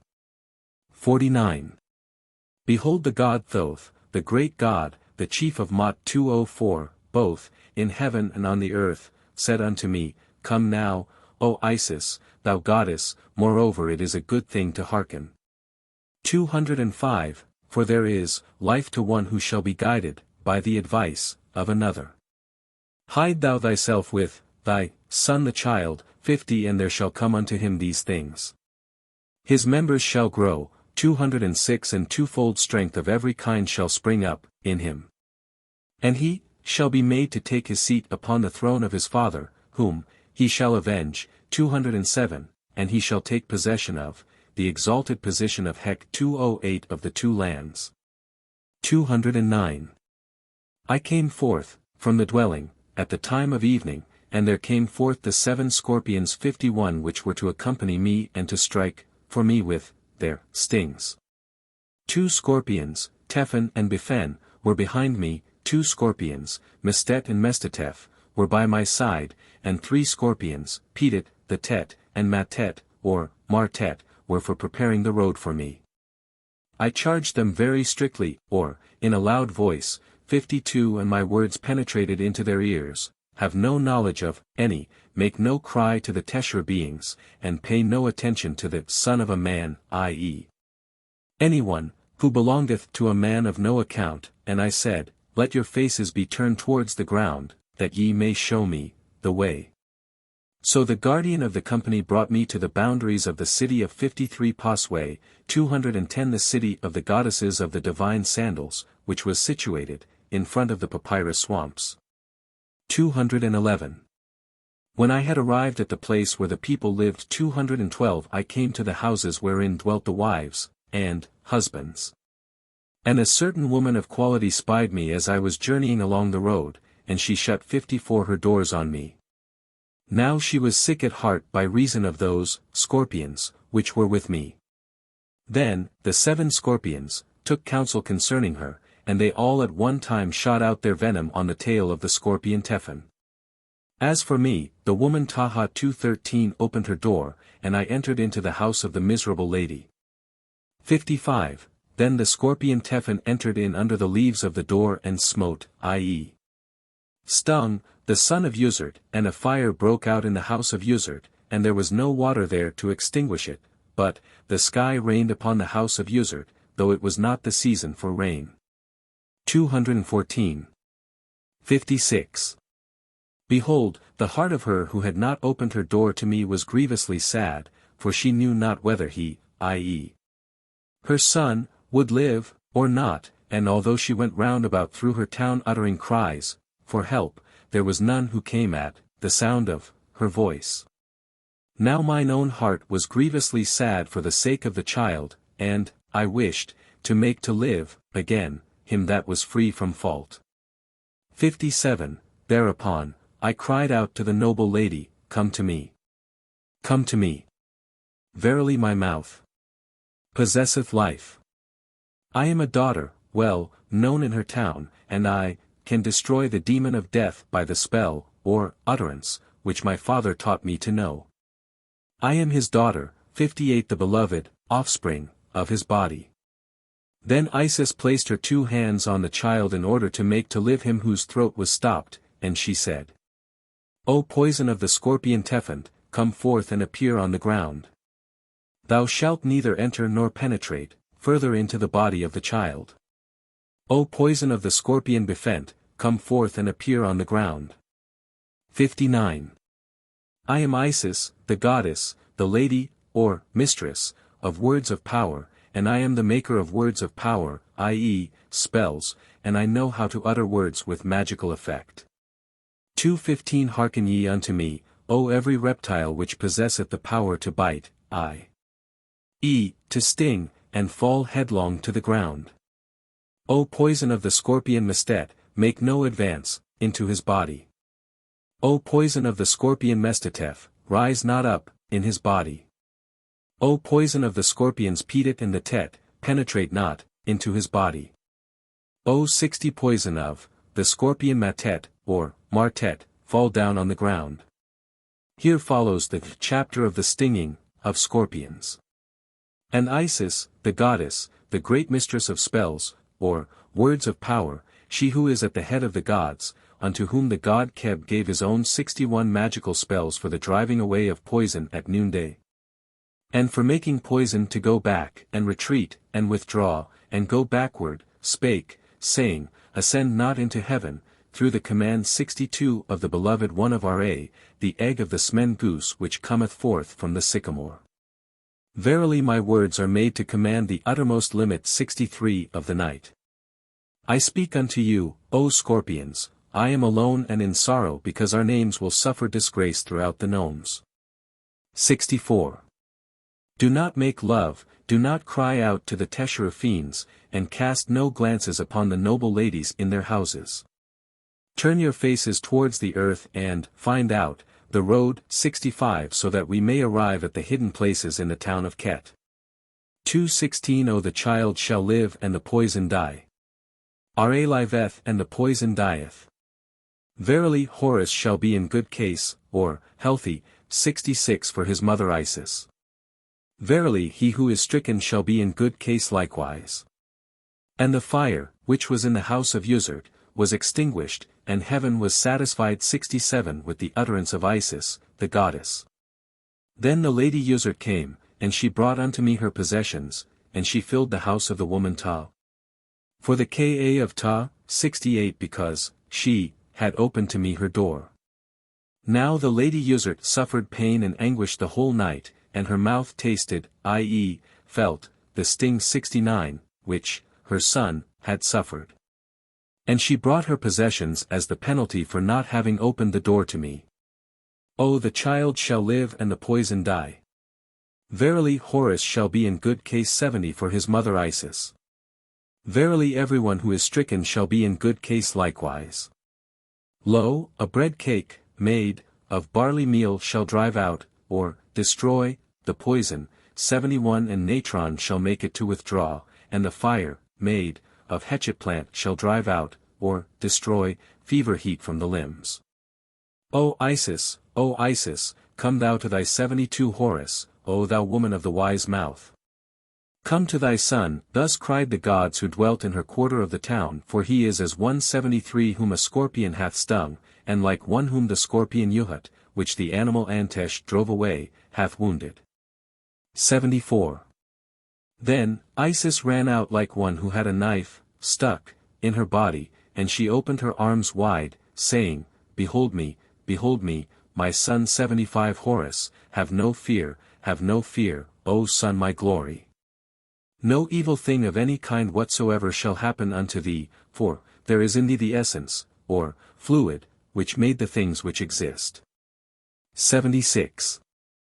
Thou art the sun from the country of Mesket, 217, thou hast, come forth from the celestial waters new, and thou shalt not die by the heat of the poison. 77. Thou wast the great Bennu, 218 who art born, or, produced, or. The top of the balsam trees 219 which are in the house of the aged one in Anu, Heliopolis. Thou 78 art the brother of the Ab to fish, 220 who orderest what is to be, and art the nursling of the cat 221 who dwelleth in 79 the house of Neith. The goddess Reret, 222 the goddess Hat, and the god Bes protect thy members. Thy head shall not fall to the chat fiend 80 that attacketh thee. Thy members shall not receive the fire of that which is thy poison. Thou shalt not go backwards on the land, and thou shalt not be brought low 81 on the water. No reptile which biteth, or, stingeth, shall gain the mastery over thee, and no lion shall subdue thee or have dominion over thee. Thou art the son of the sublime god 82 who proceeded from Keb. Thou art Horus, and the poison shall not gain the mastery over thy members. Thou art the son of the sublime God who proceeded from Keb, and thus likewise shall it be with those who are under the knife. And the 483 august goddesses shall protect thy members. Here the narrative is interrupted by the following texts. I am, he who rolleth up into the sky, and who goeth down, i.e. setteth, in the Tuat, whose form is in the house of height, through whom when he openeth his eye the light cometh into being, and when he closeth his eye it becometh night. I am, the water god Het when he giveth 84 commands, whose name is unknown to the gods. I illumine the two lands, night betaketh itself to flight, and I shine by day and by night. 223 I am the bull of Baka 224, and the lion of Manu 225. I am he who traverseth the heavens by day and by night without being repulsed. I have come 85 by reason of the voice, or, cry, of the son of Isis. Verily the blind serpent Na hath bitten the bull. O thou poison which floweth through every member of him that is under the knife, come forth, I charge thee, upon the ground. Behold, he that is under the knife shall not be bitten. 86. Thou art Menu, the lord of Coptos, the child of the white Shat 226 which is in Anu, Heliopolis, which was bitten, by a reptile. O Menu, lord of Coptos, give thou air unto him that is under the knife, and air shall be given to thee. 87. Hail, divine father and minister of the god Neben, called, Mer-Tem, son of the divine father and minister of the god Neben, scribe of the water god Het, called, Ankh-Semtek, son of the lady of the house Tent-Hetnaub. He restored this inscription after he had found it in a ruined state in the temple of Osiris Nevis, because he wished to make to live 88 her name. And to give air unto him that is under the knife, and to give life unto the ancestors of all the gods. And his lord Osiris Nevis shall make long his life with happiness of heart, and shall give him a beautiful burial after, attaining to an old age, because of what he hath done for the temple of Osiris Nevis. 89. Horus was bitten, i.e. stung, in Bekhten, to the north of 90 Hetep Hempt, whilst his mother Isis was in the celestial houses making a libation 91 for her brother Osiris. And Horus sent forth his cry into 92 the horizon, and it was heard by those who were in. Thereupon the keepers of the doors 93 who were in the temple of the holy acacia tree started up at the voice of Horus. 94. And one sent forth a cry of lamentation, and heaven gave the order that Horus was to be healed. 95. And the gods took counsel, together, concerning the life of Horus, saying, 96, O goddess Pi, O god Aston, 97 who dwellest in Aatikus? 227 Thy. Enter in 98, Lord of Sleep. The child Horus. O, 99 Bring thou the things which are thine to cut off the poison which is in every member 100 of Horus, the son of Isis, and which is in every member of him that is under the knife likewise. 101. A hymn of praise to Horus to glorify him, which is to be said 102 over the waters and over the land. Thoth speaketh and this God reciteth, the following, 103, Homage to thee, God, son of a god. Homage to thee, heir, son of an heir. 104. Homage to thee, bull, son of a bull, who wast brought 105 forth by a holy goddess. Homage to thee, Horus, who comest forth from 106 Osiris, and wast brought forth by the goddess Isis. I recite thy 107 words of power, I speak with thy magical utterance. 108. I pronounce a spell in thine own words, which 109 thy heart hath created, and all the spells and incantations which have come forth from thy mouth, 110 which thy father Keb commanded thee, to recite, and thy mother 111 Nut gave to thee. And the majesty of the governor of Sikkim taught thee to make use of for thy protection, 112 in order to double, or, repeat, thy protective formulae, to shut the mouth of 113 every reptile which is in heaven, and on the earth, and in 114 the waters. To make men and women to live, to make the gods to be at peace, with thee, and to make Ra to employ his magical spells 115 through thy chants of praise. Come to me this day, quickly, 116 as thou workest the paddle of the boat of the god. Drive thou away from me every lion 117 on the plain, and every crocodile in the waters, and all mouths which bite, or, sting, in their holes. 118. Make thou them before me like the stone of the mountain, like a broken pot 119 lying about in a quarter of the town.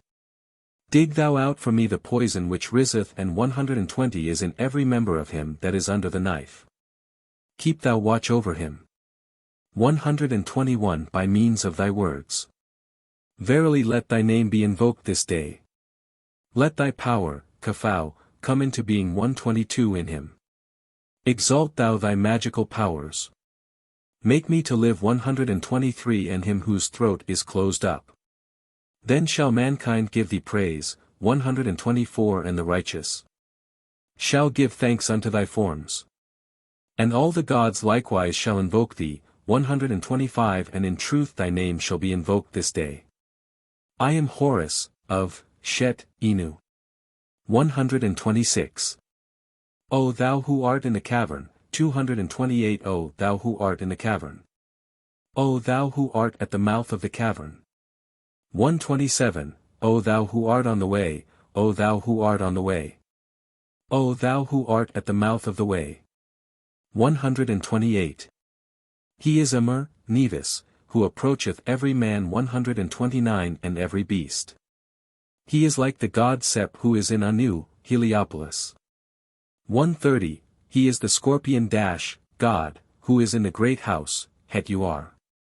Bite him not, for he is 131 Ra sting him not, for he is Thoth. Shoot ye not 132 your poison over him, for he is Nefer-Hetep. O every male serpent, 133 O every female serpent, O every Antesh, scorpion. Which bite with your mouths, 134 and sting with your tails, bite 135 ye him not with your mouths, and sting ye him not with your tails. 136, Get ye afar off from him, make ye not your fire to be against him, for he is the son of Osiris. 137. Vomit ye. Say, 4 times. 138, I am Thoth, I have come from heaven to make protection of Horus, 139 and to drive away the poison of the scorpion which is in every member of Horus. 140, Thy head is to thee, Horus. It shall be stable under 141 the Uruk crown. Thine eye is to thee, Horus, for thou art 142 Horus, the son of Keb, the lord of the two eyes, in the midst of the company of the gods. Thy nose is to thee, 143 Horus, for thou art Horus the elder, the son of Ra, and thou shalt not inhale 144 the fiery wind. Thine arm is to thee, Horus, 145 great is thy strength to slaughter the enemies of thy father. Thy two thighs 229 146 are to thee, Horus. Receive thou the rank and dignity of thy father 147 Osiris. Ptah hath balanced for thee thy mouth on the day of 148 thy birth. Thy heart, or breast, is to thee, Horus, and the disk 149 mocketh thy protection. Thine eye is to thee, Horus, thy right eye 150 is like Shu, and thy left eye like Tefnut, who are the children 151 of Ra. Thy belly is to thee, Horus, and the children are the gods who are therein, 152 and they shall not receive the essence, or fluid, of the scorpion. Thy strength is to thee, Horus, 153 and the strength of Set shall not exist against thee. Thy phallus is to thee, 154 Horus, and thou art Khamutef, the protector 155 of his father, who mocketh an answer for his children 156 in the course of every day. Thy thighs are to thee, Horus, and thy 157 strength shall slaughter the enemies of thy father. 158, thy calves are to thee, Horus, the god Khnemu hath builded them, 159 and the goddess Isis hath covered them with flesh. The soles of thy feet are to thee, Horus, 160 and the nations who fight with the bow, petty, fall under thy feet. Thou rulest 161 the south, north, west, and east, and thou sayest 162 like Ra, say, 4 times. And likewise him that is under the knife. 163, beautiful God, Senechimabare-Setep N, Amen, son of Ra, Nefer-Hetep, 164 thou art protected, and the gods and goddesses are protected, and conversely. 165. Beautiful God, Senechimabare-Setep N, Ra, son of Ra, Nefer-Hetep, 166 thou art protected, and Heru-Behutet, Inu, the great God, is protected, and conversely. 167, another chapter like unto it. Fear not, O Bast, the strong of heart, at the head of the holy field, the mighty one among all the gods, nothing shall gain the mastery over thee. Come thou outside, following my speech, or mouth, O evil 168 poison which is in all the members of the lion, or cat, which is under the knife.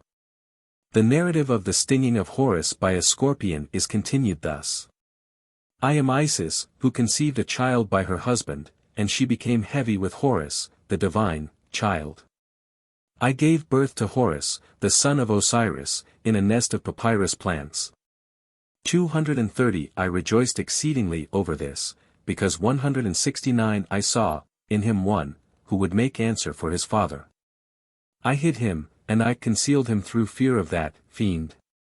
231 I went away to the city of Am, where, the people gave thanks, for me, through, their, fear of my making trouble, for them. I passed the day in seeking to provide food for the child, and, on returning to take Horus into my arms I found him. Horus, the beautiful 170 of gold, the boy, the child, without, life. He had bedewed the ground with the water of his eye, and with foam from his lips. His body was motionless, his heart was powerless to move, and the sinews, or muscles, of his members were, helpless. I sent forth a cry, saying, I, even I, 171 lack a son to make answer, for me. 232, my, 2 breasts are full to overflowing, but, my body is empty. My mouth wished for that which concerned him. 233 A cistern of water and a stream of the inundation was I. The child was the desire of my heart, and I longed to protect him. I carried him in my womb, I gave birth to him, 172 I endured the agony of the birth pangs, I was all alone, and the great ones were afraid of disaster and to come out at the sound of my 173 voice. My father is in the THOTH. 234 My mother is in a Kurt, 235 and my elder brother 174 is in the sarcophagus. Think of the enemy and of how prolonged was the wrath of his heart 175 against me, when, I, the great lady, was in his house. I cried then, saying, Who 176 among the people will indeed let their hearts come round to me? I cried then 177 to those who dwelt in the papyrus swamps, or, Ate, and they inclined to me straightway. 178. And the people came forth to me from their houses, and they thronged about me 179 at the sound of my voice, and they loudly bewailed with me the greatness of my affliction. 180. There was no man there who set restraint on his mouth, every person among them lamented 181 with great lamentation. There was none there who knew how to make, my child, to live. And there came forth unto me a woman who was, well, known 182 in her city, a lady who was mistress of her own estate. 236 She came forth to me. Her mouth possessed 183 life, and her heart was filled with the matter which was therein, and she said, fear not, O son Horus. 184, Be not cast down, O mother of the god. The child of the olive tree is by the mountain of his brother, 185 The bush is hidden, and no enemy shall enter therein. The word of power of Tem, the father of the gods, 186 Who is in heaven, mocketh to live. Set shall not enter into this region, he shall not go round about it. 187 The marsh of Horus of the olive tree is by the mountain of his brother, those who are in his following shall not at any time it. 188 This shall happen to him, Horus shall live for his mother, and shall salute, to her, 189 with his mouth. A scorpion hath smitten, i.e., stung, him, and the reptile Anub hath wounded him. 190 Then Isis placed her nose in his mouth 237 so that she might know whether he who was in 191 his coffin breathed, and she examined the wound 238 of the air of the god, and she found that there was poison 192 inches it. She threw her arms round him, and then quickly she leaped about with him like fish when they are laid 193 upon the hot coals, saying, Horus is bitten, O Ra thy son is bitten, O Osiris. 194 Horus is bitten, the flesh and blood of the air, the lord of the diadems of the kingdoms of Shu. 195 Horus is bitten, the boy of the marsh city of Ate, the child in the house of the prince. 196 The beautiful child of gold is bitten, the babe hath suffered pain and is not. 239 Horus is bitten, he the son of Un-Nefer, 197 who was born of Auhmu. Horus is bitten, he in whom there was nothing abominable, 198 The son, the youth among the gods. Horus is bitten, he for whose wants I prepared in abundance, 199 For I saw that he would make answer 240 for his father. Horus is bitten, he for whom, I, had cared 200, when he was, in the hidden woman, and for whom I was afraid when he was, in the womb of his mother. Horus is bitten, he whom I guarded 201 to look upon. I have wished for the life of his heart. Calamity hath befallen the child 202 on the water, and the child hath perished. Then came Nephthys 203 shedding tears and uttering cries of lamentation, and going round about through the papyrus swamps. And Circ came also and they said, 204, Behold, what hath happened to Horus, son of Isis, and who hath done it? Pray then to heaven, 205 And let the mariners of Ra cease their labors for a space, for the boat of Ra cannot travel onwards, whilst, son Horus 206, lieth dead, on his place. And Isis sent forth her voice into heaven, and made supplication to the boat of millions of years, and the 207 disk stopped 241 in its journeying, and moved not from the place whereon it rested.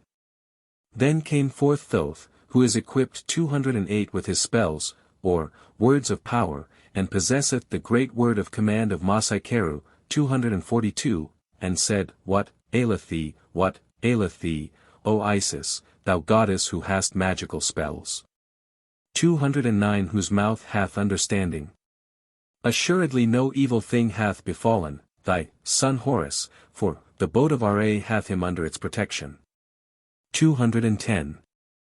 I have come this day in the divine boat of the disk from the place where it was yesterday. 211 Now darkness came and the light was destroyed in order to heal Horus for his mother. 212 Isis and every person who is under the knife likewise. And Isis, the goddess, said, O Thoth, great things 213 are in thy heart, but delay belongeth to thy plan. Hast thou come 214 equipped with thy spells and incantations, and having the great formula of Masai-Keru, and one spell after the other, the numbers whereof are not known? 215 Verily Horus is in the cradle of the poison. Evil is his case, death, and misery. 216 To the fullest extent. The cry of his mouth is towards his mother. I cannot bear to see these things in his train. My heart hath not rested because of them. 217 Since the beginning, when I made haste to make answer for Horus Ra, placing myself on the earth. And since the day when 218 I was taken possession of by him. I desired Neb-Er-Tcher. 219 inch. And Thoth said, Fear not, O goddess Isis, fear not, O Nephthys, and let not anxiety be to you. 220 I have come from heaven having life to heal the child for his mother. Horus is. Let thy heart be firm. 243 He shall not sink under the flame. 221 Horus is protected as the dweller in his disk. 244 Who lighteth up the two lands by the splendor of his two eyes. 245 And he who is under the knife is likewise protected. 222 Horus is protected as the firstborn son in heaven. 246 Who is ordained to be the guide of the things which exist and of the things which are not yet created, and he who under the knife is protected likewise.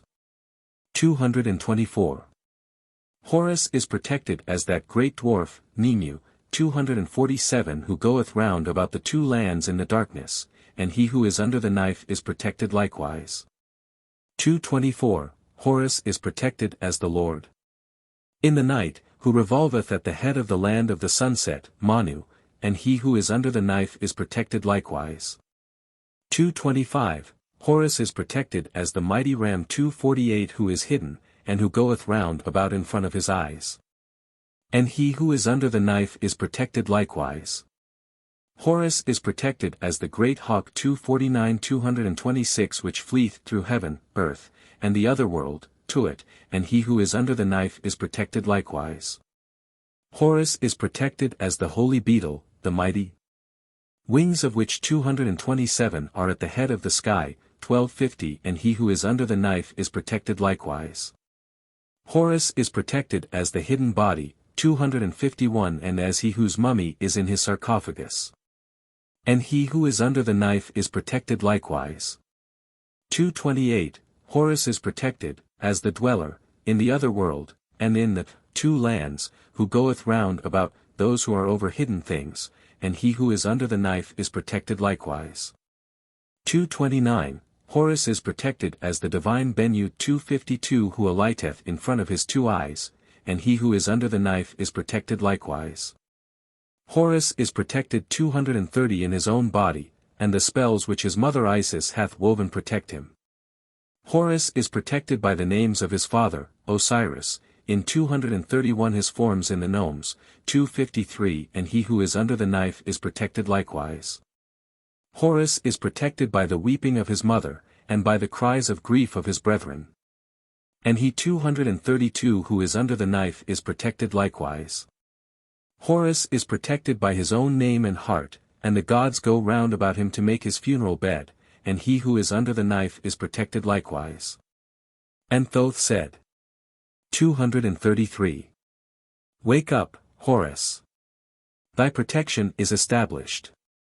Make thou happy the heart of thy mother Isis. The words of Horus shall bind 234 up hearts, he shall cause to be at peace him who is in affliction. Let your hearts be happy, O ye who dwell in the heavens. Nut.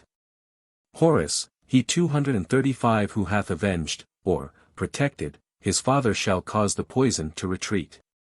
Verily that which is in the mouth of Ra shall go round about, i.e.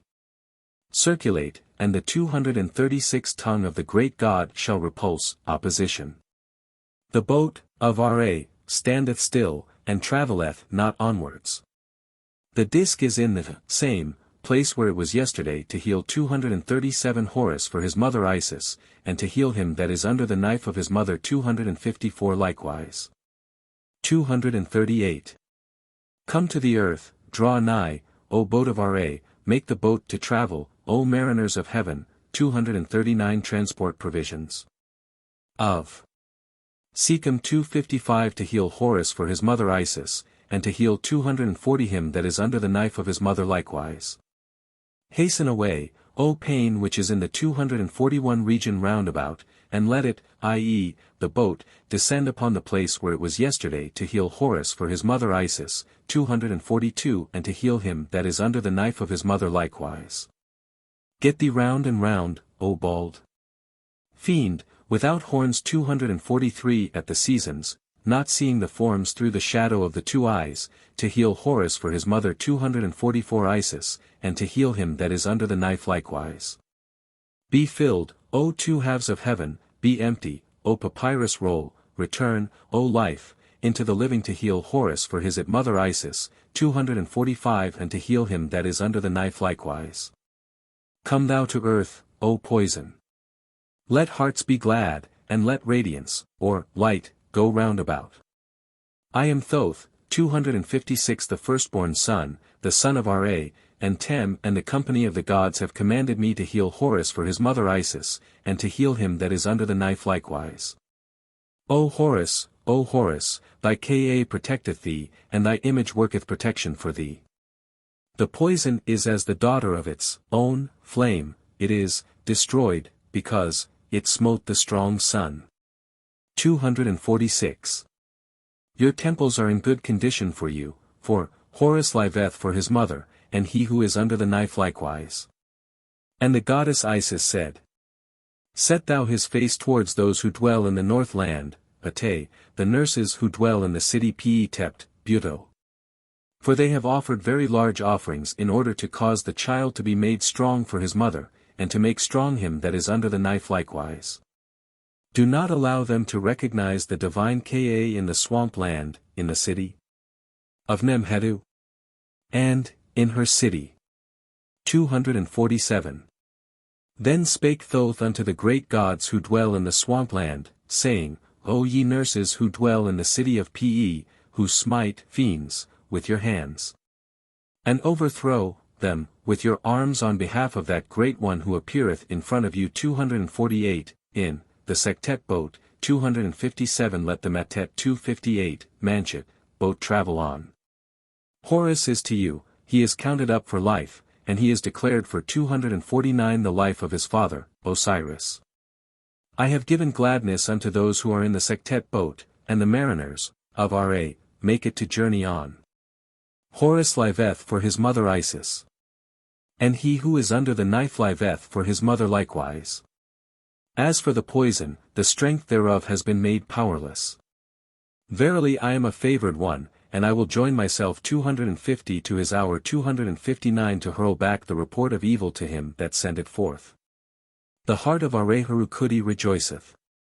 Thy son Horus is counted up for life, which is, on this child to make him to smite, and to retreat from those who are above, and to turn back the paths of the Cebu fiends from him, so that he may take possession of the throne of the two lands.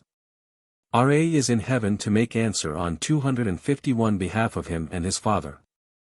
The words of power of his mother have lifted up his face, and they protect him and enable him to go round about wheresoever he pleaseth, and to set the terror of him in celestial beings.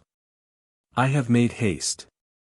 The history of Isis and Osiris, with explanations of the same, collected by Plutarch, and supplement it by his own views. Section 1. I. Though it be the wise man's duty, OCLEA, 260 to apply to the gods for every good thing which he hopes to enjoy. Yet ought he more especially to pray to them for their assistance in his search after that knowledge which more immediately regards themselves, as far as such knowledge may be attained. Inasmuch as there is nothing which they can bestow more truly beneficial to mankind, or more worthy themselves, than truth. For whatever other good things are indulged to the wants of men, they have all, properly speaking, no relation to, and are of a nature quite different from, that of their divine donors. For 'tis not the abundance of their gold and silver, nor the command of the thunder, but wisdom and knowledge which constitute the power and happiness of those heavenly beings. It is therefore well observed by Homer, Iliad, 13. 354, and indeed with more propriety than be usually talks of the gods, when, speaking of Zeus and Poseidon, he tells us that both were descended from the same parents, and born in the same region, but that Zeus was the elder and knew most. Plainly intimating thereby that the empire of the former was more august and honorable than that of his brother, as by means of his age he was his superior, and more advanced in wisdom and science. Nay, 'tis my opinion, I own, that even the blessedness of that eternity which is the portion of the deity himself consists in that universal knowledge of all nature which accompanies it. For setting this aside, eternity might be more properly styled an endless duration than an enjoyment of existence. Section 2. 2. To desire, therefore, and covet after truth, those truths more especially which concern the divine nature, is to aspire to be partakers of that nature itself. And to profess that all our studies and inquiries are devoted to the acquisition of holiness. This occupation is surely more truly religious than any external purifications or mere service of the temple can be. But more especially must such a disposition of mind be highly acceptable to that goddess to whose service you are dedicated, for her especial characteristics are wisdom and foresight. And her very name seems to express the peculiar relation which she bears to knowledge. For Isis, 261 is a Greek word, and means knowledge, and Typhon, 262 the name of her professed adversary, is also a Greek word, and means pride and insolence. This latter name is well adapted to one who, full of ignorance and error, tears in pieces and conceals that holy doctrine which the goddess collects, compiles, and delivers to those who aspire after the most perfect participation in the divine nature. This doctrine inculcates a steady perseverance in one uniform and temperate course of life, and an abstinence from particular kinds of foods, as well as from all indulgence of the carnal appetite. And it restrains the intemperate and voluptuous part within due bounds, and at the same time habituates her votaries to undergo those austere and rigid ceremonies which their religion obliges them to observe. The end and aim of all these toils and labors is the attainment of the knowledge of the first and chief being, who alone is the object of the understanding of the mind. And this knowledge the goddess invites us to seek after, as being near and dwelling continually with her. And this also is what the very name of her temple promiseth to us, that is to say, the knowledge and understanding of the eternal and self-existent being, Tau Omicron Nu Tau Alpha, now, it is called Isian. Which suggests that if we approach the temple of the goddess rightly, and with purity, we shall obtain the knowledge of that eternal and self-existent being, Tau Nu. Section 3. 3. The goddess Isis is said by some authors to be the daughter 263 of Hermes, 264 and by others of Prometheus, both of them famous for their philosophic turn of mind. The latter is supposed to have first taught mankind wisdom and foresight, as the former is reputed to have invented letters and music. They likewise call the former of the two muses at Hermopolis 265 Isis as well as Dikaeosun, 266 she being none other, it is said, than wisdom, pointing out the knowledge of divine truths to her votaries, the true hierophory in hierostyle. Now, by the former of these are meant such who carry about them looked up in their souls, as in a chest, the sacred doctrine concerning the gods, purified from all such superfluities as superstition may have added thereto. And the holy apparel with which the hierostyle adorn the statues of these deities, which is partly of a dark and gloomy and partly of a more bright and shining color. seems aptly enough to represent the notions which this doctrine teaches us to entertain of the divine nature itself, partly clear and partly obscure. And inasmuch as the devotees of Isis after their decease are wrapped up in these sacred vestments, is not this intended to signify that this holy doctrine still abides with them, and that this alone accompanies them in another life? For as 'tis not the length of the beard or the coarseness of the habit which makes a philosopher, so neither will these frequent shavings, or the mere wearing of a linen vestment, constitute a votary of Isis. He alone is a true servant or follower of this goddess who, after he has heard, and has been made acquainted in a proper manner with the history of the actions of these gods, searches into the hidden truths which lie concealed under them, and examines the whole by the dictates of reason and philosophy. Section 4. 4. Nor, indeed, ought such an examination to be looked on as unnecessary whilst there are so many ignorant of the true reason even of the most ordinary rites observed by the Egyptian priests, such as their shavings 1267 and wearing linen garments.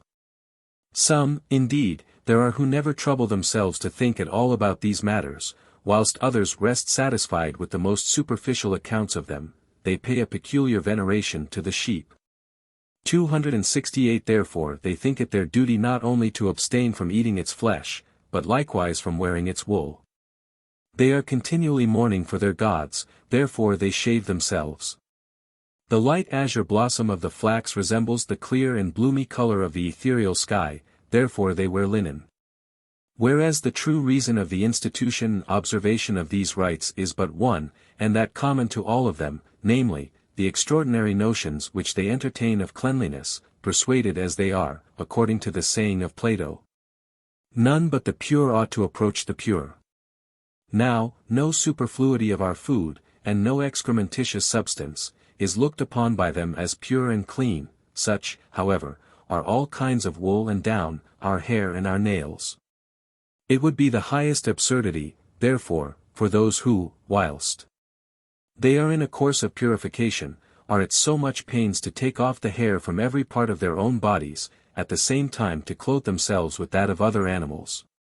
So when we are told by Hesiod not to pare our nails whilst we are present at the festivals of the gods, 269 we ought to understand that he intended hereby to inculcate that purity wherewith we ought to come prepared before we enter upon any religious duty.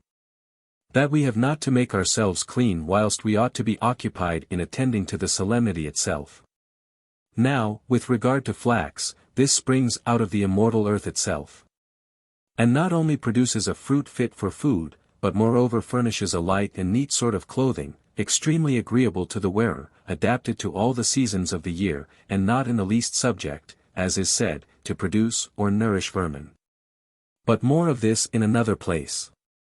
Section 5. V. Now, the priests are so scrupulous in endeavoring to avoid everything which may tend to the increase of the above-mentioned excrementitious substances, that, on this account, they abstain not only from most sorts of pulse, and from the flesh of sheep and swine, but likewise, in their more solemn purifications, they even exclude salt from their meals. This they do for many reasons, but chiefly because it whets their appetites, and incites them to eat more than they otherwise would. Now, as to salt being accounted impure because, as Aristagoras tells us, many little insects are caught in it whilst it is hardening, and are thereby killed therein, this view is wholly trifling and absurd.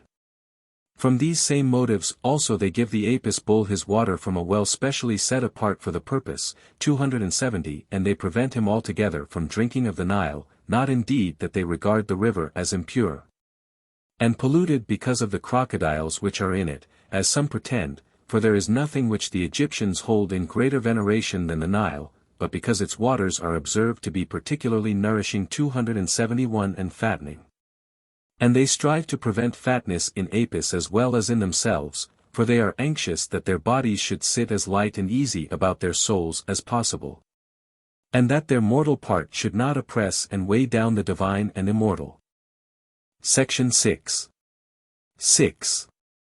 The priests of the sun at Heliopolis 272 never carry wine into their temples. For they regard it as indecent for those who are devoted to the service of any god to indulge in the drinking of wine whilst they are under the immediate inspection of their lord and king. 273 The priests of the other deities are not so scrupulous in this respect, for they use it, though sparingly. During their more solemn purifications they abstain from wine wholly, and they give themselves up entirely to study and meditation, and to the hearing and teaching of those divine truths which treat of the divine nature. Even the kings, who are likewise priests, only partake of wine in the measure which is prescribed for them in the sacred books, as we are told by Hecataeus. This custom was only introduced during the reign of Psammetichus, and before that time they drank no wine at all. If they used it at any time in pouring out libations to the gods, it was not because they looked upon it as being acceptable to them for its own sake. But they poured it out over their altars as the blood of their enemies who had in times past fought against them. For they believe the vine to have first sprung out of the earth after it was fattened by the bodies of those who fell in the wars against the gods. And this, they say, is the reason why drinking its juice in great quantities makes men mad and beside themselves, filling them, as it were, with the blood of their own ancestors. These things are thus related by Eudoxus in the second book of his travels, as he had them from the priests themselves. Section 7. 7. As to sea fish, the Egyptians in general do not abstain from all kinds of them, but some from one sort and some from another. Thus, for example, the inhabitants of Oxyrhynchus 274 will not touch any that have been taken with an angle. For as they pay a special reverence to the Oxyrhynchus fish, 275 from whence they derive their name, they are afraid lest perhaps the hook may be defiled by having been at some time or other employed in catching their favorite fish. The people of Syene 276 in like manner abstain from the Phagris fish 2277. For as this fish is observed by them to make his first appearance upon their coasts just as the Nile begins to overflow, they pay special regard to these voluntary messengers as it were of that most joyful news. The priests, indeed, entirely abstain from all sorts in general. 278 Therefore, upon the 9th day of the first month, when all the rest of the Egyptians are obliged by their religion to eat a fried fish before the door of their houses, they only burn them, not tasting them at all. For this custom they give 2 reasons, the first and most curious, as falling in with the sacred philosophy of Osiris and Typhon, will be more properly explained in another place. The second, that which is most obvious and manifest, is that fish is neither a dainty nor even a necessary kind of food, a fact which seems to be abundantly confirmed by the writings of Homer, who never makes either the delicate Phaeacians or the Ithacans, though both peoples were islanders, to feed upon fish, nor even the companions of Ulysses during their long and most tedious voyage, till they were reduced thereto by extreme necessity. In short, they consider the sea to have been forced out of the earth by the power of fire, and therefore to lie out of nature's confines. And they regard it not as a part of the world, or one of the elements, but as a preternatural and corrupt and morbid excrement. Section 8. 8. This much may be depended upon. The religious rites and ceremonies of the Egyptians were never instituted upon irrational grounds, never built upon mere fable and superstition, but founded with a view to promote the morality and happiness of those who were to observe them, or at least to preserve the memory of some valuable piece of history, or to represent to us some of the phenomena of nature. As concerning the abhorrence which is expressed for onions, it is wholly improbable that this detestation is owing to the loss of Dictys, who, whilst he was under the guardianship of Isis, is supposed to have fallen into the river and to have been drowned as he was reaching after a bunch of them. No, the true reason of their abstinence from onions is because they are observed to flourish most and to be in the greatest vigor at the wane of the moon. And also because they are entirely useless to them either in their feasts 279 or in their times of abstinence and purification, for in the former case they make tears come from those who use them, and in the latter they create thirst. For much the same reason they likewise look upon the pig as an impure animal, and to be avoided, observing it to be most apt to engender upon the decrease of the moon. And they think that those who drink its milk are more subject to leprosy and such like cutaneous diseases than others. The custom of abstaining from the flesh of the pig 280 is not always observed, for those who sacrifice a sow to Typhon once a year, at the full moon, afterwards eat its flesh. The reason they give for this practice is this: Typhon, being in pursuit of this animal at that season of the moon, accidentally found the wooden chest wherein was deposited the body of Osiris, which he immediately pulled to pieces. This story, however, is not generally admitted, there being some who look upon it, as they do many other relations of the same kind, as founded upon some mistake or misrepresentation. All agree, however, in saying that so great was the abhorrence which the ancient Egyptians expressed for whatever tended to promote luxury, expense, and voluptuousness, that in order to expose it as much as possible they erected a column in one of the temples of Thebes, full of curses against their king Manes, who first drew them off from their former frugal and parsimonious course of life. The immediate cause for the erection of the pillar is thus given: Technatus, 281, the father of Bacchares, leading an army against the Arabians, and his baggage and provisions not coming up to him as soon as he expected, was therefore obliged to eat some of the very poor food which was obtainable, and having eaten, he lay down on the bare ground and slept very soundly.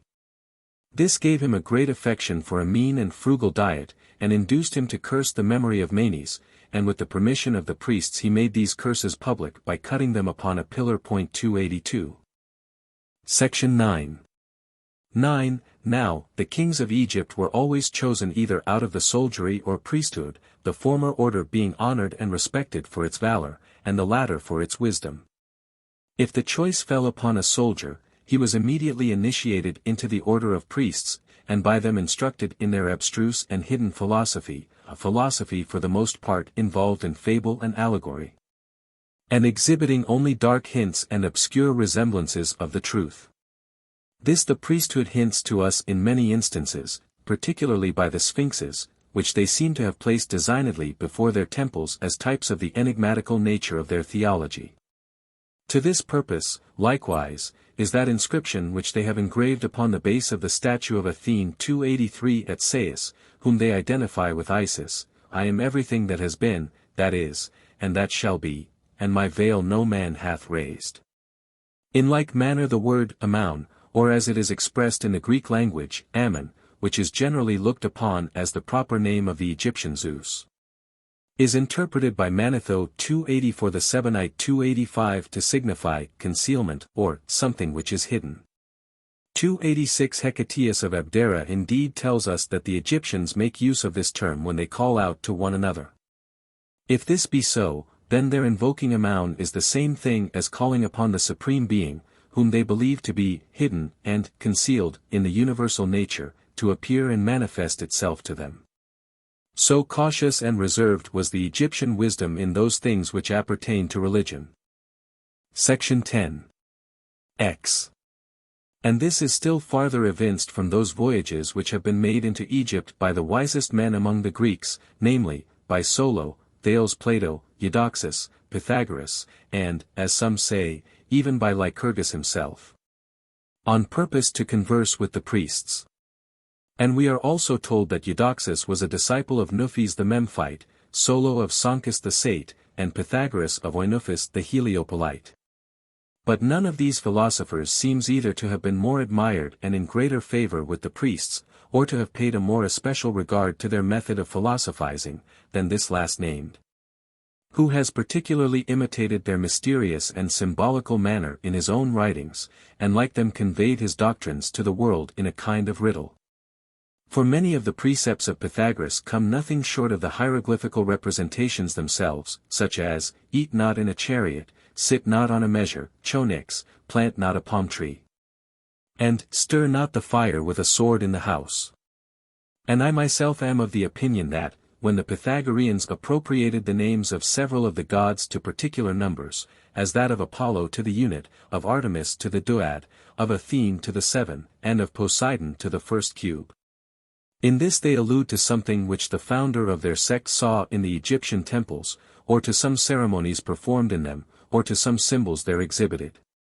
Thus, their great king and lord Osiris is represented by the hieroglyphics for an eye and a scepter, 287 the name itself signifying many-eyed, as we are told by some 288 who would derive it from the words os, 289 many, and Iri, 290 and I, which have this meaning in the Egyptian language.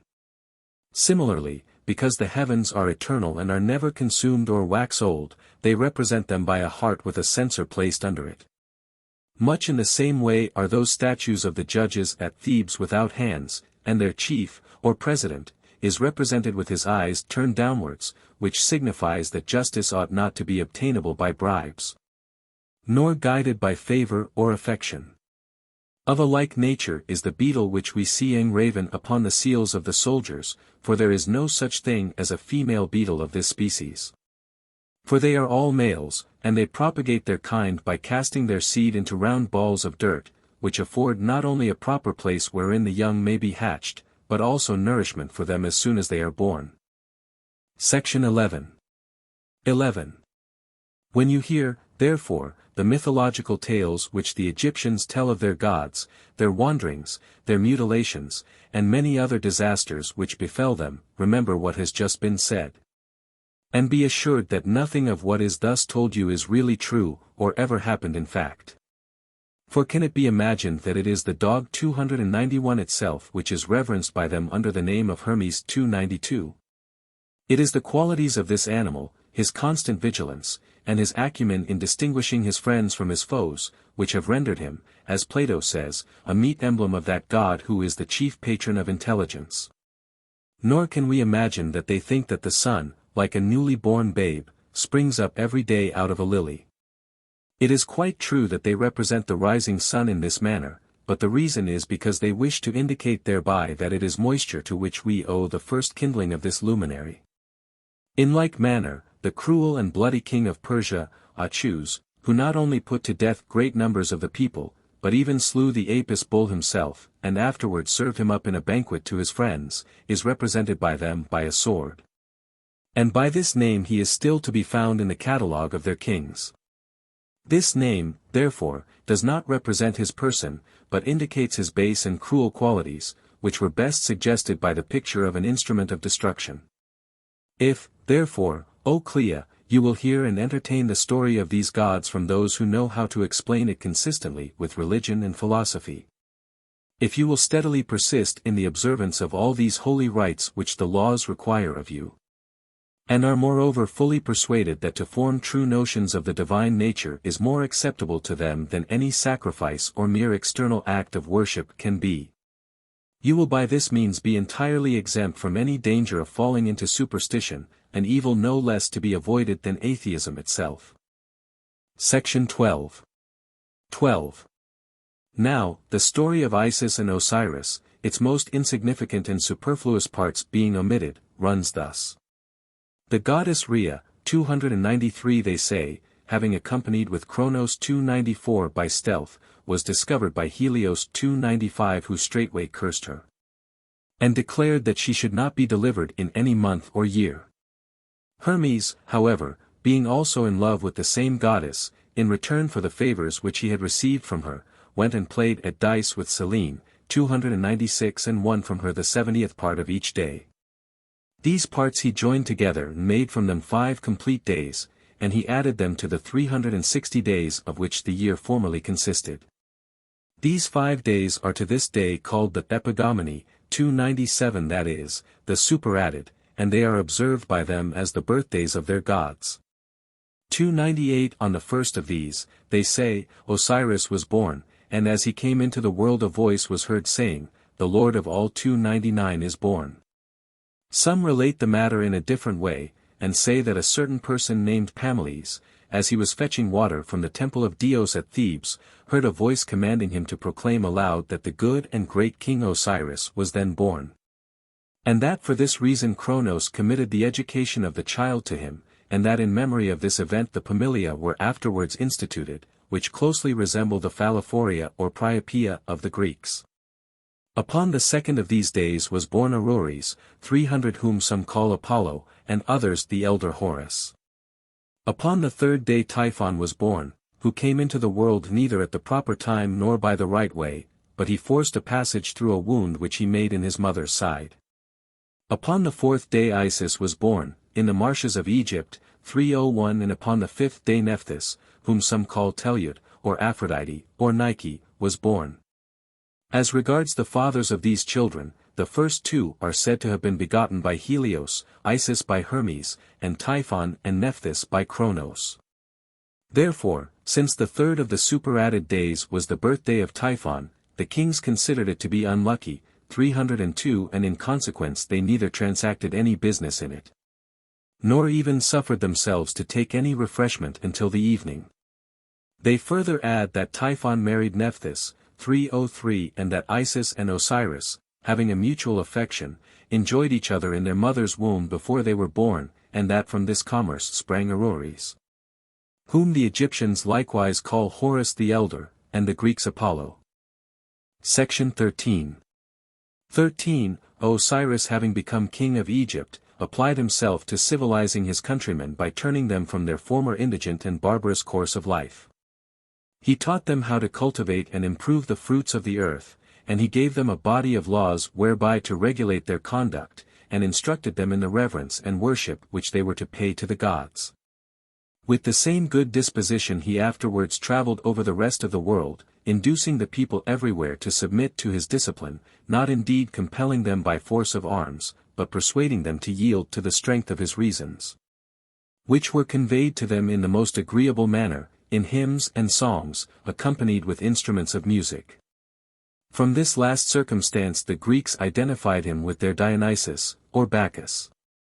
During the absence of Osiris from his kingdom, Typhon had no opportunity of making any innovations in the state, Isis being extremely vigilant in the government, and always upon her guard. After his return, however, having first persuaded 72 other people to join with him in the conspiracy, together with a certain queen of Ethiopia called Aso, who chanced to be in Egypt at that time, he formed a crafty plot against him. For having privily taken the measure of the body of Osiris, he caused a chest to be made of exactly the same size, and it was very beautiful and highly decorated. This chest he brought into a certain banqueting room, where it was greatly admired by all who were present, and Typhon, as if in jest, promised to give it to that man whose body when tried would be found to fit it. Thereupon the whole company, one after the other, went into it, but it did not fit any of them, last of all Osiris himself lay down in it.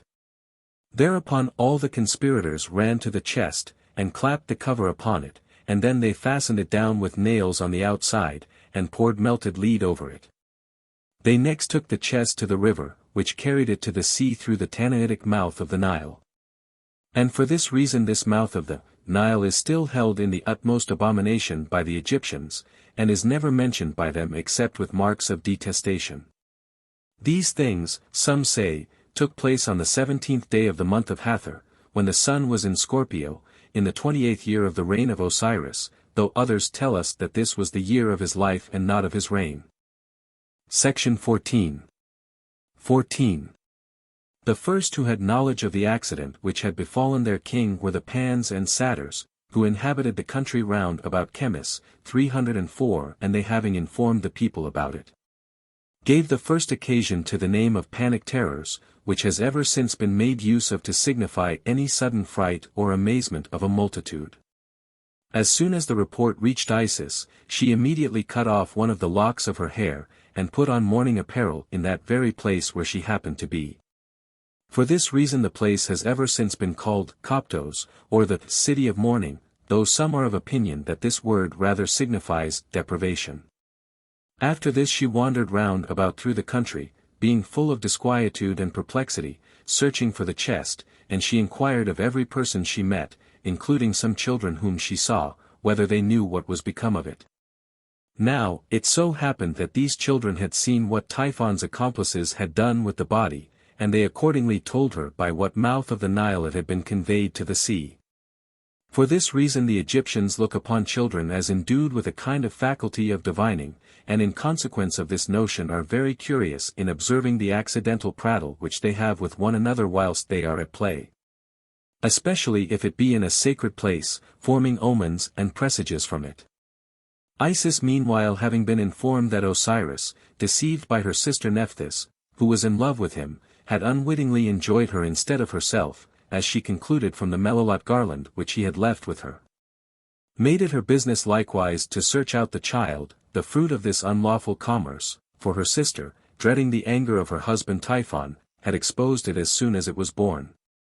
Accordingly, after much pains and difficulty, by means of some dogs that conducted her to the place where it was, she found it and bred it up. And in process of time it became her constant guard and attendant, and obtained the name of Anubis, and it is thought that it watches and guards the gods as dogs do men. Section 15. 15. At length Isis received more particular news that the chest had been carried by the waves of the sea to the coast of Byblos, and there gently lodged in the branches of a bush of tamarisk, which in a short time had grown up into a large and beautiful tree, and had grown round the chest and enclosed it on every side so completely that it was not to be seen. Moreover, the king of the country, amazed at its unusual size, had cut the tree down, and made that part of the trunk wherein the chest was concealed into a pillar to support the roof of his house. These things, they say, having been made known to Isis in an extraordinary manner by the report of demons, she immediately went to Byblos, where, setting herself down by the side of a fountain, she refused to speak to anybody except the queen's women who chanced to be there. These, however, she saluted and caressed in the kindest manner possible, plaiting their hair for them, and transmitting into them part of that wonderful odor which issued from her own body. This raised a great desire in the queen their mistress to see the stranger who had this admirable faculty of transfusing so fragrant a smell from herself into the hair and skin of other people. She therefore sent for her to court, and, after a further acquaintance with her, made her nurse to one of her sons. Now, the name of the king who reigned at this time at Byblos was Melcander, Melkarth. And that of his wife was Astarte, or, according to others, Seosis, though some call her Nemenon, which answers to the Greek name Athenais. Section 16. 16. Isis nursed the child by giving it her finger to suck instead of the breast. She likewise put him each night into the fire in order to consume his mortal part, whilst, having transformed herself into a swallow, she circled round the pillar and bemoaned her sad fate.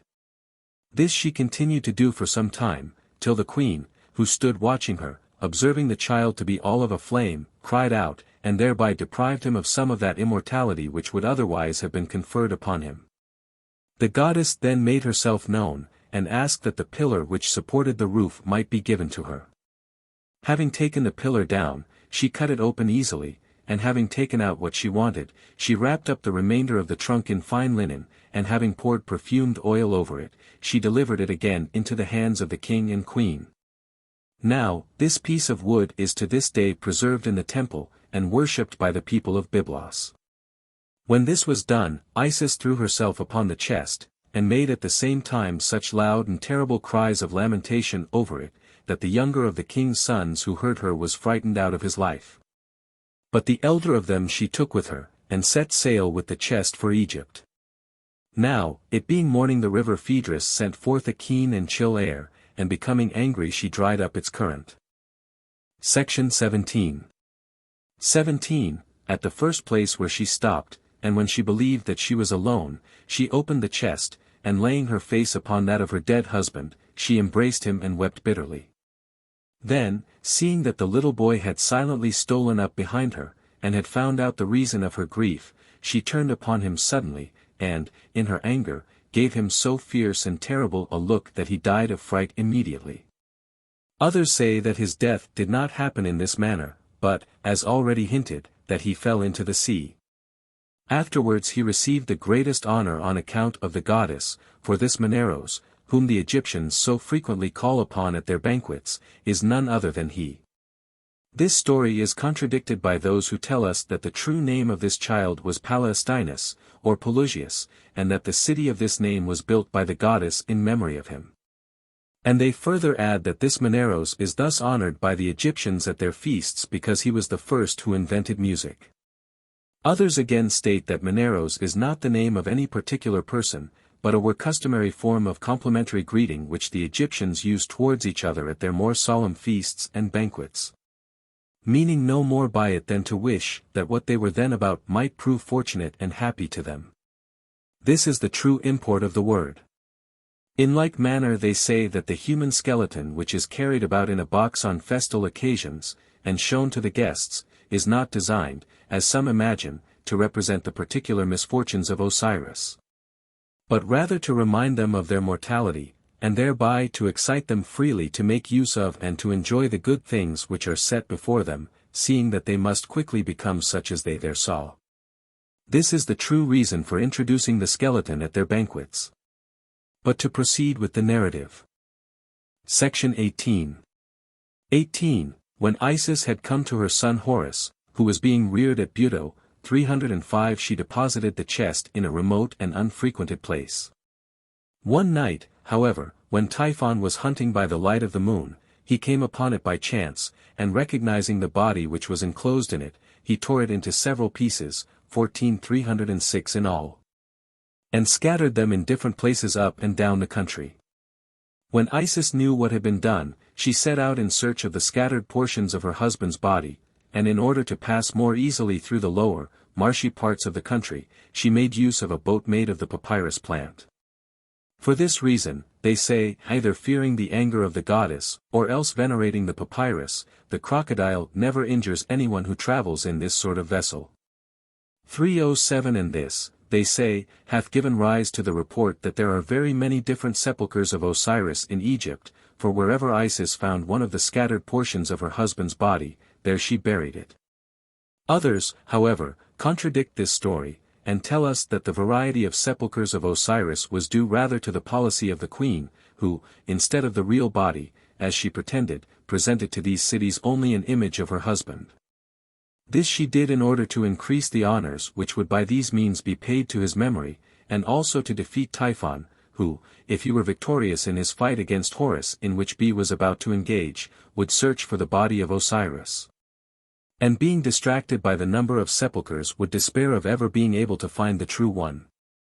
We are told, moreover, that notwithstanding all her efforts, Isis was never able to discover the phallus of Osiris, which, having been thrown into the Nile immediately upon its separation from the rest of the body, 308 had been devoured by the Lepidotus, the Phagris, and the Oxyrhynchus, fish which above all others, for this reason, the Egyptians have in more especial avoidance.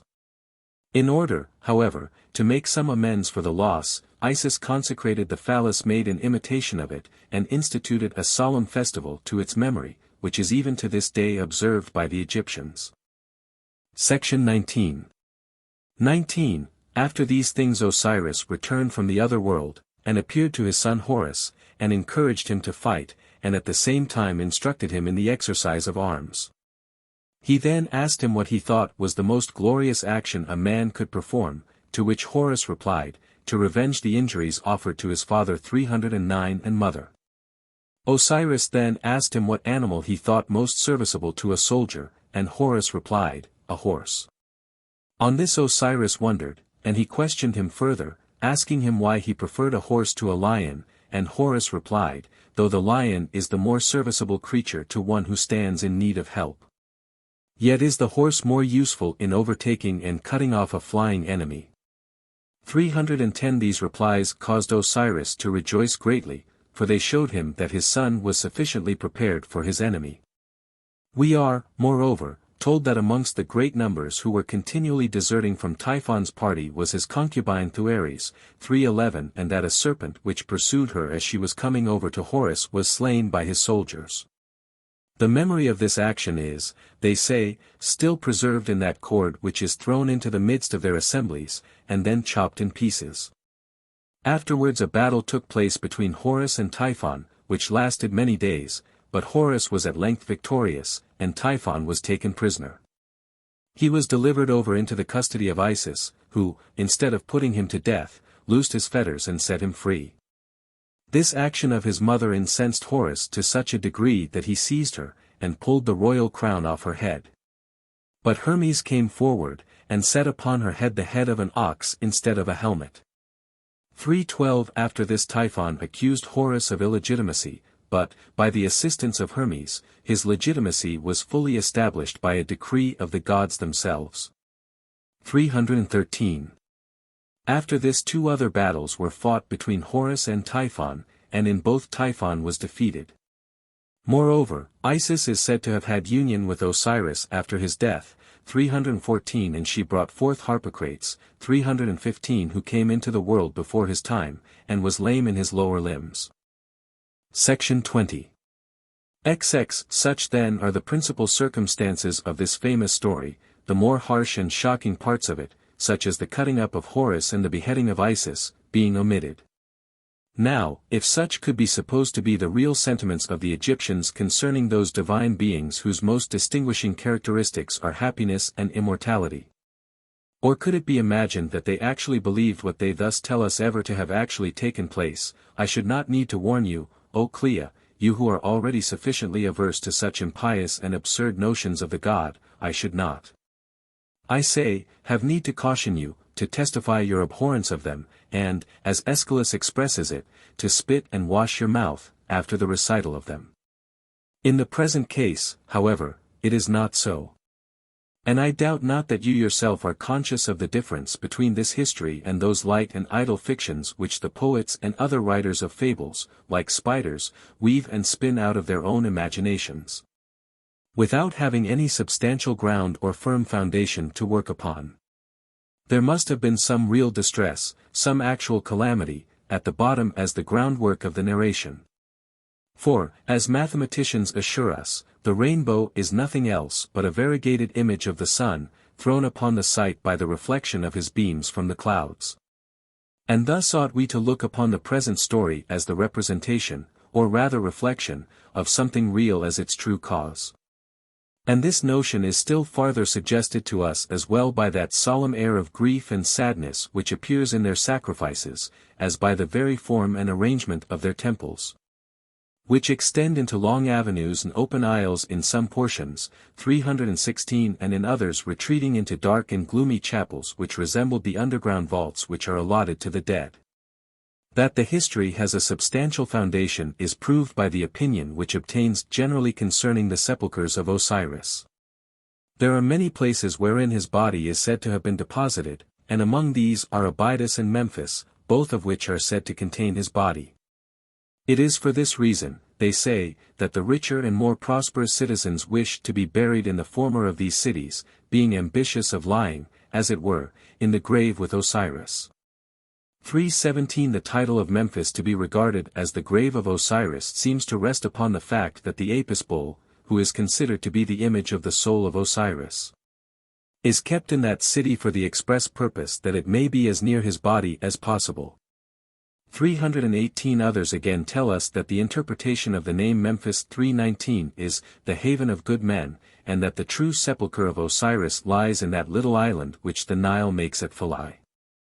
320. This island is, they say, inaccessible, and neither bird can alight on it, nor fish swim near it, except at the times when the priests go over to it from the mainland to solemnize their customary rites to the dead, and to crown his tomb with flowers, which, they say, is overshadowed by the branches of a tamarisk tree, the size of which exceeds that of an olive tree. Section 21. XXI. Eudoxus indeed asserts that, although there are many pretended sepulchres of Osiris in Egypt, the place where his body actually lies is Busiris, 321, where likewise he was born. 322. As to Taphosiris, there is no need to mention it particularly, for its very name indicates its claim to be the tomb of Osiris. There are likewise other circumstances in the Egyptian ritual which hint to us the reality upon which this history is grounded, such as their cleaving the trunk of a tree, their wrapping it up in linen which they tear in pieces for that purpose, and the libations of oil which they afterwards pour upon it. But these I do not insist on, because they are intermixed with such of their mysteries as may not be revealed. Section 22. First explanation of the story. 22. Now as to those who, from many things of this kind, some of which are proclaimed openly, and others are darkly hinted at in their religious institutions, would conclude that the whole story no other than a mere commemoration of the various actions of their kings and other great men, who, by reason of their excellent virtue and the mightiness of their power, added to their other titles the honor of divinity, though they afterwards fell into many and grievous calamities, those, I say, who would in this manner account for the various scenes above mentioned, must be owned indeed to make use of a very plausible method of eluding such difficulties as may arise about this subject, and ingeniously enough to transfer the most shocking parts of it from the divine to the human nature. Moreover, it must be admitted that such a solution is not entirely destitute of any appearance of historical evidence for its support. For when the Egyptians themselves tell us that Hermes had one hand shorter than another, that Typhon was of red complexion, Horus fair, and Osiris black, does not this show that they were of the human species, and subject to the same accidents as all other men? 323. Nay, they go farther, and even declare the particular work in which each was engaged whilst alive.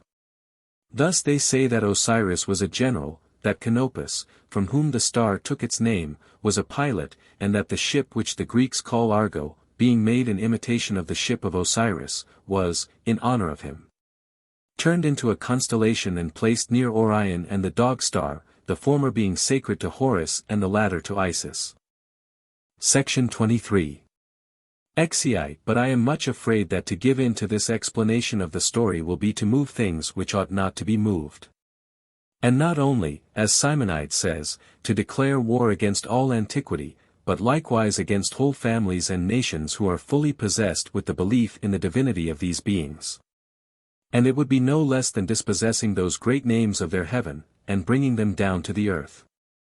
It would be to shake and loosen a worship and faith which have been firmly settled in nearly all mankind from their infancy.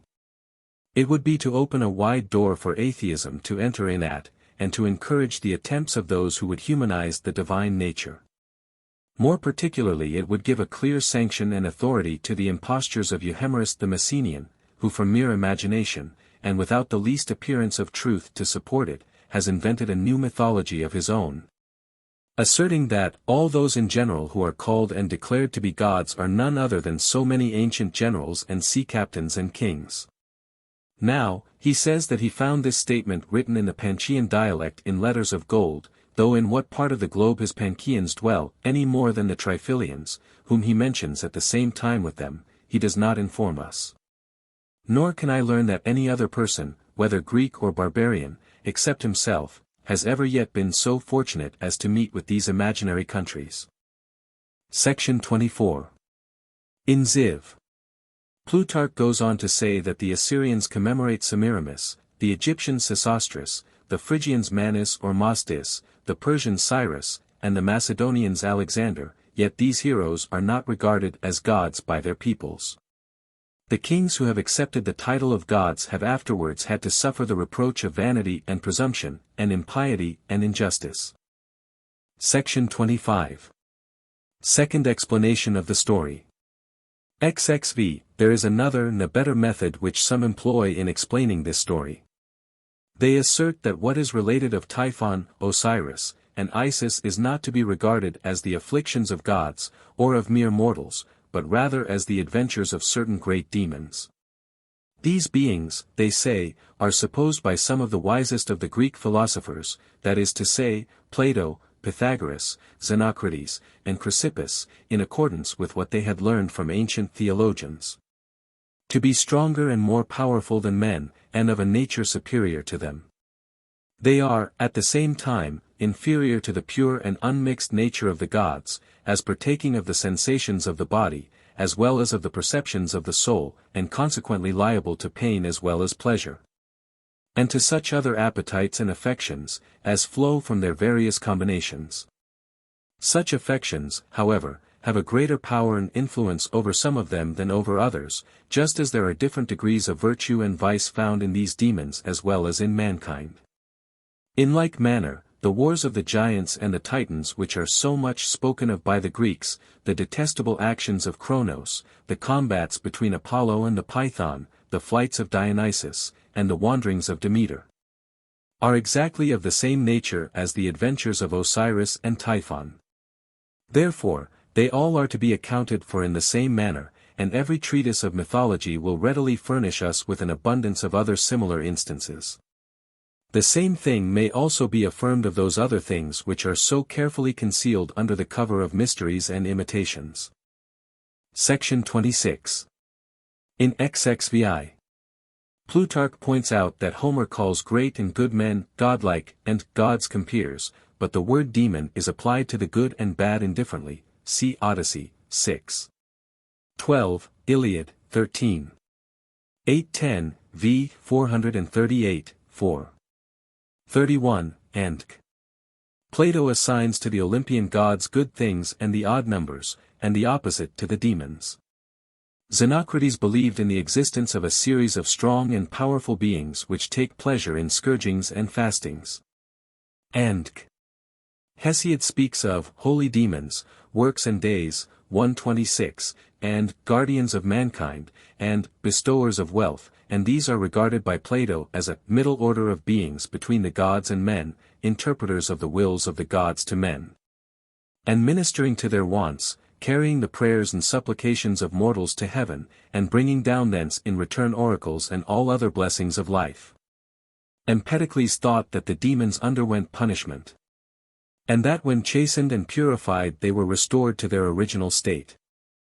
Section 27. Section 27. To this class belonged Typhon, who was punished by Isis. In memory of all she had done and suffered, she established certain rites and mysteries which were to be types and images of her deeds, and intended these to incite people to piety, and to afford them consolation. Isis and Osiris were translated from good demons into gods, and the honors due to them are rightly of a mixed kind, being those due to gods and demons. Osiris is none other than Pluto, and Isis is not different from Proserpine. Section 30. XXX. Typhon is held by the Egyptians in the greatest contempt, and they do all they can to vilify him. The eel or red being associated with him, they treat with contumely all those who have a ruddy complexion. The ass 324 being usually of a reddish color, the men of Coptos are in the habit of sacrificing asses by casting them down precipices. The inhabitants of Busiris and Lycopolis never use trumpets, because their sounds resemble the braying of an ass. The cakes which are offered at the festivals during Paoni and Paopi are stamped with the figure of a fettered ass.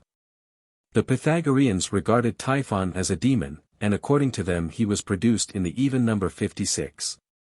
And Eudoxus says that a figure of 56 angles typifies the nature of Typhon. Section 31. Section 31.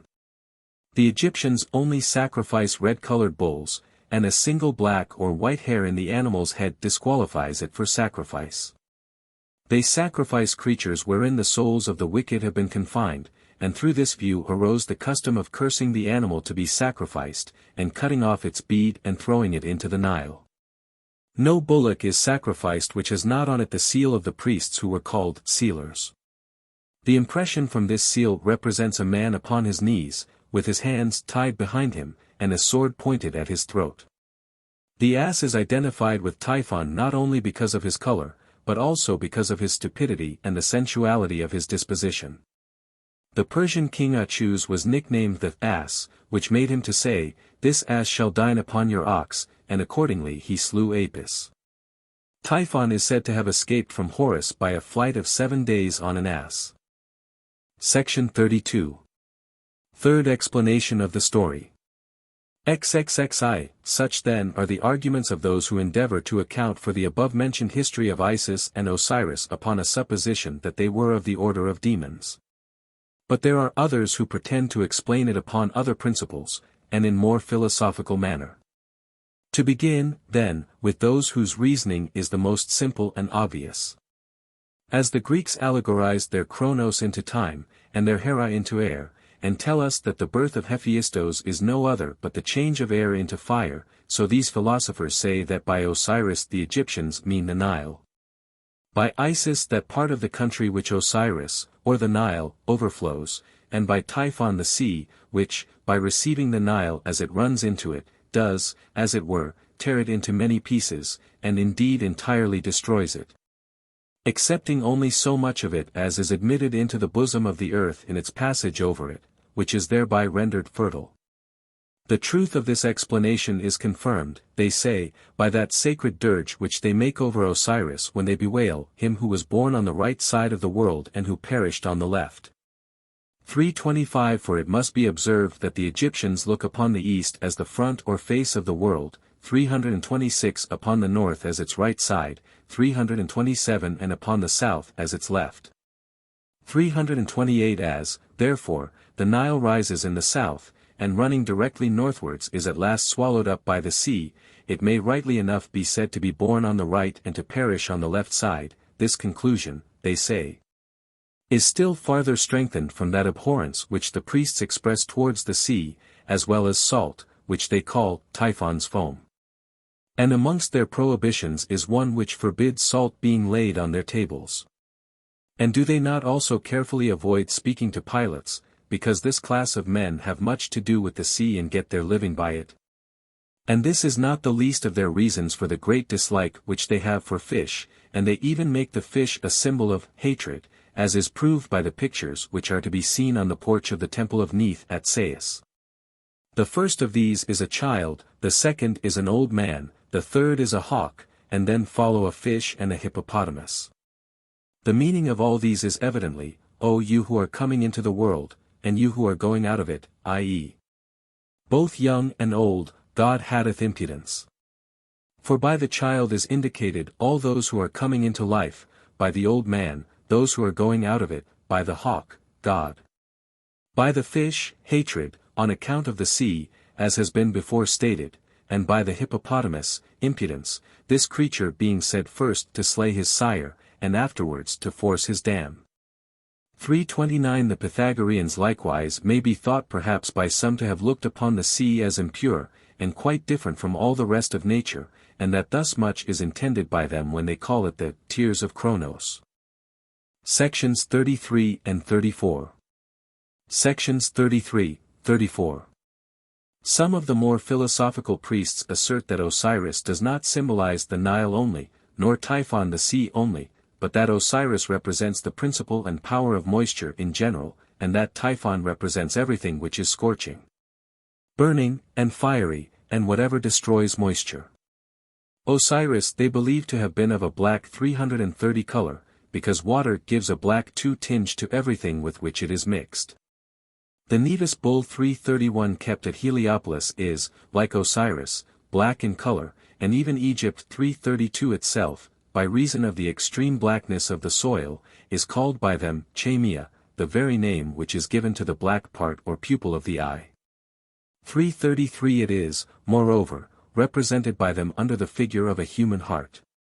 The sun and moon are not represented as being drawn about in chariots, but as sailing round the world in ships, which shows that they owe their motion, support and nourishment to the power of humidity. 334 Homer and Thales both learn from Egypt that water was the first principle of all things, and the cause of generation. 335. Section 36. XXXVI, the Nile and all kinds of moisture are called the efflux of Osiris. Therefore a water pitcher 336 is always carried first in his processions, and the leaf of a fir tree represents both Osiris and Egypt. 337 Osiris is the great principle of fecundity, which is proved by the Pamilia festivals, in which a statue of the god with a triple phallus is carried about. 338 The threefold phallus merely signifies any great and indefinite number. Section 38. Section 38. The sun is consecrated to Osiris, and the lion is worshipped, and temples are ornamented with figures of this animal, because the Nile rises when the sun is in the constellation of the lion. Horus, the offspring of Osiris, the Nile, and Isis, the earth, was born in the marshes of Buto, because the vapor of damp land destroys drought. Nephthys, or Tellud, represents the extreme limits of the country in the seashore, that is, barren land. Osiris, i.e., the Nile, overflowed this barren land, and Anubis 339 was the result. 340. Section 39. Section 39. In the first part of this chapter Plutarch continues his identification of Typhon with drought, and his ally Aso, queen of Ethiopia, he considers to be the Etesian or north winds, which blow for a long period when the Nile is falling. He goes on to say, As to what they relate of the shutting up of Osiris in a box, this appears to mean the withdrawal of the Nile to its own bed. This is the more probable as this misfortune is said to have happened to Osiris in the month of Hathor, precisely at that season of the year when, upon the cessation of the Etesian or north winds, the Nile returns to its own bed, and leaves the country everywhere bare and naked. At this time also the length of the nights increases, darkness prevails, whilst light is diminished and overcome. At this time the priests celebrate doleful rites, and they exhibit as a suitable representation of the grief of Isis a gilded ox covered with a fine black linen cloth. Now, the ox is regarded as the living image of Osiris. This ceremony is performed on the 17th and 3 following days, 341, and they mourn, 1. The falling of the Nile, 2. The cessation of the north winds, 3. The decrease in the length of the days, 4. The desolate condition of the land. On the 19th of the month Pashones they march in procession to the sea, whither the priests and other officials carry the sacred chest, wherein is enclosed a small boat of gold. Into this they first pour some water, and then all present cry out with a loud voice, "Osiris is found." This done, they throw some earth, scent, and spices into the water, and mix it well together, and work it up into the image of a crescent, which they afterwards dress in clothes. This shows that they regard the gods as the essence and power of water and earth. Section 40. XL. Though Typhon was conquered by Horus, Isis would not allow him to be destroyed. Typhon was once master of all Egypt, i.e. Egypt was once covered by the sea, which is proved by the seashells which are dug out of the mines, and are found on the tops of the hills. The Nile year by year creates new land, and thus drives away the sea further and further, i.e. Osiris triumphs over Typhon. Sections 41 and 42. Fourth explanation of the story. XLI. Osiris is the moon, and Typhon is the sun. Typhon is therefore called Seth, a word meaning violence, force, and Heracles accompanies the sun, and Hermes the moon. In XLI. Plutarch connects the death day of Osiris, the 17th of Hathor, with the 17th day of the moon's revolution, when she begins to wane.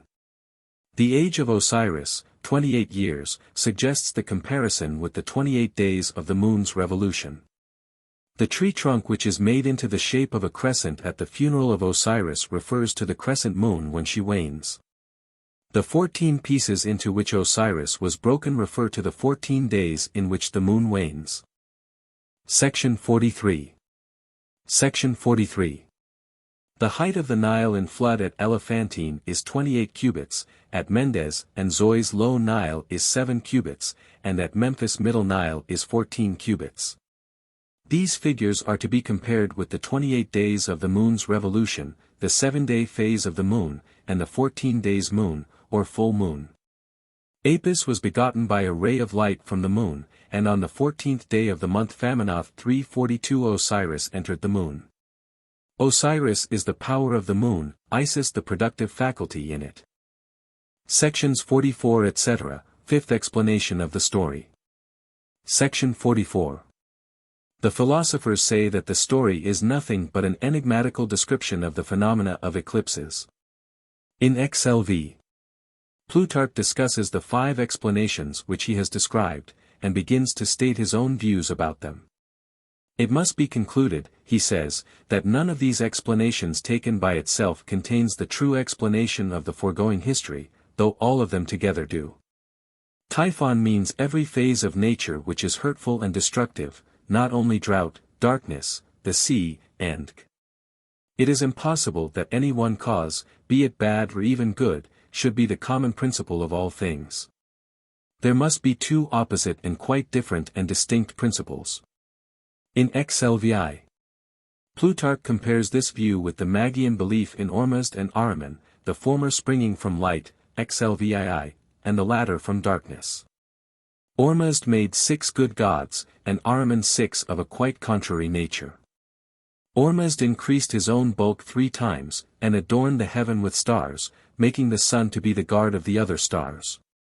He then created 24 other gods, and placed them in an egg, and Ahriman also created 24 gods, the latter bored a hole in the shell of the egg and effected an entrance into it, and thus good and evil became mixed together.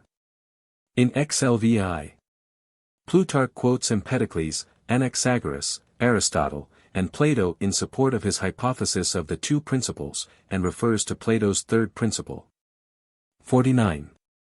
Osiris represents the good qualities of the universal soul, and Typhon the bad. Bebo 343 is a malignant being like Typhon, with whom Manetho identifies him.